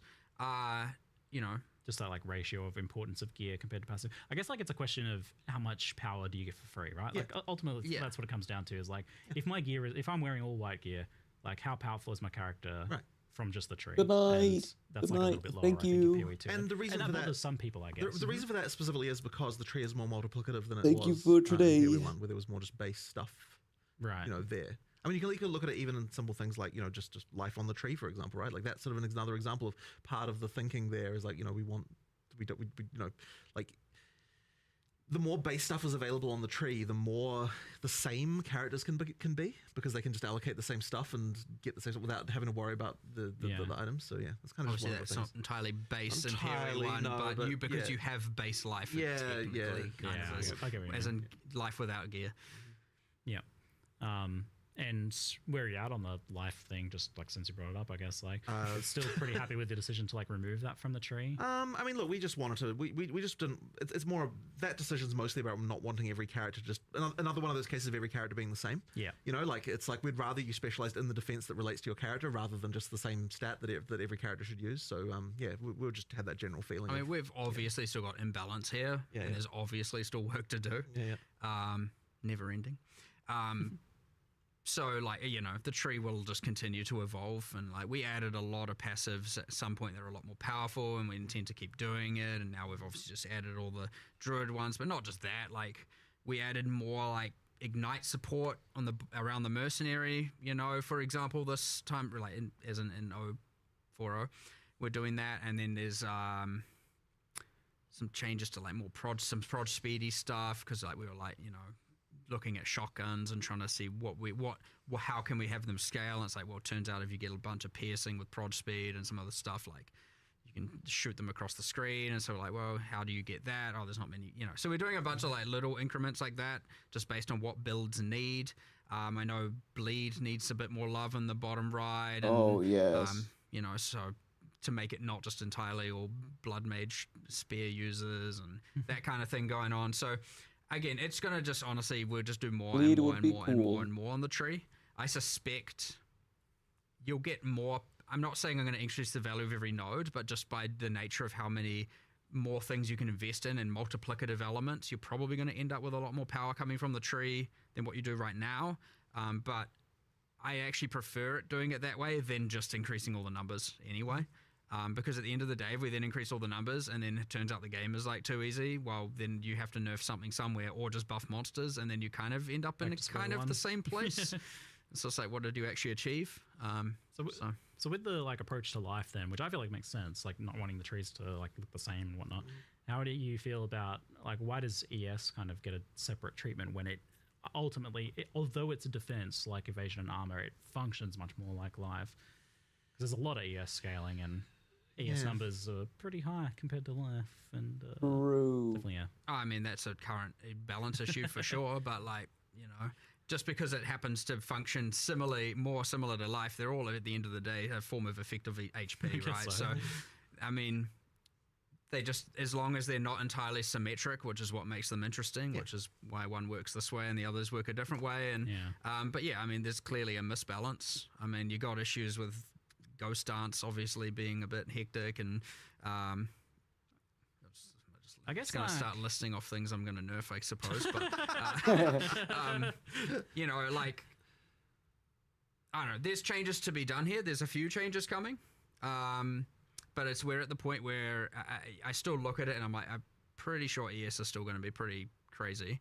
That being said, it's like, you know, I don't want to make any last minute kind of knee jerk reaction and nerf kind of things around this. So like, because we've changed and rebalanced so much, it's really hard to know, and even changes to how the monsters scale and whatnot. It's kind of hard to know exactly how things are going to play out. So it's this kind of thing where I'm like at the point again where I'm like, all right, let's get all these changes out, see how the metas evolve, see what's good, see what's bad, and then like reevaluate it again. Lightning. So ES is worse, but I don't think it's honestly, I don't think it's nerfed enough, to be honest, is kind of where I'm at with that. So, but we'll see. We'll see. A little nudge in the right direction, perhaps. But I know in the past when we talked about this, depends on the patch we discussed notes around the idea of like letting energy shield values be high, but really focusing on the recovery side of things and making that the, like you just said, like making things not homogenous, making things different. Like life's really easy to recover, but energy shield's much harder to recover. Like you still kind of. That is still the intention, yes. That is still the intention. I like that. It's just really easy for all of a sudden some cool design to come out, and then all of a sudden it's just a completely trampled recharge. And then it's just like, well, you can get a crazy recharge rate. Why do I care, you know? And I mean, like, it's okay sometimes if it's like via an insanely, like, I mean, Essentia Sanguis is a perfect example of doing this, right? Like, it just straight up ES leech. And the thing is, like, I don't want to take that away. I just, you know, there's a level of, there's some balance to do and or commonality to do. Like, if that's a thing you strive for and can eventually achieve, and now your character's like freaking god tier, that's exactly what like high-end unique items should do. So in this case, you know, I know we're making that item rarer. Hopefully that doesn't affect the economy too much with some me giving that away. But on standard, sorry. But at the end of the day, I would rather do that than just gutting it. You know what I mean? In this case. But yes, those things are allowed to break the rule. But I very much want to push ES to be recharge based. And as I said, historically, it's again, you just come up with a bunch of uniques and want to do all this cool stuff. And all of a sudden, we've added in another way to completely not care about recharge, and you're getting ES back some other way. So, and that happened, and more and more and more of that came about, and all of a sudden now, you pretty much just got this insane life pool that's permanently full, and it's like, wow, why would you not do this? Obviously, you'd do this. So, I imagine there's a lot of incomplete picture going on here as well, where you still missing classes and archetypes and skills and parts of the passive Druid thing as well. It probably makes it hard to like commit too hard to certain areas of balance when it's such an incomplete picture. Yes, and it's also just honestly a time issue. We're adding all this new stuff while having to also correct all the existing stuff, and then the new stuff is like, how fast can the new stuff break the existing stuff, and how fast can we then fix that? And so it's you know, when I say break, I mean balance break. You know, it's to the point where it's like all these new variables are being added as we're trying to fix all the existing variables and balance them, and these new variables are like, you know, it can be hard, like real difficult. When you're at the point where you're not adding so much new stuff, you can just catch up, get to a point of stability, and for sure it's there. But like, we have expanded. Like, I've got 3 new people. I don't know if new. I've kind of taken a few people that were more balance oriented out of our QA. I mean, some of our QA people are kind of elite, you know. I don't know if I should say who they are, but some of them are off, you know, top hardcore ladders and stuff. And I'm like, well, cool. Look, they do know what's going on. I'm like trying to teach them the philosophies so cool. and how to do all this stuff. And so I've got 3 new people doing that. So hopefully, and historically, we've had quite a limited number of people actually doing balance. It's quite hard. It's actually one of the harder things to have a good feel for. And if you put the wrong person in that position, who knows where you'll end up. So it's really important to make sure that obviously these people understand the philosophies and are trained well, and understand being cautious with it. But yeah, I got 3 new people with that, so much larger team in the future. So I'm hoping we can tackle a lot more, and we're not just going to be up to like 1 or 2 of us. I mean, historically it's been pretty much me and Andrew, and that's it. So you've got your elite squad. You're building your elite squad of balanced ninjas now. Imagine pretty much, yeah. And doing all the balancing. I mean, if we end up with like 5 of us, 2 it's a people. very considering I also have to do the leagues and the Endgame and the monsters and the bosses and oversee all of that. It's pretty hard to also be able to find a lot of time to sit there with the spreadsheets and with the game and going, what does this build do? What can it do? So getting more people there is going to be a game changer for the future in terms of, you know, what we're able to actually balance, and we probably will be able to do a new class and keep the game up to date in a much better way and keep iterating on this, because we've got a lot more work to do. Like, I don't want people to ever think that we're just like going to stop with this stuff. I mean, PoE 1 hasn't stopped after forever, and often you want to keep metas fresh. You want to update. You want to make new. There's always you make bad things good, good things bad. Well, you know, bring them in. Not, you know, whatever. You want to make good things bad quite a little time. Yeah, I was like, maybe not that. But you know, it's been a pretty tight resource the whole time, and yeah, having more of that is going to honestly be a game changer. So I'm very keen to see how that's going to play out, you know, especially over the next few expansions, and see where that goes and what it allows us to do, and have less of that picking our battles, and let's fight more battles, you know. That's fine, which should be cool. Cool. On the gear power level side of things, plus to all skills has been talked about a lot, and even you guys have mentioned in the past, like it exacerbated things like mana issues that people were having. Right. It's obviously very powerful and available in very high quantities. And I think it exacerbates other issues like uniques being less viable because they don't have them, for example. Right. And it does seem to be of a power level that's like overriding other aspects of gearing. Like it becomes kind of a make or break stat in many cases. Where are you guys at with feeling on the plus skills issue? Well, the original theory behind it was that we wanted to make sure, like for fizz weapons, you always had this like IPD, you know, increased physical damage that was always kind of effectively mandatory stat on those weapons, and you know, it was something where like you would like you sort of had this baseline of like, you know, some kind of multiplicative way to make the weapon better, and effectively plus skills on staves and wands was supposed to kind of fill that sort of same multiplicative approach, where like that was a thing that to make the difference between a bad spellcast weapon and a good one. That was the idea, to kind of try and get that to so the items mattered more for spellcast weapons. But I think maybe like it's just kind of like we probably need to have to look at it. But I'm sure Mark, you've got more theories about it. You have to have it. We need to change something. Right. 100%. I mean, I know this, like, you know, we obviously have the illegal mod The old Essence of Sorcery, giving that extra +1 to focus, the +3 to focus foci. It's so good. The old homogenizing for getting the +3s on amulets. By the way, they're gone. Goodbye homogenizing. I was ready for that one. Oh shit! They were illegal for other reasons. Don't know how people are going to feel about that. I'm not sure if I should look at the chat over there and see if it's a W or an L, but whatever, they're gone. It was adding an insane amount of complexity to crafting. But anyway, I particularly was. I particularly was like, I actually don't like crafting mechanics that cause you to have to think about mods in the exact way that they needed you to think about them.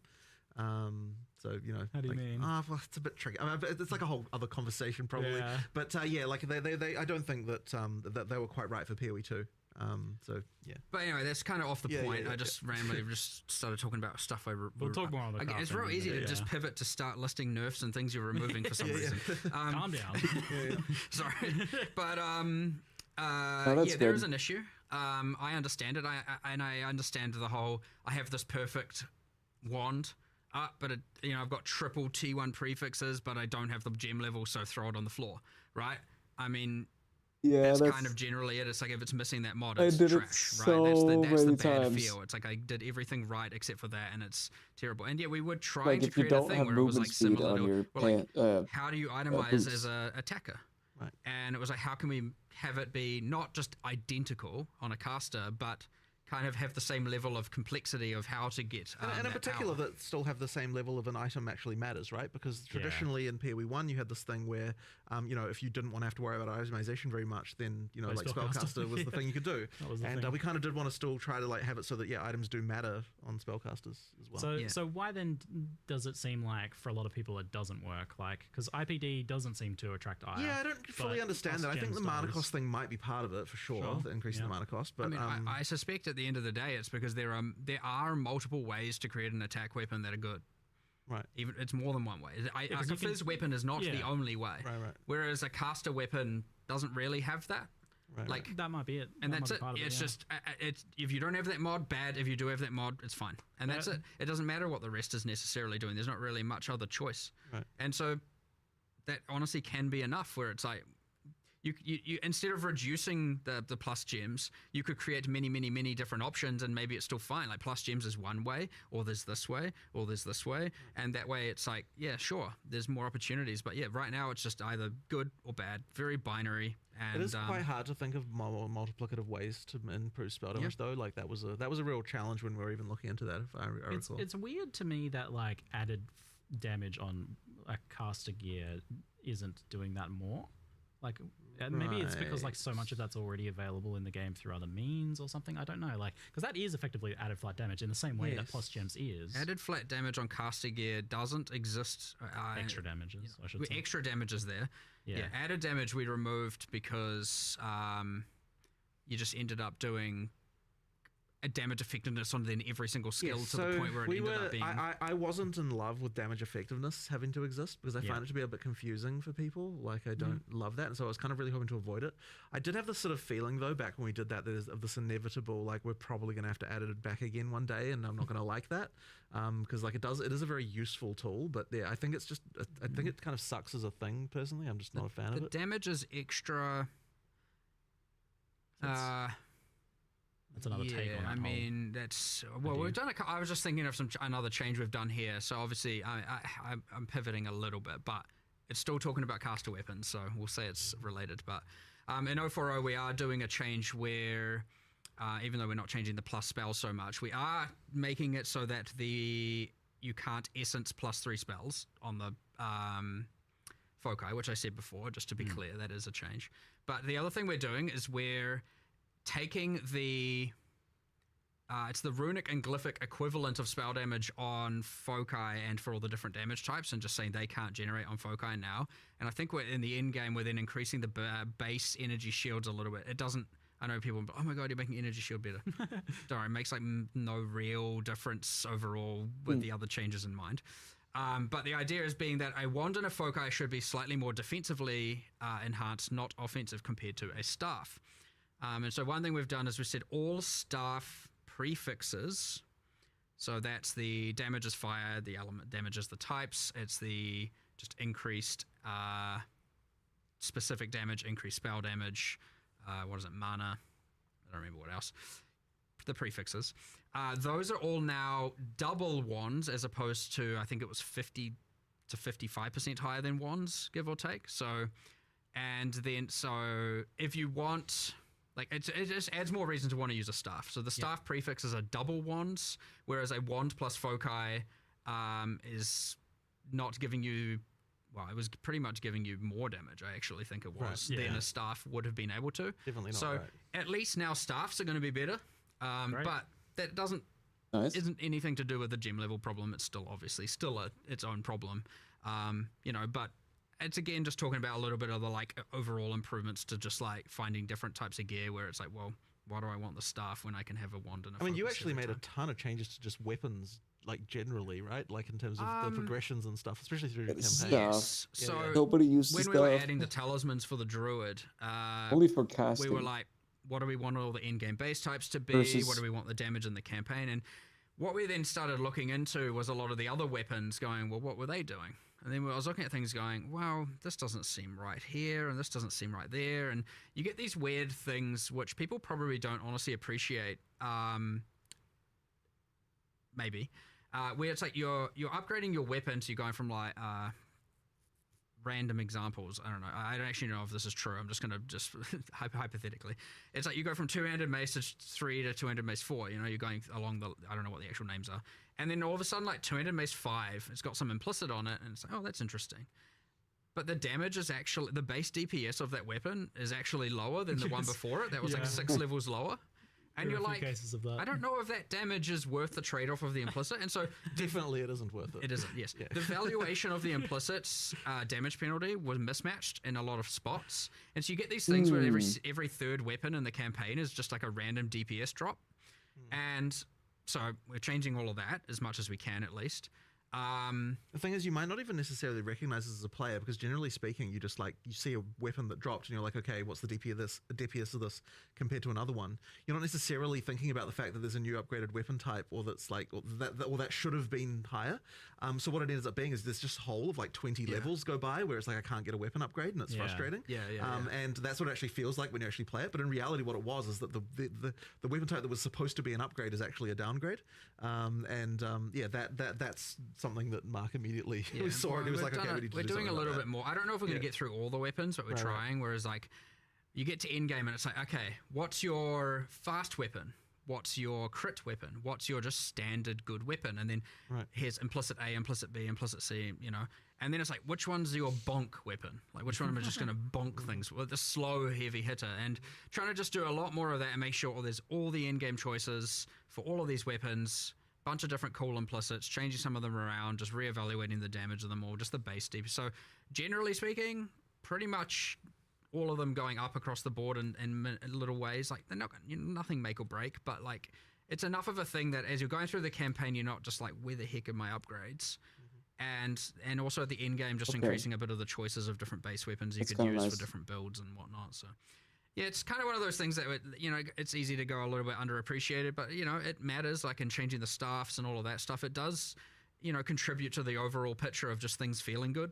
And, you know, it's another one of these things where it's like, yeah, we just in the process of adding the druid weapons, we were like, well, let's go do the rest of this right as well while we're at it. So yeah, we've still got a bit more to do there, but I don't know if that will come in this, you know, week to come and or as opposed to afterwards or something like that. But we're just going to try and do as much as we can. So even if not all the weapon types are in the patch notes, it isn't to say we aren't going to do the rest of them before the end of next week, because it doesn't take too long to do them. Oh, but, damn. You know, at the same time, you don't want to rush it and mess it up. A patch before the patch. Yeah, I don't know. Just a random thing. I think people are increasingly souring on rarity and gear, especially now that it affects currency drops, and which makes it feel very mandatory, right? Fuck rarity. What do we play for? Currency, obviously.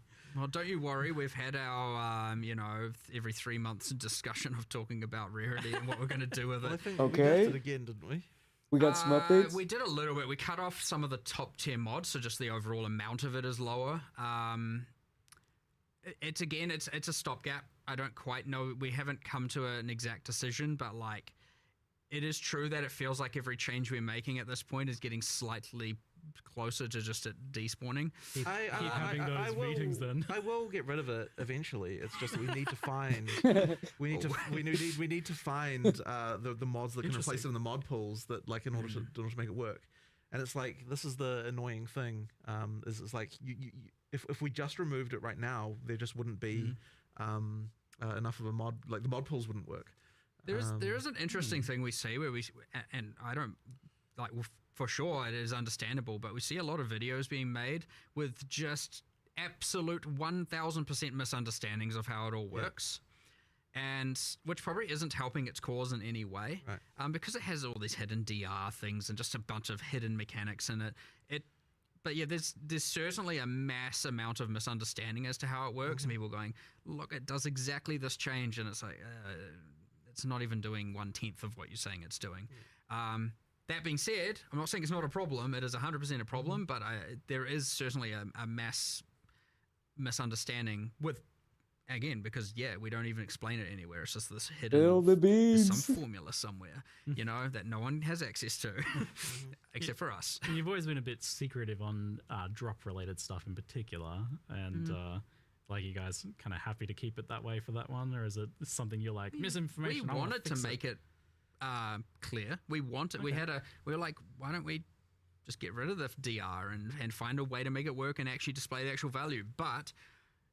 That is at conflict of removing it. So, there's a little bit of like, we just got to pick our direction here. And it's inherently unclear even to us in some sense. Like we can't say like the number of the, like what, okay, but that sounds a bit weird. But what I mean by that is like, it's not like that when you get that, it just increases currency. Like it's through like 10 layers of like different ways things work that kind of result in an overall amount, like overall in currency increasing. You mean like the content people are playing and stuff? Well, not just that, but even in terms of just the way the system works, right? Like it's a very indirect method by which currency is increased. It isn't just that we drop. It's not just like there's some code somewhere where it's like increase currency by this amount.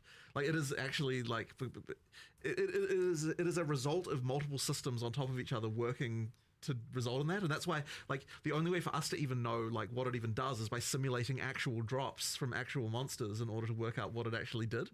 So yeah, it's like sort of I understand that might seem strange, but it's because like the made a very confusing and rarity there's like so many things we've done over the years to kind of like massage them in various ways, and it's like it becomes quite unclear at some point even like what the relationship between one number and another can even be. I think the takeaway is Jonathan said he's removing it. I want to get rid of it. We just need to find a thing to replace it within the mod pool. And that's very, very difficult. Okay, I don't need to understand it. It's exactly the same conversation if we bring up what Dex gives as a it's like it's 100% the same type of problem. So what should Dex Jesus, give? What do we make Dex give rarity? Yeah, exactly. Exactly. Dex scales currency drops. Yeah, exactly. But through several layers of abstraction. And gold find if you're a wyvern. Only if you're a wyvern. Yeah, gold find makes sense. That's a wyvern. Okay. On the topic of balance for damage types and damage scaling, lightning damage seems like a clear-cut winner at the moment overall. In terms of doing more raw damage, having access to shock, and even having its own kind of version of stun. What are they going to talk about? And I guess separate problems with, like, for example, fire and ignite. Where are you guys at with lighting going to be balance fixed between the elements and I'm not going to say that they're now equal, but like a few things. So I mean, I know there was like a 15% more max damage notable. That's now 10. We've done, I think all of the skills that had multiplicative shock effect are now increased. So they stack additively with the tree. So, it's honestly just like a whole bunch of different little things. Lightning rods are nerfed at Endgame, just while we're here.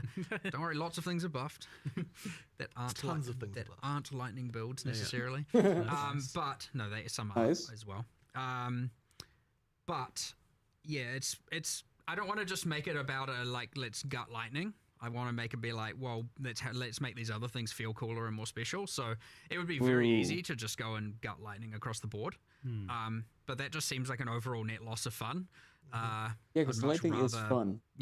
Find ways to incentivize the others as opposed to just take away the thing that currently is, kind of enjoyable. So, again, it's more important to not just nerf.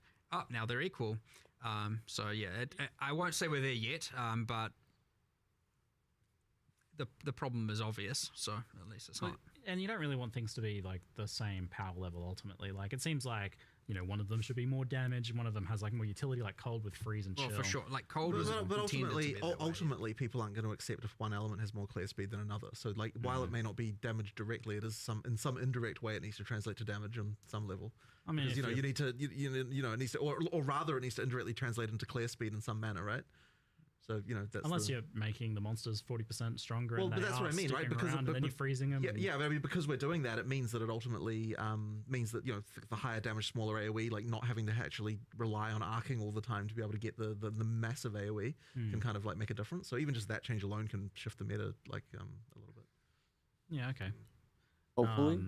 So it sounds like fair amount of changes to like the passive tree scaling for lightning and stuff like that. Yeah, shock. I mean, shock was pretty hectic. Yeah. Like, kind of, you have this thing where it's like, okay, well, let's say even cold. Obviously, you can freeze more often, but then often the boss is sitting or the monsters are sitting in there. Then, poise timer before they can be CC'd again. You don't have any real control over that. And chill, well, chill has a maximum magnitude of 50, so you can't really scale. So, like, already alone, you can 5x the power of a shock, because I think the cap is 100. And in some cases, Stormweaver even go further than that. Whereas you can't exactly be doubling the power of a chill necessarily, and so on. So there's like, even just that as a random thing. Like Ignite doesn't have enough love right now for sure. Yeah. So even if it was meant to be those three ailments are a point of comparison, I mean, Shock is kind of a little bit crazy right now compared to what the others are capable of doing. True. Not to say Chill isn't strong. Not to say Freeze isn't also obviously powerful. They will have their time, and they may have already had their I mean, we had freaking cast on Comet on crit for a while there and all of that as well. So, it will always change, but yeah, I mean, just bringing some of the shock back and some of the other just little outliers here and there was a first step in the direction. But it's very important not to just do I hate lightning, goodbye lightning. It's like, be easy to do. It's the wrong thing to do, for sure. So. Yeah, people also like playing lightning. I think exactly. I think it's just the feeling when they like playing their cold builds and like it's better to convert to lightning. That's why I think that's when it becomes more problematic. You kind of mentioned you touched on the fact that you feel like Ignite needs some love. I feel like with damaging elements, there's a fundamental thing maybe that's causing problems where. It's scaling with like hit damage and crit, so directly, I guess, in this case, differently to how it's been done in the past, where it leads to maybe, in addition to it being a bit weaker, feeling like just kind of an add-on, like Ignite's not really a thing. I don't really have a pure Ignite build. Ignite's just like a bonus added kind of damage on top. Yeah, of like it's a bit flat, honestly. I agree. We've had heaps of discussions here about all kinds of different options. We had some boil down to whether or not we're going to do keystones. We want to do something. We just haven't landed on exactly what we want it to be and how, whether or not it's like we change the base versus change it through, again, a keystone or something you spec into. But yeah, it is a bit flat, and it doesn't have enough, it is, as you said. It's just, here's a bit more DPS, I guess, at the end of the day. And then even there's limited ways of kind of scaling it, and I'm not going to say there's none. There are some, but it's not enough. It's I mean, overall, I'd say it just hasn't got enough love. So, but we want to. Backtracking a little bit on the gearing, we touched on crafting a little bit, and so I love 0-3 crafting. Like, it was such a huge change from like a game that some would joke didn't have crafting into some of the most powerful and interesting crafting we've had ever in Path of Exile. I think like it's right up there. 0-3 crafting was amazing. Like the combination of the core currency changes, the changes to essences was really good, and how these things interplay with some of the omens and the abyss crafting even. So like definitely felt like some things were a bit illegal, and just the overall like how good it was. Like I don't know, like, oh no, I feel like this is illegal. So what of that was illegal or is illegal or is being? Well, you said essences, so we talked about essence of sorcery. It's not like we're gutting anything or anything like that, right? There's just a few illegal things. It's a few. Are you pretty like you like overall like where it ended up? I think it's way better than it was before. Yeah, like, 100%. Great. Yeah. It's what I found playing, and obviously and collating a little bit of data, but it's the kind of thing where I don't have enough data to go and or enough feedback to go and make some sweeping change. Is that people find that getting the it's too easy now to get to the absolute upper echelons of gear. Is what I kind of honestly, and I assumed that there'd be a bit of a public civil war about me saying that, because I could see people going, no, that I love it that way, and a bunch of people going like, well, I'm completing my characters way too fast, right? I got nowhere to go. I got no, I want to play for longer, and I have nothing to spend my time doing. Like, it's done. My character's finished. And I could see people being very binary on that for sure. But then it's like, how much of that just comes down to homogenizing, for example, and a few different axes like that. I think a fair amount. And but yeah, I know there's other problems, like for example, because of the high tier currency, there's a little bit of like you don't even need to pick up tier 5 rares anymore, because what you actually want is a base type to craft from. And so in some ways it's wrong in that regard, for sure. Like, if people feel that way, that's probably not good. Yeah, and then there was some other things with the essences that went wrong. Like, for example, the essence of haste, being able to craft melee tiers of attack speed onto bows. It's not alright, right? That's better than what a bow can even yield. So, like, now a dropped bow can never be the best thing in the game because there's an essence that can grant high value. That's not intentional. Like, the essences should be good, but they shouldn't be giving illegal mods, as we keep saying. So, yeah, it's a bit of that, but I would hate to... I want to see how it goes, but I definitely... feel the thing that like definitely hit me the most that I want to get more feedback on is the people just going, it's not you. There's no point in picking up T5 rares eventually, because it, I would rather just craft from a white base and I can more guarantee that it's going to be good. And so what's the point? But yeah, there's a bit of that. And so, but again, it's very important with these kinds of things not to just like, that's obviously right, let's just change everything and now item gearing is just ruined, because you could very easily undo with a lot of the good that 030's crafting added. So yeah, fine-tooth comb, being very careful with it. Yeah, okay. For sure. So it sounds like definitely getting rid of a few specific things. Omen of Homogenization was a pretty clear one. I think that was like seemed hyper illegal, as well as like some of the specific essences. Like the tiered currencies, you feel like you're pretty happy with that overall? I think overall I like them. Yeah. Okay, cool. And like the essence changes in general. Yeah, for sure. And what about abyss craftings now that that's going core? Is that like changing a lot? Because that I think played a pretty important role in giving you some interesting decision making in crafting. It's not changing very much aside from the removal of waystone crafting from it. Yeah, sure, there'll be a few nice. number of changes around. Yeah, just little bits here and there. Yeah. Well, I mean, inherently we have to, because we buffed staff prefixes, we have to go and look at everywhere that adds equivalent mods and make sure those are increased as well. And so, like, either way, there's some overflow effects that just kind of happen due to balance changes all over the place. But nothing like, no significant change to that at this point, for sure. But it's still there.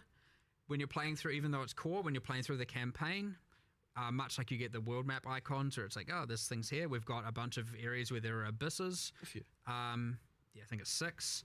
And each give throughout the entire campaign, each will give a crafting thing. So you have at least 6 guaranteed campaign crafts. Oh, great. Awesome. If you crazy explore into boots the I've thrown areas, out because you of can see it on your world map if zero you've done it move or not. And, so you're giving you a bit of that throughout. So we don't lose that the league had. And then in game, sure, use your tablets and then start running it. And awesome. You want to get the crafting, yeah. Well, I'm amped to hear that, like, overall it seems to be fairly intact then, because I was definitely a huge fan of, like, the direction crafting's taking there. So and I'm excited to see it getting built upon with, like, the Sacrifice of the Vaal stuff too.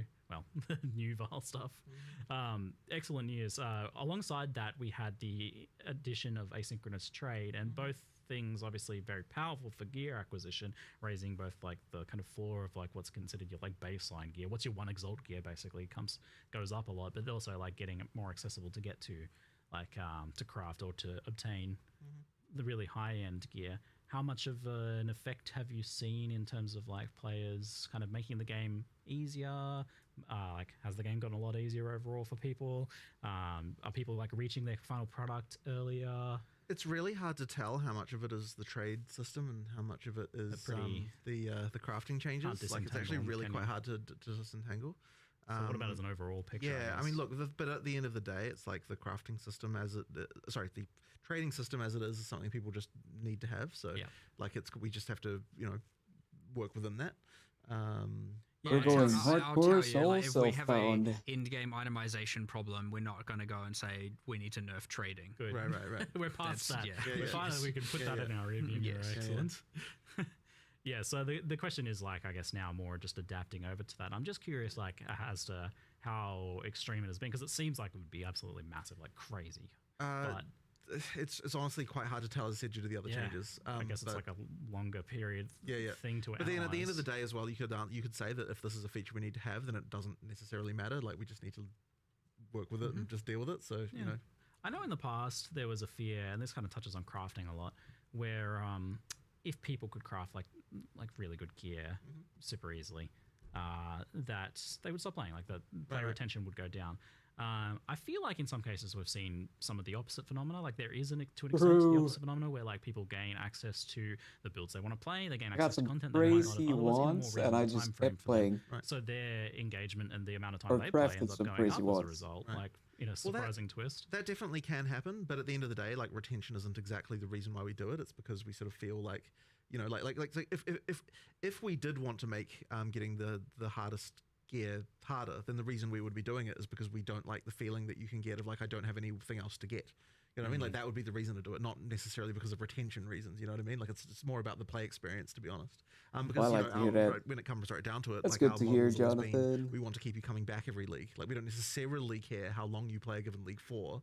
We just want to make sure that each time you play a league, you're enjoying your experience, that you want to come back and play the next one. So, that's kind of our philosophy on that. So, retention isn't directly a thing that we're like optimizing for exactly in that way. Players hyperfixate on that. Yeah, it's more about retention from league to league. Like, what are we doing? Like, how many players do we get back for the next league, as opposed to how many players do we get back the next day? That's interesting. Yeah, I guess because we have like Steam charts, we get hyperfixated on retention numbers. I mean, it's not like it doesn't matter either, right? Because you can, on some level, judge the success of how much people liked a league based on that. Yeah, it can tell you how much fun people are having. Like, at the end of the day, what people are saying about what they thought about it is actually more important than the number of people actually playing it, because like that, so long as they're like happy and they want to come back, then we're happy. Mean, if you have more fun in a smaller amount of time and then you're more happy to come back next league, then that's a win. That isn't necessarily a problem, right? You may have played less this league, but maybe... So they're kind of a little bit unrelated in some ways, but also sort of related in others, Okay, well, it'd be interesting to see how this continues to play out then, the crafting trading thing. I'm super interested in like the economic aspects of that. Right. But it's definitely had a big impact, and on the whole, like 0.3 felt like a huge net positive for both crafting and trading. Agreed. So good. Yep. So good. Agreed. All right, we'll keep. I'll ask about that like everything. I think. Movement speed. Like, where do you guys feel it's at now? Yeah. What about now? Come on. Can we scroll to the end? Thanks. There we go. So we had just a couple of random questions. I do see one in chat, but it's not really a question. People just typing move speed, but I don't really actually know what the context for that is. You guys know? No. It's the speed at which you move. Very insightful. Thank you. Maybe you guys could type an actual question in chat. I'm just saying instead of just chanting. But well, I mean, adjacent to that, one change we have made, which is kind of interesting, and I think it's a kind of... I don't know if the general desire is more or less of it. I suspect you'll find a bit of both. But irrelevant of that, like a change we made is... there's lots of in-game runes where you can now only use one of them. And it's quite interesting because obviously before it was like get the double socketable effect on boots, put all the movement speed runes in, and it's well, great, now you got... And, it's kind of interesting, but it also meant that generally what was happening is every single slot was just stacked with the same rune type.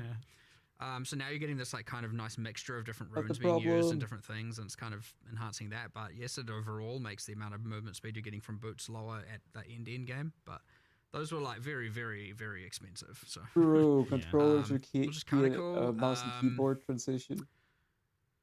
What else is not much else has really this is changed kind there. of like a rehashing of the old discussions of like the mandatory move speed on boots versus like implicits and things like that. I've always been a big fan of like a little bit of implicit movement speed on boots as you go up or something like that. But I know you guys are happy with like having move speed be an important stat on boots. Like, yeah, I guess, and maybe some people just want more move speed, but I mean, some people always will. That's a thing, yeah. There's probably some people that want to move faster.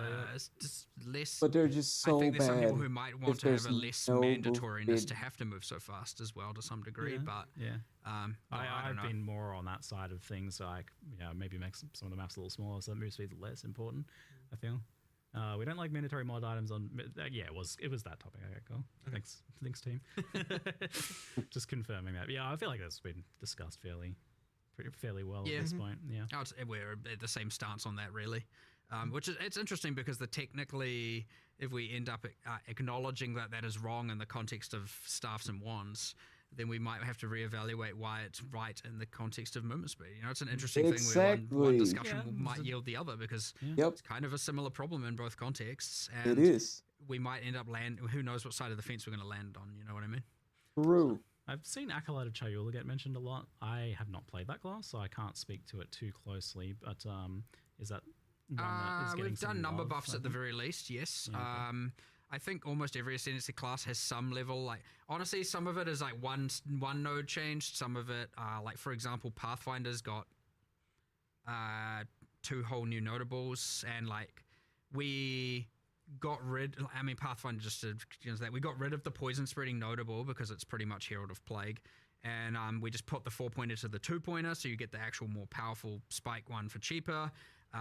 We got rid of that, like, multi-choice ailment mitigation, and we were like, wow, it's the Pathfinder, so let's do some cool passive tree stuff. So pulling some inspiration from the PoE1 Scion, the Pathfinder can now also allocate passives from either the Witch or the Warrior start points, for just like, doing some crazy builds. And I think there's even a new notable on there where normally you have your highway nodes and it's like 5 dex and strength. There's also now 3 other options for the Pathfinder can take that node, and now there's 6 choices you can do on your travel nodes. So it's like, I don't want as much attributes. I'll get instead damage. I think it's damage, defenses, and like cost efficiency or something. So you can kind of like better balance how much damage you want, defenses you want, or reduce. So it's like another kind of cool, interesting thing. Nice. So yeah, I mean, that's a class where it's gotten a bit more changes. Acolyte is numerical for now. But again, we want to do something grander with Chaos. It's on There's quite a lot of just monk list. generally improvements as well, just balance-wise, right? Yeah, I mean, every class has kind of got Been pretty changes everywhere. in the thick of it. I think the patch notes currently lacks. We have a thing where we're doing a bunch of changes to specific monsters for being spected. Okay. Like when we actually looked at it, we're like, look, if we just increase Spectre overall, it's going to increase the specific specters. Like we want to increase the amount of the pool of viable monsters for different cases. Yeah. So here's the thing. Now it takes it from a skills balance team into the kind of monster balance team situation, and like such a different resource. So we're going to start doing that process where we try and do like 5 to 10 from here and here and here and here per patch, and kind of just start trying to get them to be more viable. It's specifically as specters, and honestly you'll find most of the time it's just changing the cooldowns and changing the AI to be like not, because normally they're just like, I have to care about a player and maybe some minions are there, but honestly sometimes they just don't even care about the minions. They're just like, nah, there's a player, right? They assume there's a player because generally speaking there is. And so now when they make a specter version, well, there's no player for them to target. There's only monsters, and so they might be just making some silly decisions about how they're targeting and when they're using their skills and stuff like that. So want to do a bunch of that, but those won't be in the patch notes because the intention's that we're still doing them. I don't want to release a half-baked set of patch notes for that. The other thing is I think we're still doing, I've held back from the patch notes, I've held back a bunch of the minion occult, specifically a bunch of changes around command skills and stuff like that, just because I want to just do a little bit more iteration before we release that. Couple of Ice Ranger changes. I think that's like a massive improvement to the Ice Ranger kind of play. I mean, using the existing skills, a lot of numerics, a lot of changes to ice fragments, stuff like that. What else is not in there? There's a few other bits and pieces not in the patch notes, and that's because all of our stuff is, and that's just not to say there's nothing changed. I've just taken them out for now because I want to make sure they're right. Otherwise, we have to give some false information and then change it, and it's not great. You've been updating the patch notes over the course of a week now, so people should still probably expect that. Yeah, for sure. Initial patch notes coming. I know they were like, I mean, I think we ended up changing something like 80 different unique items or something like that. Sick. Oh shit. Again, mostly focusing on endgame ones, boss ones, mythic ones, working our way down the rarity. So like more of the ones that are meant to be higher value and meant to be higher effort. We've demoted some to be more common. We've promoted some to be rarer, stuff like that, and done a whole pass. But even then, like I know last night we were like, oh, there's like kind of 5 or 6 here that we're like maybe on the fence about. Let's, to be safe, pull them out, discuss them, reevaluate them, and then pull them back in the patch notes afterwards. Just to be safe, because again, I don't want to mislead people. I saw a question about that from our resident summoner expert in chat. But the monster changes, like for making specific changes to monsters for specters, does that end up in patch notes? That seems like pretty hard to track. It will this time. Nice. Well, I don't think we've done much in the way of actual specific monster changes this time around. But this, what I was talking about doing, will, yes. Okay. It just what I'm saying is it won't be in the initial set of patch notes because we haven't finished them yet. So, but they will be, like, I think the patch note says will be in a post later this week or later, in the week coming. So a funny one in chat I see is like, when can we get more melee variety? I'm like, you guys literally just added like a new melee weapon. Like, I don't know if you guys know, but the talisman's a melee weapon. No, melee is never right in any game ever. No, I mean, because it's kind of true, right? Like, it's quite. There's a funny phenomenon right now where it's like, whenever we talk about melee, people say that like there's literally only maces in the game, and it's like quarterstaves are over in the corner crying. It's like no one pays any attention to it. Yeah, it's like doesn't count as well. But it's like a half ranged weapon. I guess. Stormwave really melee, then you get that. There's always this funny exception with it, but like ultimately, I think what it comes down to is that the game doesn't have swords. Yes, yet. I know. Is that, and I know we need swords. Yeah, I get it. We need swords. We need swords. So swords are funny. From talking to you, it sounds like swords. Swords are getting added to the game at some point. At some point, we will have swords. I can promise you that. Damn, it's confirmed. The importance is understood. It seems. Yo, A Hazy. bit too fundamental, isn't it? How are you doing? Sure, a bit cool. But yeah, I mean, we were talking about the ascendancy. So yes, a lot of numerics, some more broader changes, some getting a little bit, some getting a lot. Like just because it's getting a little bit doesn't mean we think it's in the right spot.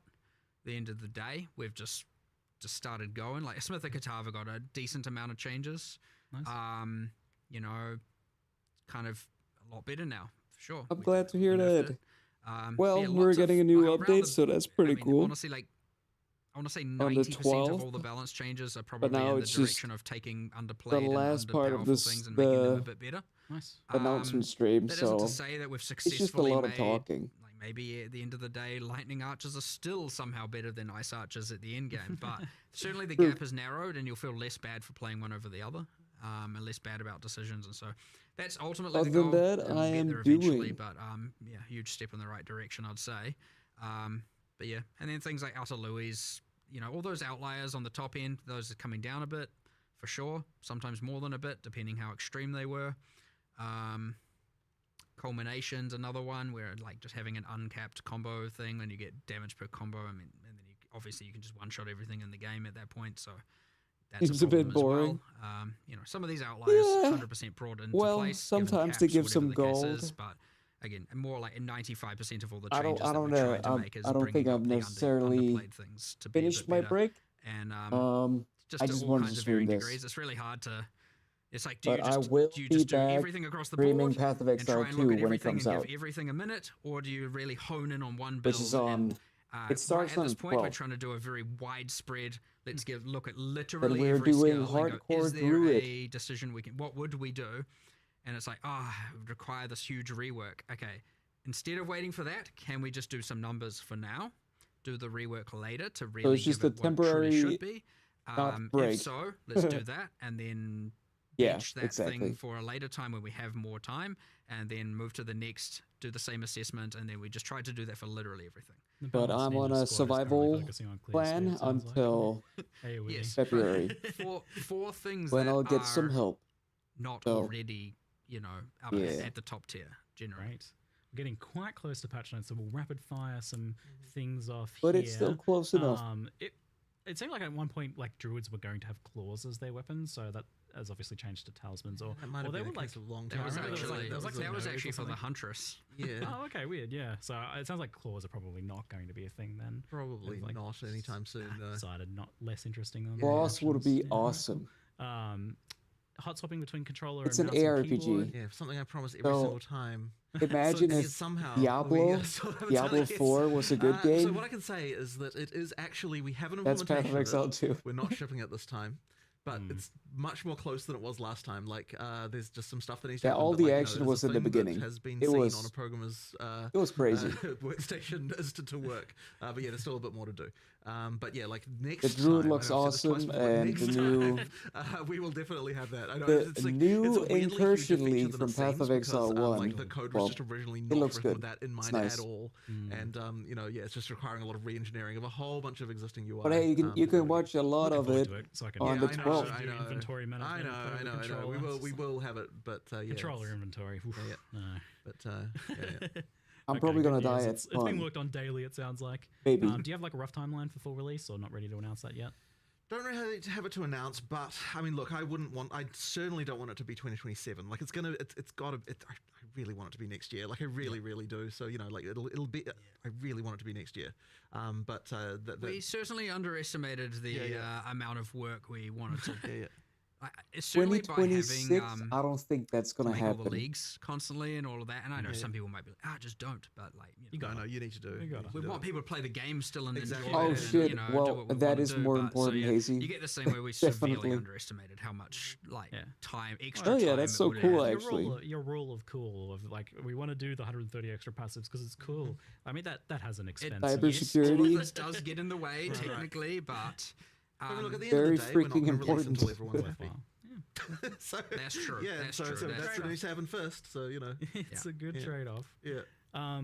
With the performance improvements, which looked like really impressive, Yeah, in the even more than the 25% you're saying, like Yeah. looking Yeah, at the shit, side the by side footage, performance. Oh my looks god, even it's gonna be better so than much that. better. I mean, look, But- we did 25. I said 25% as a commitment because, like, that's kind of like I want to make sure, like, look, people are really sensitive to the stuff, so like, I wanted to make sure that we're not over promising. Under promise And so under promise and over deliver Yeah, was the yeah. plan, but Gotcha. effectively, like, yeah, I've been focusing a lot myself actually and trying to make sure that it's getting better.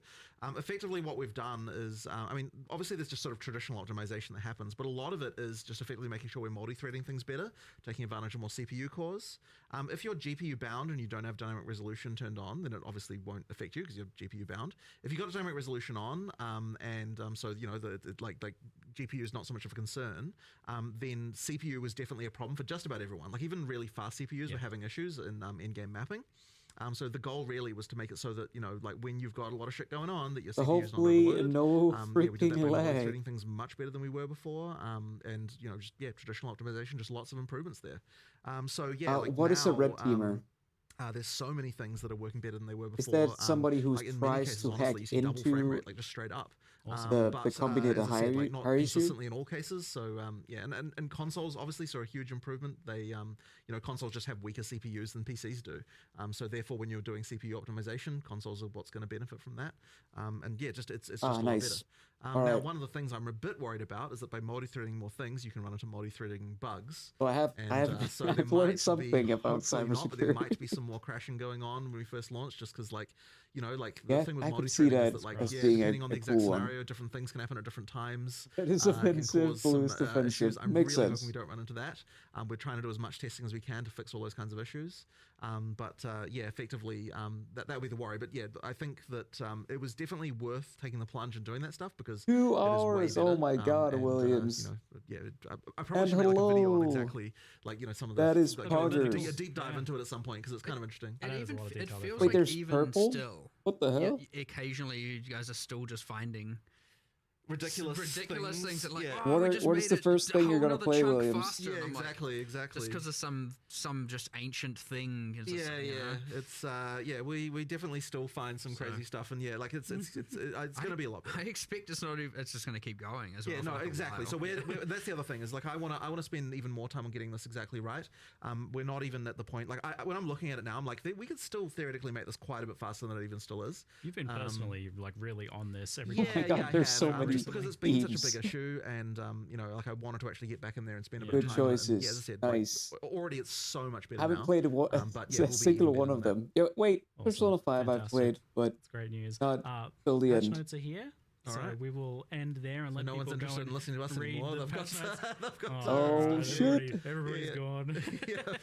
No, thank you very much, guys. It was a pleasure to talk to you once again. Still 31K watching. That's crazy. Going and playing some more. Excellent. Thank you very much. Thank you. It's good to have you here. All right, Yeah, I can't wait.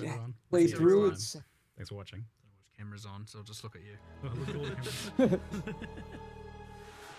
Oh shit! Alright.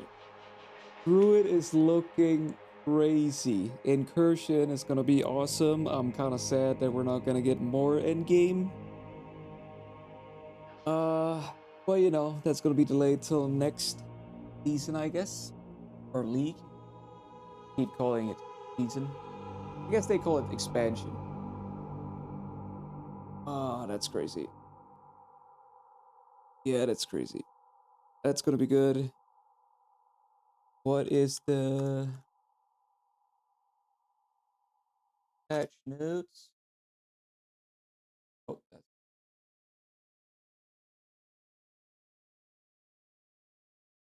Path of Exile 2.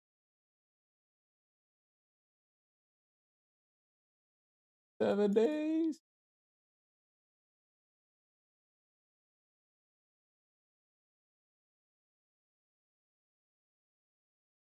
Like, look at this.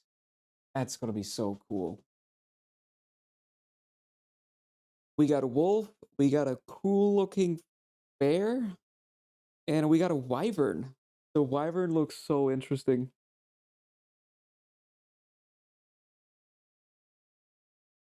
They're called teams because 90% of cybersecurity people are just gamers that want to be cool. You know what? That kind of makes sense, actually. That definitely makes sense.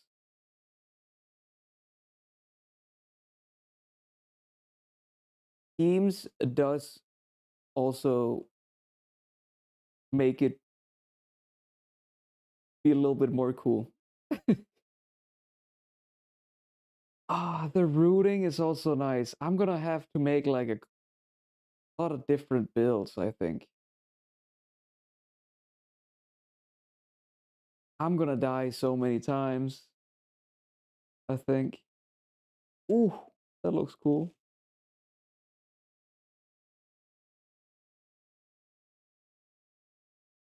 The way we can build the dungeon.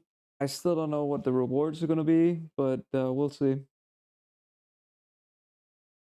And Abyss going core, that's awesome. Patch note.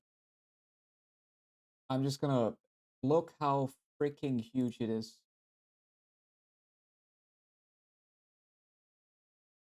Oh yeah, so if you haven't tried out Path of Exile 2 and you want to try it, on the 12th when they release it, there's free weekend. So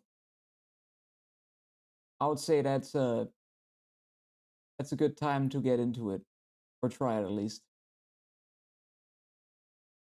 Where is the patch notes? Am I just an idiot? 4th of December patch note. There's also announcement. I don't know.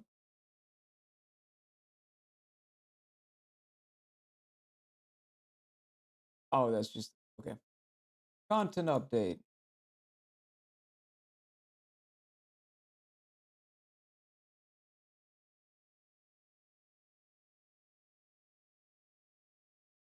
Like, look at this.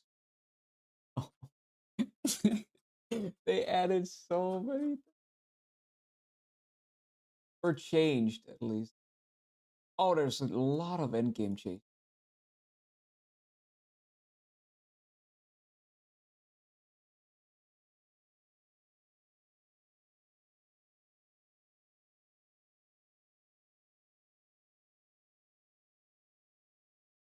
And it will get updated later.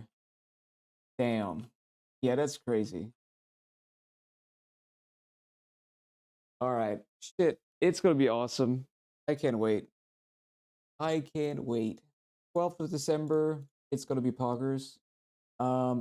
Technically, I'm still on my break. I just kind of wanted to stream this. At some point, I don't know if, no, it's not gonna be before the 12th. If it is, there might be some Path of Exile, No Rest for the Wicked news, and I might cover that as well. But yeah, I think I'm probably gonna chill until the 12th, and then I might streaming every day after that. As long as I find Path of Exile 2 very, very fun, which is probably gonna be a long time. But and then there's obviously Christmas. I'm gonna take some time off there, obviously. But yeah, still working on myself, and it will get better in February. So yeah, February is gonna be the goated month. Actually, in the end of February, so it's gonna take a while. But yeah, that's when I'm gonna have some professional help navigating the life. So that's gonna be cool. All right, chatters, I'm just gonna cut it sweet. You guys are gonna watch an outro. No raid today. But yeah, thank you guys for stopping by. I know we kind of lost, I think, all of our viewers at the end here, because it did get a little bit boring. I guess if you don't play Path of Exile 2, even for me it got kind of, you know, they're just dragging it out. Let's be honest. But yeah, no, good news. It's gonna be epic. I can't wait. See you guys, and thank you, Williams. See you maybe first on the 12th, or sooner. I don't know. Maybe. We'll see. All right, bye-bye. See you in February, probably. Yeah, if you gotta study for cybersecurity, I guess focus on that, Hazy. I hope you're gonna get some good studies in. All right, bye, Pavel.